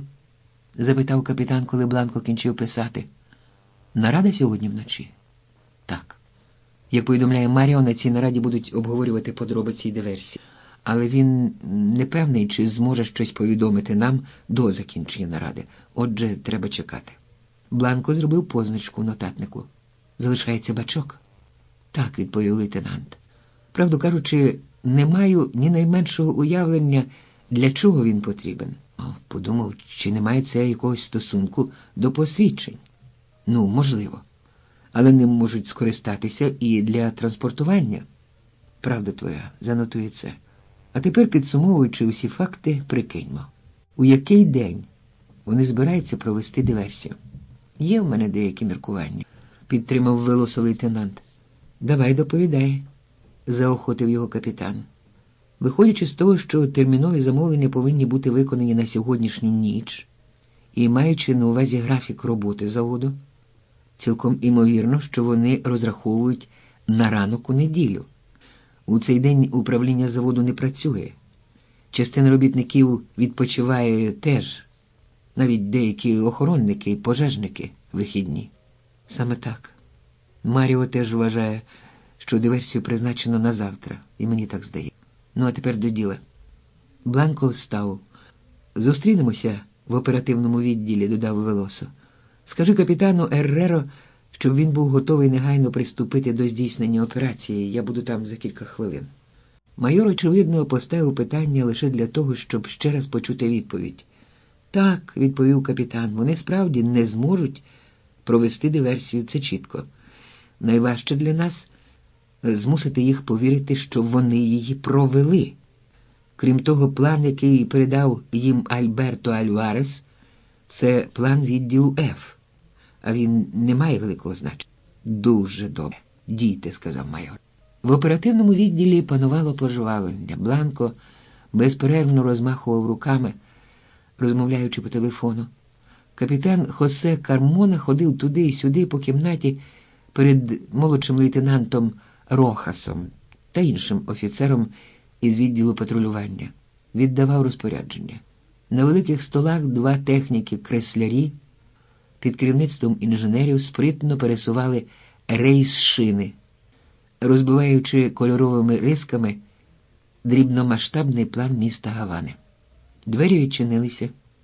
Увійшов Велосо. «Як справи?» – запитав, здійнявши руку у вітанні. «Все йде добре, капітане», – відповів Бланко, поклавши телефонну трубку. «Чудово», – сказав Велосо. «Ти розмовляв із хімічним батальйоном стосовно диму?» «Так. Вони приготують спеціальні димові шашки. Нам їх треба немало, а це вимагає часу. Проте вони підняли на ноги увесь персонал і гарантують, що зроблять. Цим займається лейтенант Фулледа. Я попередив, що дим має з'явитись не пізніше, ніж через 2 години після того, як контрреволюціонери покинуть завод. Бо інакше розійдуться хто куди. Повернуться в свої сховища», – як доповів Маріо. «Дуже добре», – сказав Велосо. «Давай подивимося план операції. Намітимо пости спостереження». «Все?» – підвів риску капітан з оперативного відділу. Молодший лейтенант Рохас і його товариш встали, Велосо і Бланко підійшли до них. «Все гаразд?» – запитав Велосо. «Так, капітане», – відповів Рохас. «Як вам, очевидно, уже пояснив Кармона, ми не знаємо достеменно, коли вони почнуть діяти, але Кармона буде разом з вами, а між собою будемо підтримувати прямий зв'язок». «Зрозуміло», – сказав Рохас. «Можемо йти?» «Ну так. Тільки, будь ласка, дійте оперативно». «Ти перевірив зв'язок?» – запитав Кармона у Велосо. «Ну так. Апаратуру вже встановлено на першому командному пункті, на другому готово, капітане», – доповів один з інженерів із-за креслярських дощок. Усі 3 офіцерів підійшли до креслярів. Ознайомившись із планом, Велосо взяв указку.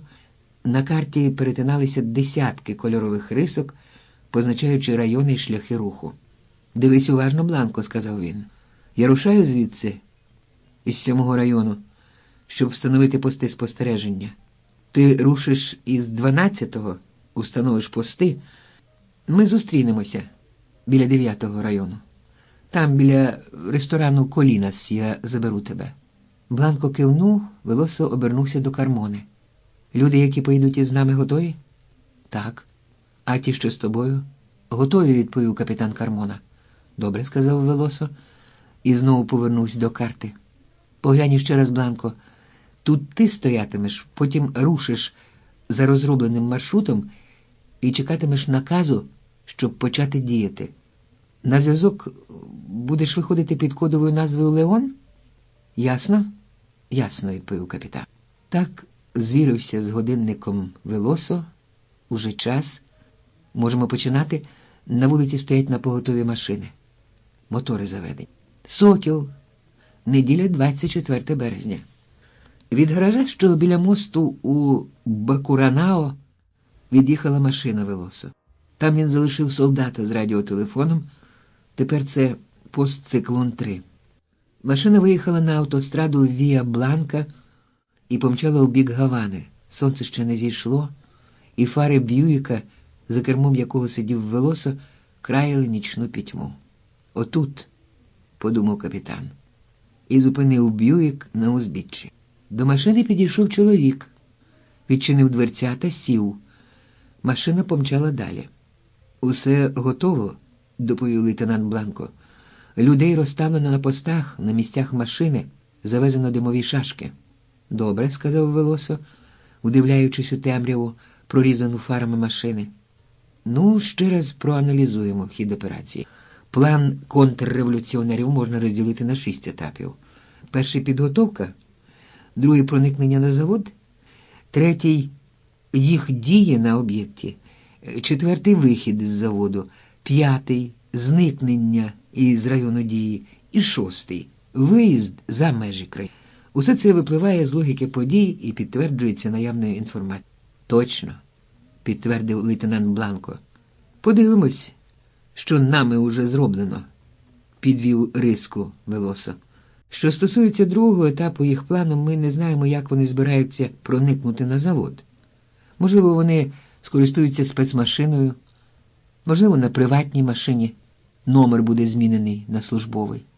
Хай би там що, ми повинні дозволити їм проникнути на завод. Правда, лише у тому випадку, коли будемо достеменно знати про те, що вони проникли на завод. Правда, лише у тому випадку, коли будемо знати достеменно, що вони проникли на завод, і таємно за ними будемо стежити. Увесь підготовчий етап їх плану буде під нашим пильним контролем, запевнив Бланко. Ну, що стосується їх дій на самому заводі, то навряд чи вони поведуться на командос. Радше спробують обдурити нас, непомітно проникнути в центр, щоб закласти вибухівку. Нам невідомо, якою вибухівкою вони думають скористатися, де і як її розмістять. Ми не знаємо також, скільки людей проникне на завод, сказав лейтенант. Ми не знаємо ще й того, чи вони будуть діяти всі разом, чи поділяться на групи, додав капітан. Але кожен із варіантів враховано. І люди на заводі знають, як діяти у кожному випадку.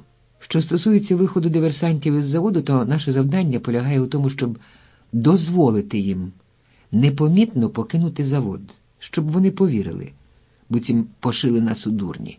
Найвідповідальніший для нас етап – це їхні дії на заводі, також відповідальний момент їх виїзд із країни. Ти зв'язався з прикордонниками? Запитав Велосо лейтенанта. Так, відповів лейтенант. Підрозділи 3 західних провінцій уже в стані готовності. Добре, сказав Велосо. Оскільки нам невідоме місце їх виїзду, до операції підключено, крім оперативного відділу, також відділи у Пінар-дель-Ріо і Матансас. Бюїк підіймався довгою і положистою дорогою Віа-Бланка, коли капітан оголосив: «Під'їжджаємо до командного пункту. Звідси будемо підтримувати прямий зв'язок з оперативним відділом.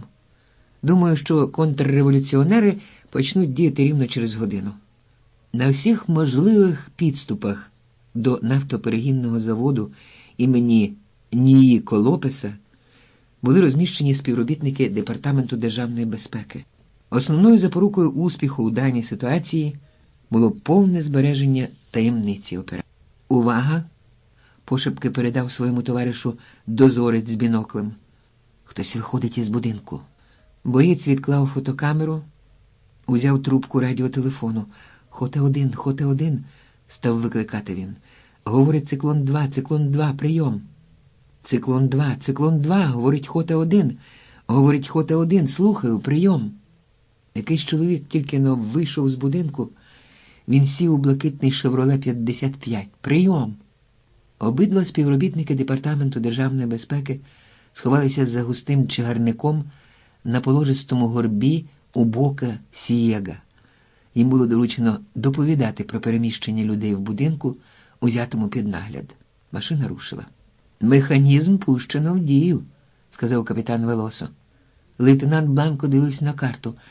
«Щоб добратись сюди», – вказав він на один з пунктів на карті, – «диверсанти повинні проїхати повз 3-й, 4-й і 5-й пости. Треба простежити, на яку дорогу вони звернуть. Якщо вони повернуть сюди», – вказав він на червону лінію на карті, – то їх буде видно з пунктів 6, 7, 8, 10 і 13. «Не думаю, що вони скористаються цією дорогою», – заперечив капітан. «Десь найпевніше вони поїдуть по Віа Бланка». «Я теж так думаю», – сказав Бланко. «У такому разі вони будуть проглядатися з постів 3, 9, 11, 14, 15, 16 і 18, і 19. Треба мати на увазі, що деякі пости рухомі можуть переміщатися при... Послухай, Бланко, мене хвилює, що не надходить інформація від Сокола. Можливо, у нього виникли труднощі з радіо?» «Капітане», – озвався боєць, який сидів на зв'язку, – «викликає Пантера-9». Хоте-1, – говорить Пантера-9, прийом». Пантера-9, говорить Хоте-1, слухаю, прийом». Чоловік у блакитному «Шевроле 55» тільки-но приїхав. «Рушайте за ним», – наказав капітан. Крита вантажна машина виїхала на Віа-Бланк слідом за блакитним «Шевроле». 5:45. 4 тихо вийшли з будинку у бока Сієга і повернули до понтіака, поставленого біля тротуару. Їх у бінокль побачив дозорний, а його товариш сфотографував. Інформацію було негайно передано на командний пункт. Двоє із них, одягнуті у військову форму, замкнули будинок, сіли в понтіак, від'їхали, будинок покинули. Велосо аналізував тільки на отриману інформацію. Якщо будинок порожній, то треба скористатися з нагоди. «Зв'яжися з машиною відділу експертизи», – наказав капітан радистові. «Передай, щоб вони негайно зробили обшук у будинку. Пораді знати, що то за люди». Два чоловіки, що їхали на вантажній машині, зайшли в кафетерій «Тарамар». Сіли біля шинкваса, замовили каву з молоком. Обидва співробітники Департаменту державної безпеки Роландо і Оскар заходилися снідати. У залі було всього 6 відвідувачів, серед них механік. Оскар, сьорбаючи каву, пильно спостерігав за кожним рухом механіка, а механік тим часом щось креслив на своїй серветці. Коли біля кафетерію зупинився понтіак, механік хутко сховав олівця. «А всі інші», – подумав Оскар. Один з тих, що сиділи в понтіаку, вийшов з машини, підняв капот. «Чекають», – подумав Роландо. «Отже, і ми маємо час». Раптом чоловік, який копався в моторі, сів в машину, і понтіак рушив. Одразу механік підкликав офіціанта, розплатився. Коли механік сів в машину і від'їхав, Оскар встав, підійшов до його столика, забрав покреслену серветку і сховав до кишені. «Поїхали», – сказав він Роландо. «Хоте-1, Хоте-1, говорить Пантера-9, прийом». Велосо взяв трубку. «Пантера-9, говорить Хоте-1, слухаю, прийом». «Понтіак і Шевроле тільки-но від'їхали від кафетерію «Тарамар», – доповів Оскар. «Рушати за ними? Прийом». «Рушай за ними. Доповідай все, що побачиш». «Бланко», – покликав Велосо, – «а подивись на карті, де Пантера-11. Час і їй вступати у гру». Вантажна машина виїхала із стоянки «Тарамар» і помчала по Віа Бланка у напрямку до Гавани. «Щось їх не видно», – звернувся Оскар до Роландо. «Очевидно, вони повернули вище, там, за річкою Тарара». Перетнувши міст, вантажна машина виїхала на шосе. Десь за 100 метрів попереду біля кювети стояв молоковоз. «Що б йому там робити?» – запитав Роландо. У цю мить Роландо і Оскар побачили, як понтіак, який йшов їм назустріч, розвернувся і зупинився зразу за молоковозом. «Ти бачиш?» – вигукнув Оскар, указуючи на машину. «Придивись до неї уважно, коли ми проїжджатимемо повз них». Вантажна машина пройшла поруч із молоковозом і понтіаком і поїхала далі в напрямку до Гавани. Крім шофера, в понтіаку сидить ще 2 чоловіки у військовій формі, констатував Роландо. А шофер молоковоза з ними? Я не зміг роздивитись. Можливо, це один із них. Треба доповісти капітану. Отримавши повідомлення від Роландо, капітан послав до молоковоза Пантеру-11 спостерігача. Спостерігач прибув якраз учасно, щоб побачити, як понтіак віддалявся на великій швидкості. Пантера-11 трохи загальмувала, молоковоз виїхав на шосе, а потім звернув у селище Салімар. «Пантера-11, зупинись на указаному місці», – наказав Велосо. «Зараз вони тут», – сказав Бланко, указуючи на карту. «Тобто кожен їх рух буде видно циклону 3. «Капітане», – озвався радіооператор, – «циклон 2 доповів, що експерти закінчили обстеження і залишили будинок. Передай, нехай затримаються. Ми ще не знаємо, чи повернуться туди ці люди», – наказав Велосо. «Передай також циклону 3, щоб він доповідав про рух молоковоза, який зараз проїде по його зоні». Боєць, якого Велосо залишив біля гаража бензозаправної станції у Бакуранао, уважно стежив за машинами, які проїздили по Віа Бланка. Із командного пункту його сповістили, на які машини треба звертати особливу увагу, і він пильно спостерігав за дорогою крізь широкі вікна гаража. Як тільки молоковоз підійшов до мосту, спостерігач негайно доповів про це по радіотелефону. «Поглянь, скільки людей в ньому!» – передали йому із центру. Через кілька секунд повз вікна пройшов молоковоз. Тільки один шофер. У молоковозі лише одна людина. А блакитний «Шевроле 55» не проходив? Ні. Чекай. Спостерігач знову звернув погляд на дорогу, звідки з'явився молоковоз. Чекати довелось недовго. Через кілька хвилин блакитний «Шевроле» в'їхав на місток. Спостерігачеві було добре його видно, і він одразу доповів на командний пункт. Капітан відійшов від рації. Якщо їх немає у жодній з машин, то де ж вони? Дуже дивно, сказав лейтенант. Як тільки з'явився молоковоз, я подумав, що вони хочуть ним скористатися, щоб проникнути на завод. На «Шевроле» цього зробити не можна. Але вони не сховалися в цій машині? Ну це безглуздя. Припустімо, вони сховалися у молоковозі, сказав Велосо. Логічно, капітане, проте я не думаю, що вони в кабіні.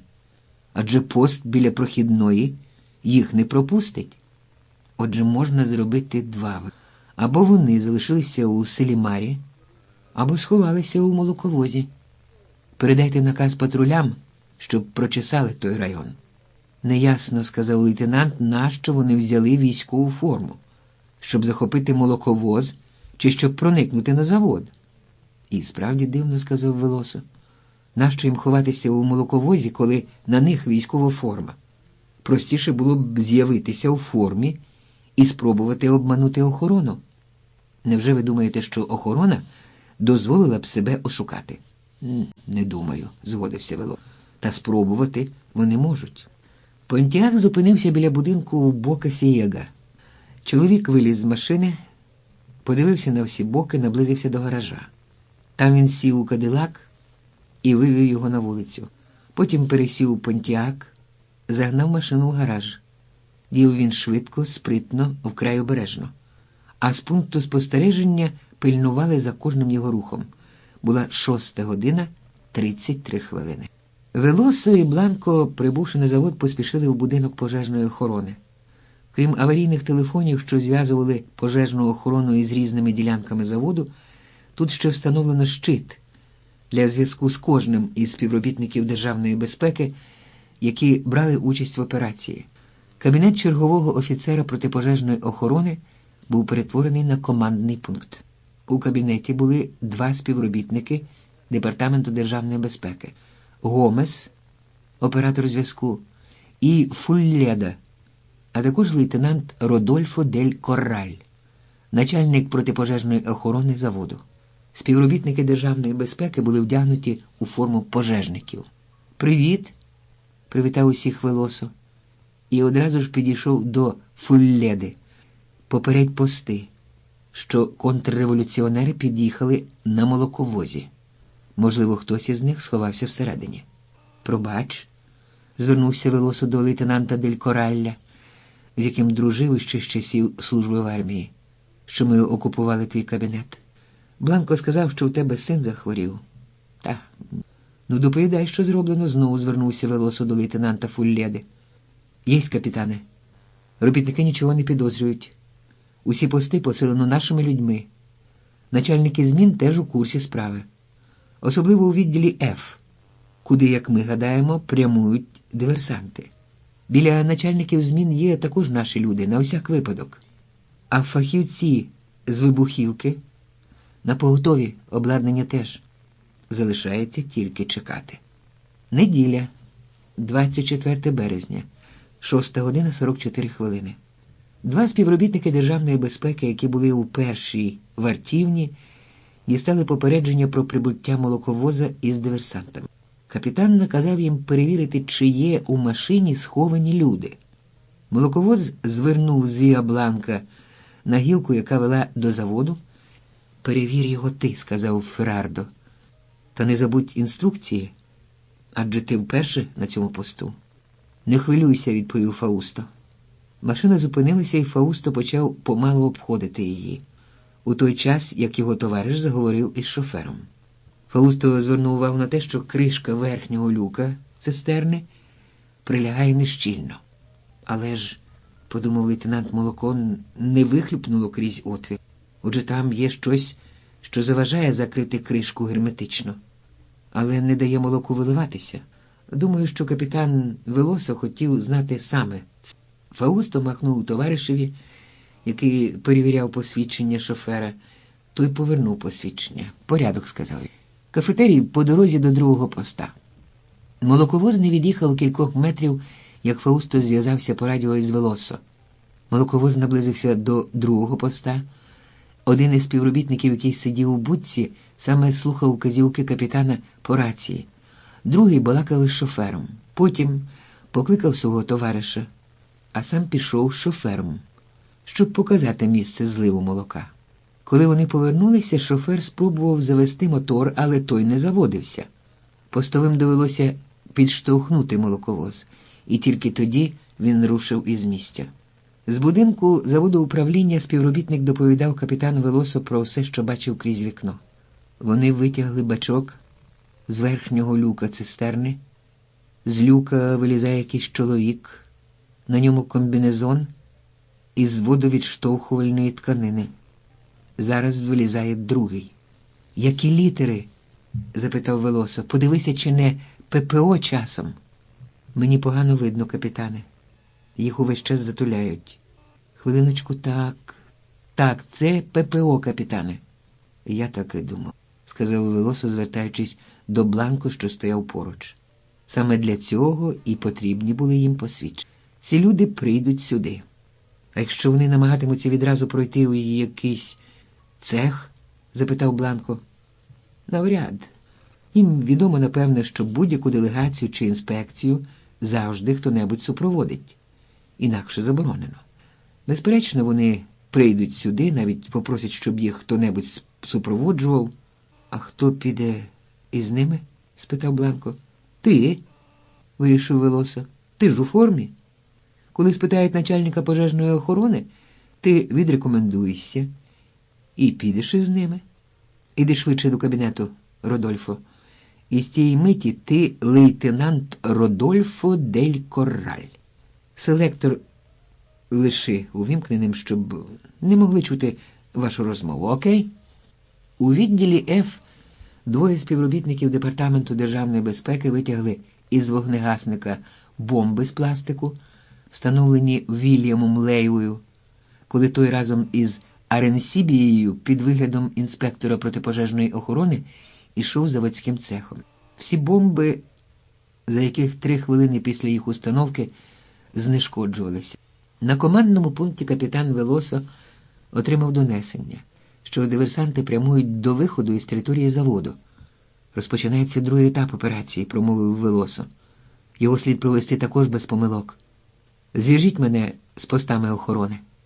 Вони не повинні пропустити цих типів.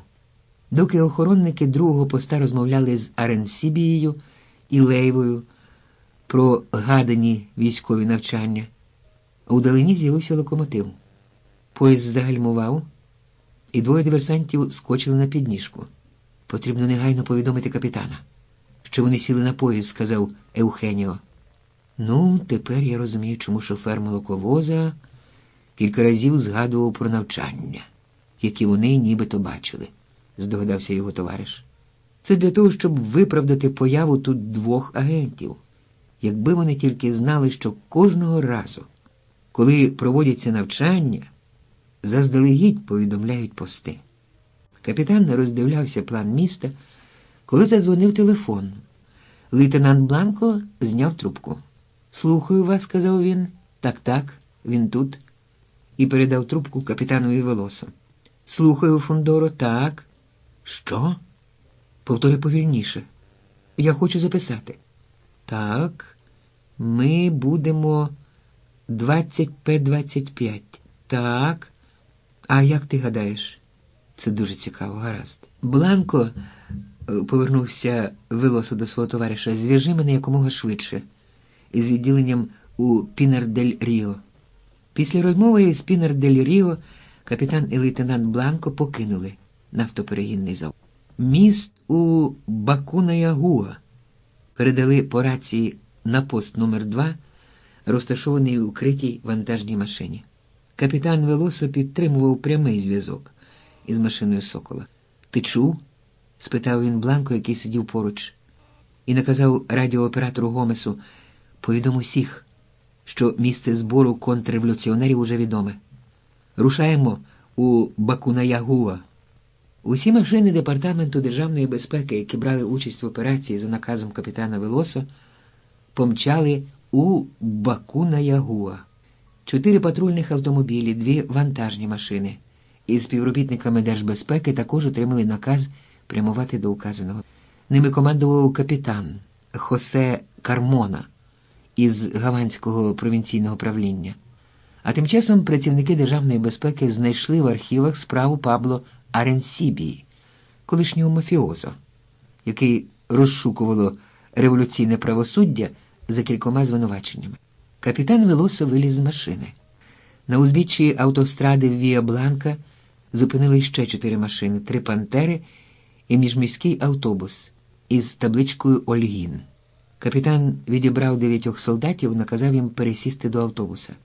«Ти залишишся на командному пункті», – звернувся Велосо до лейтенанта, – «і зв'яжешся із Фулледою.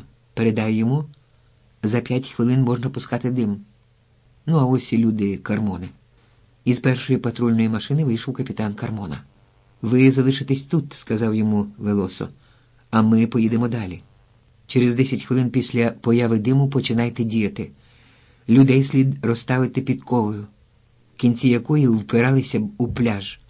А у центрі мусять бути і міст, і оглядовий майданчик біля кафетерію. Зрозуміло?» «Так. А коли починати стискувати коло?» «Одразу, як тільки розмістиш людей підковою. Коли твої люди підійдуть до моїх, забери половину, рухайся далі, доки не дійдеш до мене. Ясно?» Сокіл сповістив, що контрреволюціонери ховаються в печері. «І вони озброєні», – вів далі Велосо. «Хочу тебе попередити, це небезпечні злочинці. Нам дещо відомо про них. Серед контрреволюціонерів є Пабло Аренсібія. Він вбив одного нашого бійця, коли викрадав катер, щоб втекти з Куби в 1960 році. Другий – Ромуальдо Мартінес Крус, на прізвисько Кіт, втік із в'язниці. Крім того, наші люди інформували мене, що в будинку у Бока Сієга знайшли важко пораненого водія молоковоза. Уявляєш, що це за люди? Вони безсумнівно чинитимуть опір. Я їду міжміським». Бланко сів у вантажну машину, автобус із командою Велосо м'яко рушив з місця. На відстані 100 метрів за ними йшли «Пантери». Кармона із своїми людьми залишився. Вони чекали. Десь за 4 кілометри звідси Баку-на-Ягуа.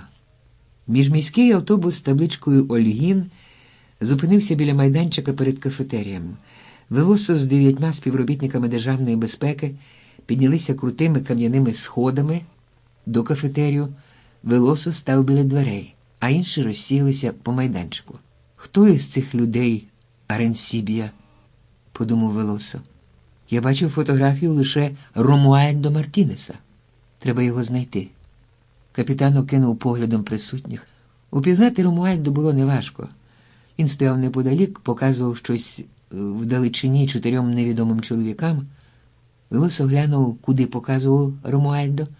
Над Гаваною здійнявся угору широкий стовп чорного диму. Велосо підійшов до гурту, де стояв Ромуальдо, витяг пачку цигарок і ніби ненароком впустив одну на землю. Нахилився її підняти, а потім відійшов до оглядової тераси. Він був певний, що співробітники помітили його знак і взяли під нагляд чужин. Люди жваво обговорювали побачене, деякі навіть вийшли з кафетерії.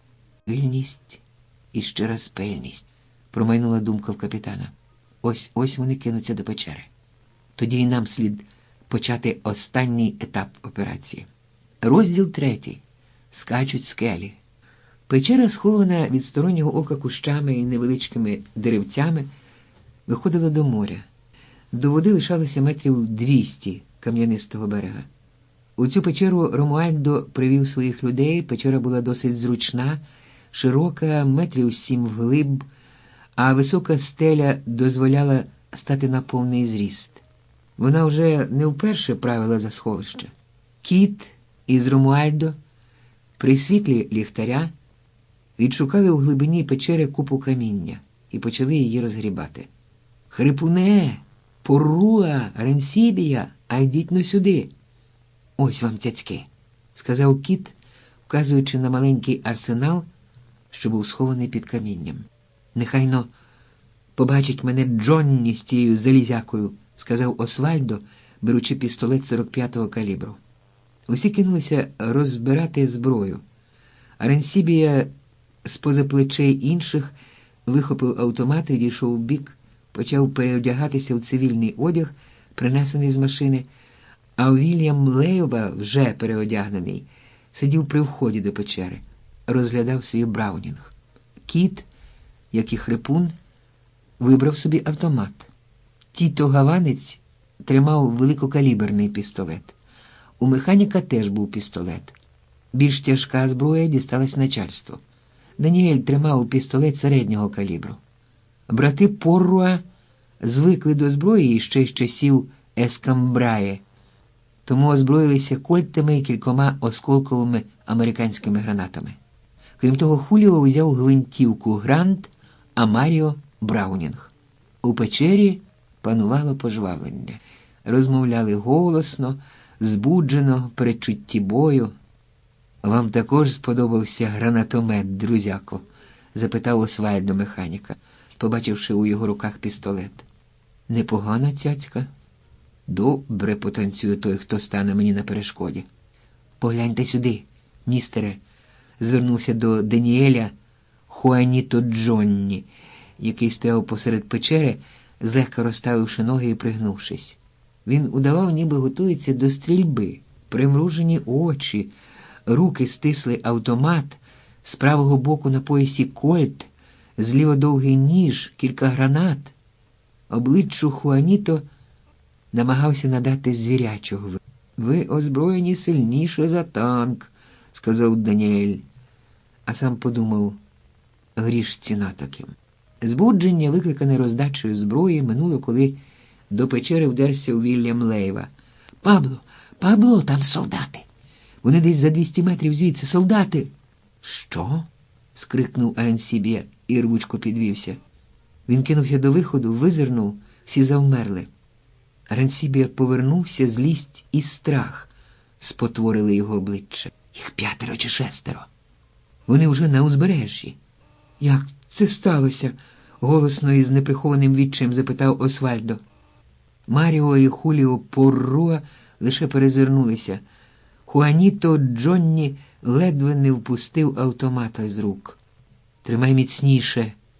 Будь мужнім, Хуане Хосе», – дражливо кинув Тіто Гаванець, заряджаючи пістолет.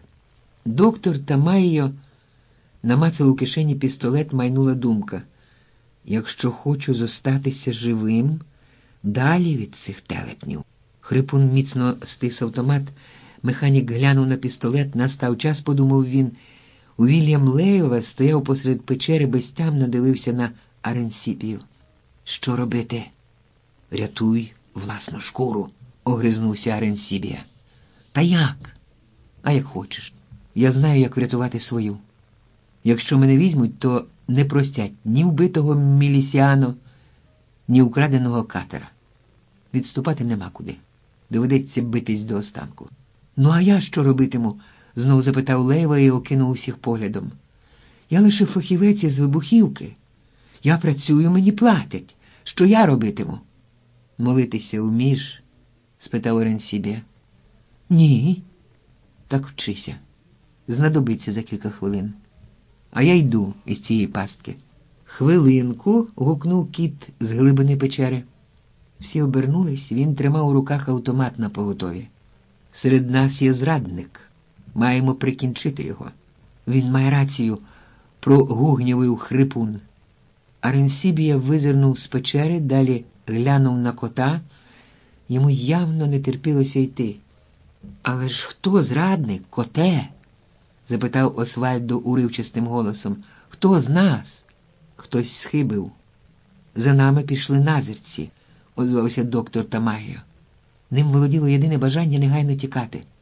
«Ніяких помилок не було», – роздратовано відрубав кіт. «Була зрада, і я знаю, хто це зробив». Він подивився на Даніеля із друкарні. «Коте?» – вигукнув той. «Як ти міг так подумати? Чому я?»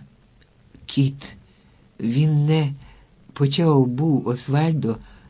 Кіт перебив його. «А хто ж тоді, Освальдо? Можливо, ти?» «Ні-ні-ні-ні», Коте!» – заверещав Освальдо і відступив на крок, але так рвучко, що вдарився об стелю. «Я просто хотів сказати, що, напевно, твоя правда, коте. Можливо, це він». «Та ви збожеволіли!» – закричав Даніель. «Як могло таке спасти на думку? Єдине, що нам слід зараз зробити, це тікати звідси, тікати з цієї пастки». «Я ніколи не давав згоди на твою участь у цій справі», – провадив кіт. «Ти завжди викликав у мене підозру. Ти казав, що хочеш поїхати на північ, щоб, мовляв, бути вкупі із своєю коханкою. Але ж твоя коханка тут? На Кубі?» «Ні, коте, це інша. Вона для того, щоб проводити час, ти ж знаєш мою слабкість до жінок». «Освальдо також розповів мені, що ти збирався бути на нараді у Бока Сієга.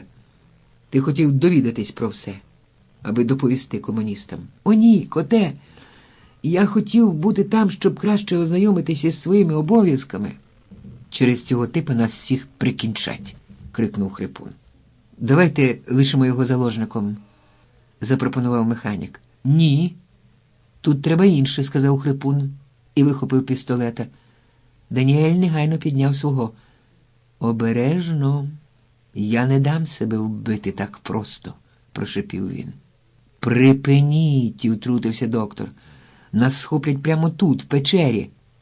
«Якщо пролунає постріл, нас накриють комуністи», – сказав Аренсібія.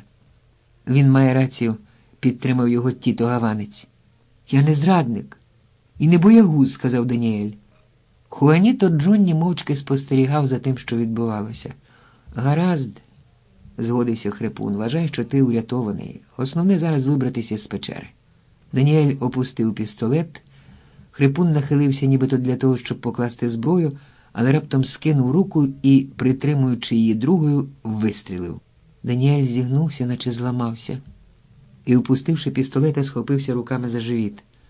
«Ой, Хрипуне!» – простогнав він, падаючи долі. «Не терплю зрадників», – буркнув Хрипун, випростовуючись. «Йолоп!» – захлинувся криком Аренсібія. «Ти викрив нас! Тепер червоні прибіжать сюди! Я йду, а ви як хочете!» І він вибіг з печери.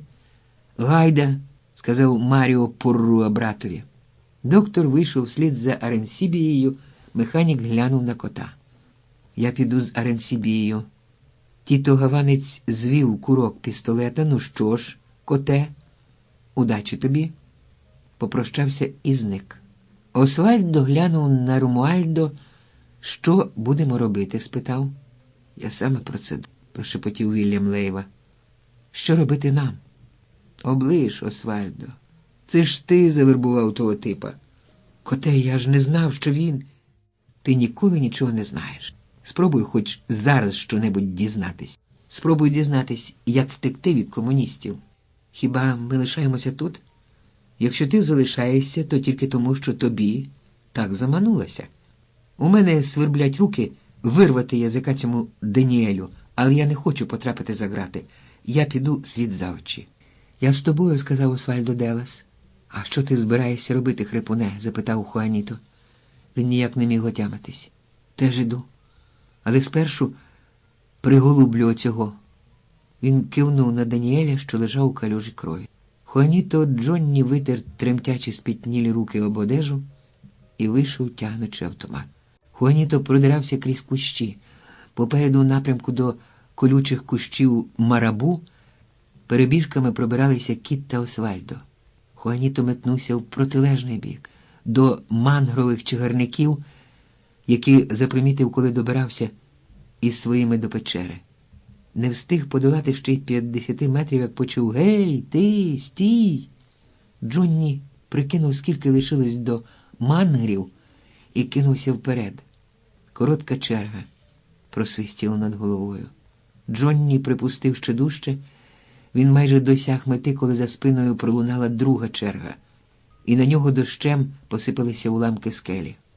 Він кинувся на землю, каміння ранило руки, коліна, а гранати на поясі вп'ялися в тіло. «Здавайся!» – гукнули йому. «Не можу!» – тихо промовив Джонні, а про себе додав: «Я мушу потрапити На північ. Здавайся, не рухатися, наказав йому голос уже зовсім поряд.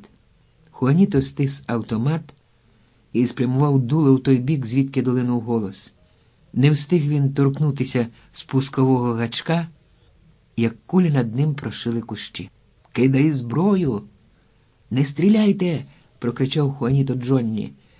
«Поцілити у гранату мене рознесе! Не стріляйте! Здаюся!» «Кидай зброю!» – наказали знову.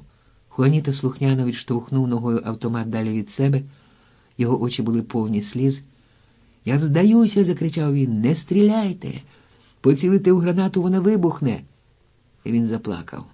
«Устань!» – над ним стояв солдат. «Руки на потилицю!» Хуаніто виконав наказ. Солдат відібрав у нього гранати, пістолет, ніж. «Вперед!»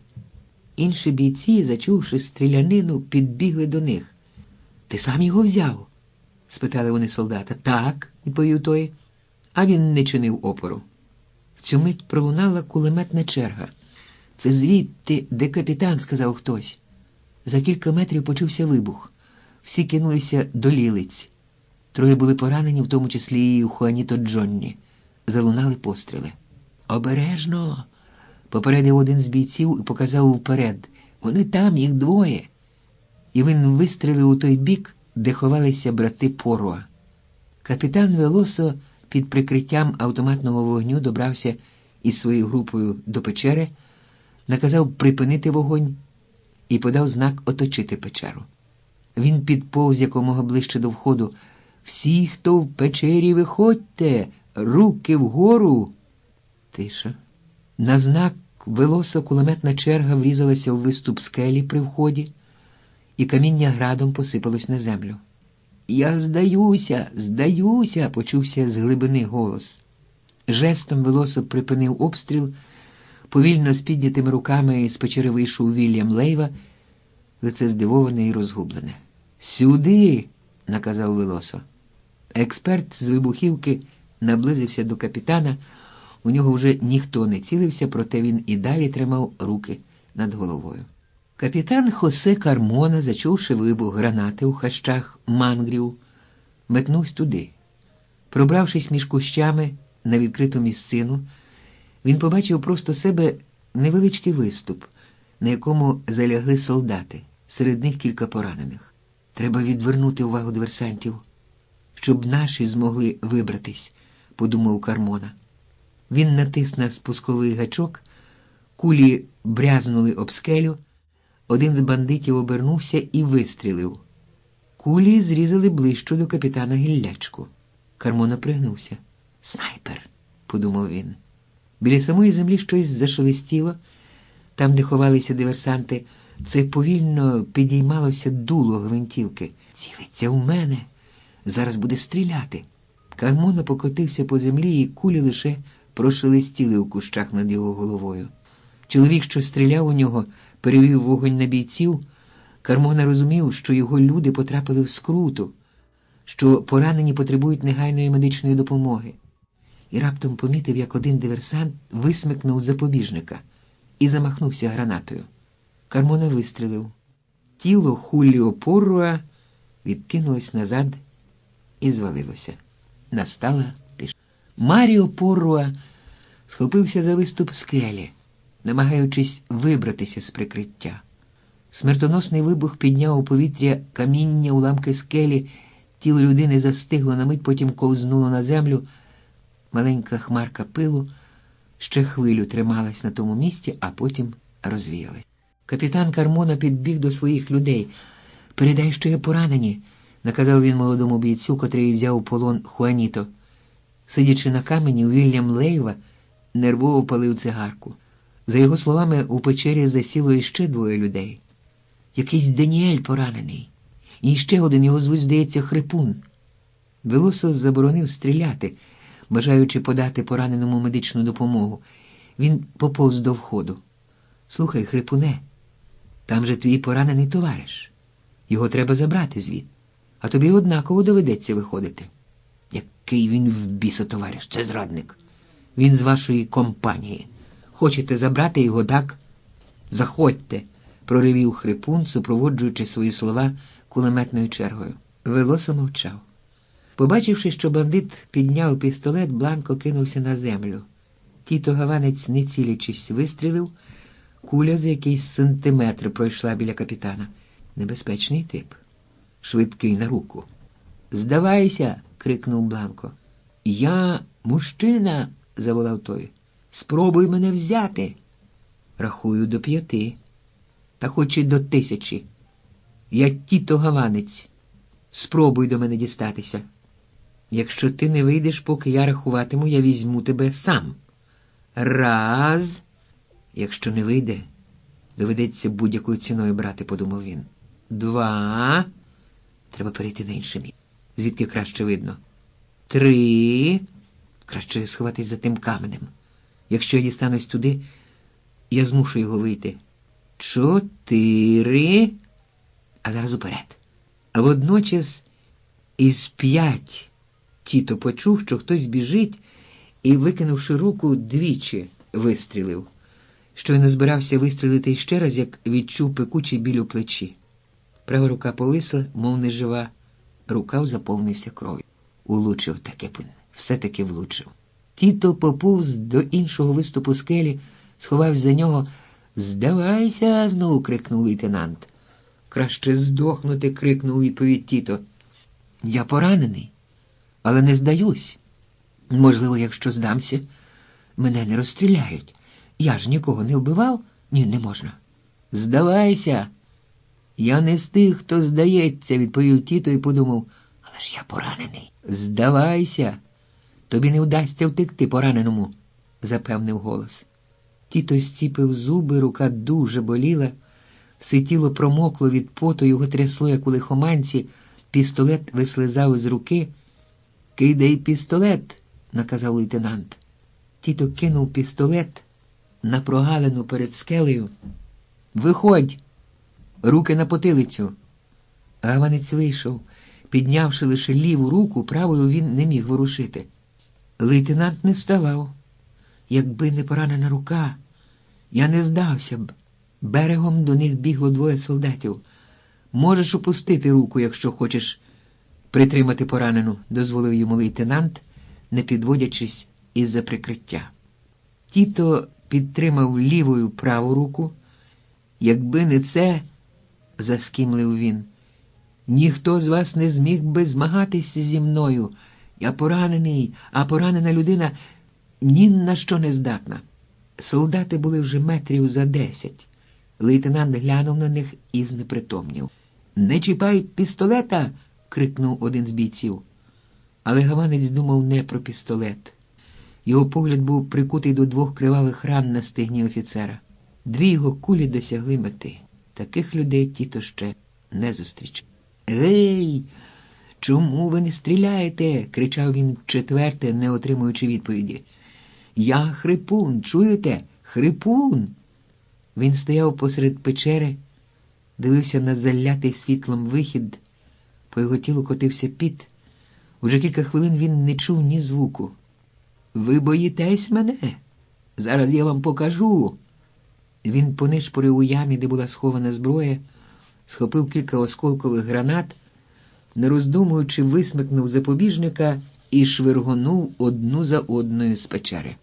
Прогуркотів останній вибух, і запала тиша, лише шум власного дихання чув Хрипун.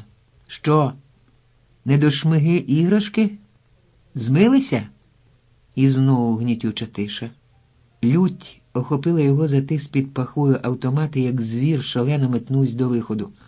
«Куди ви пощезали?» «Ось вам, Хрипун!» – кричав він, поливаючи вогнем навколо себе. Зненацька згори на нього хтось впав. Вибив з рук автомат, притис до землі. Хрипунові вдалося випручитися. Він підхопився, але миттю був повалений знову майстерним прийомом. Знепритомнів. «Негайно виносьте пораненого», – наказав Велосо.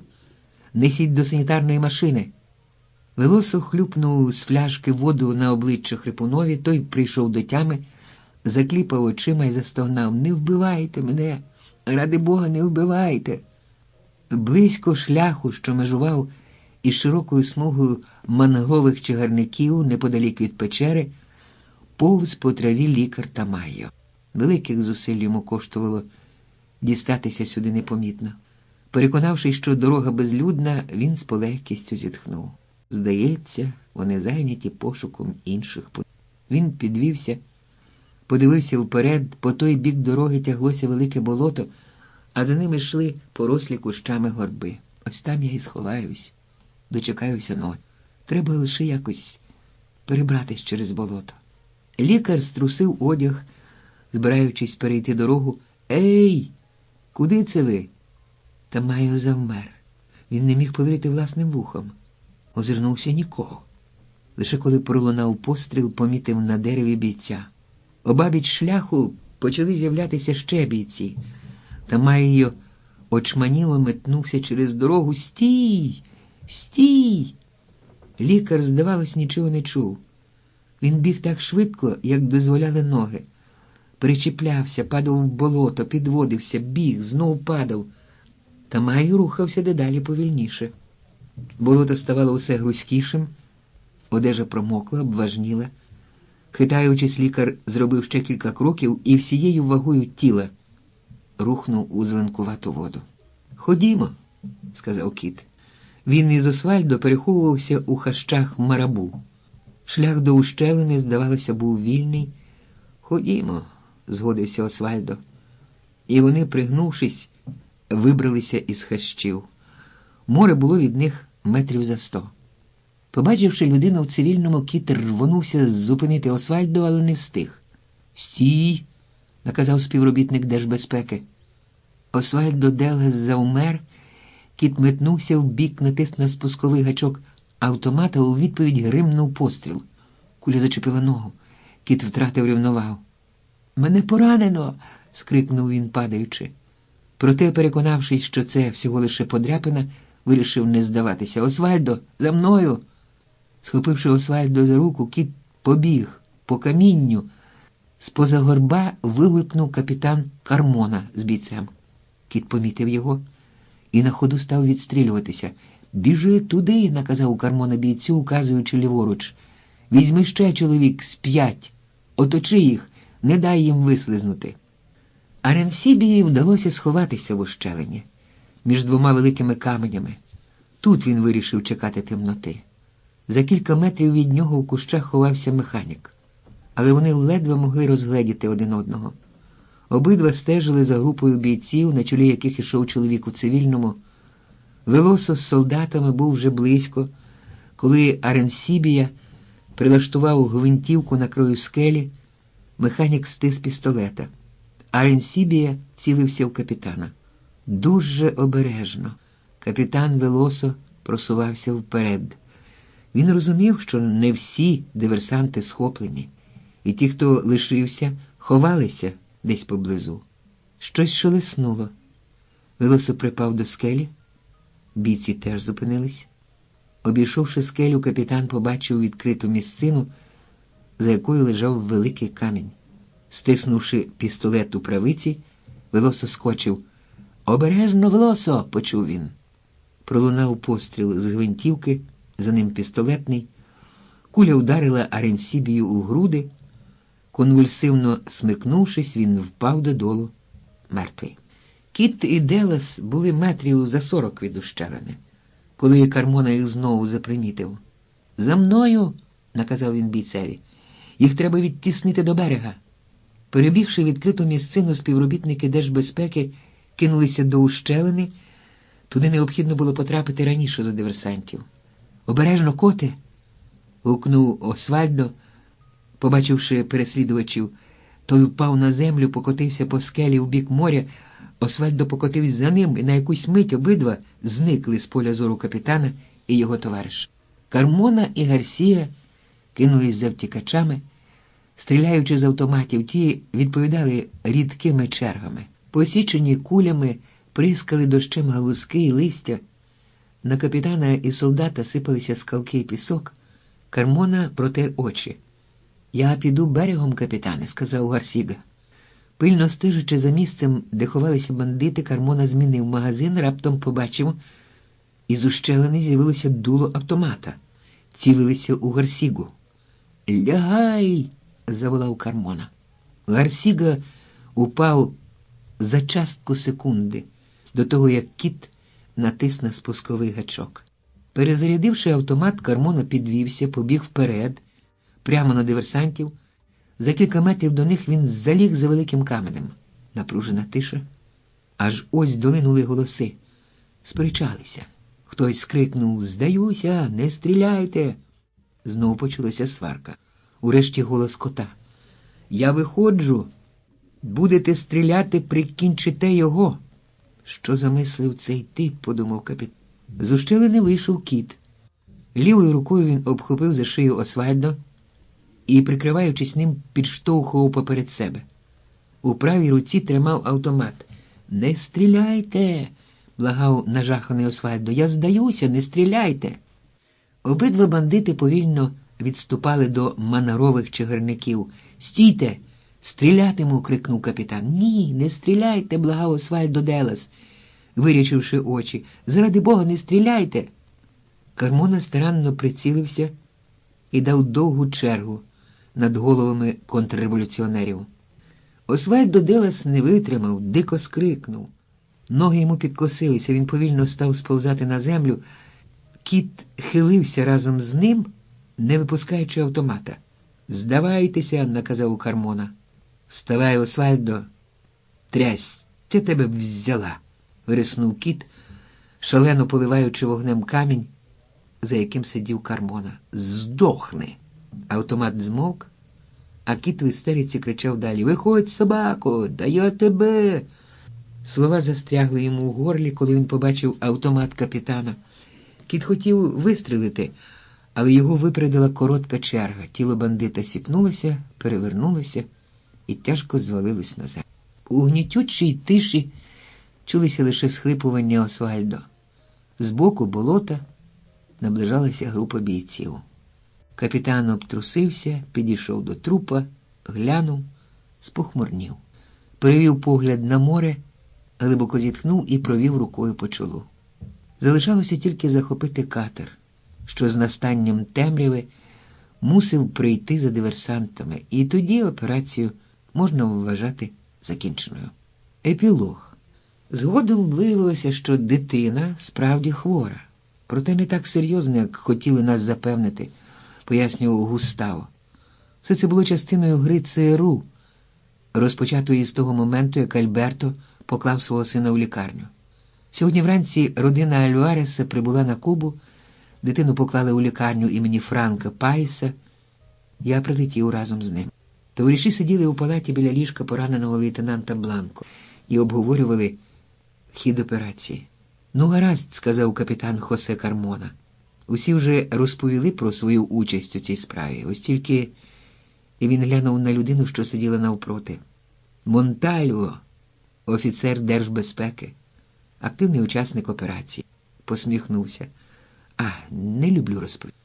Але про Аренсібіо доведеться розповісти, заперечив Бланко. Я ж там не був. Тепер, коли усе скінчилося, я можу дозволити собі розкіш поцікавитись. Та, усе виявилося простіше простого, промовив Монтальво. Я побачив, що Аренсібія найнебезпечніший з усієї зграї, і схопити його важче, ніж інших. Тому вирішив іти з ним. Ми залягли майже поруч, та ось я помітив, що у зоні його вогню з'явився капітан Велосо. Аренсібія знайшов добрий захисток. Дістати його було неможливо. І я крикнув капітанові, сподіваючись, що сам розправлюся з бандитом, як тільки він виструмить голову із щілини. Та де там? Він перший в мене вистрелив, а я у відповідь. «Добре, що у тебе метке око», – сказав капітан Велосо. «Інакше б мені не бути сьогодні з вами». «Слухай, Монтальво», – утрутився Бланко, – «а як до того? Усе було гаразд?» «Бланко, ти ж знаєш, що я поганий оповідач. Крім того, всім все відомо. Отже, мало того, що я поранений, ви ще й не хочете поділитися зі мною тим, що вам відомо? А мені ні», – жартома дорікнув лейтенант. «Ну, гаразд».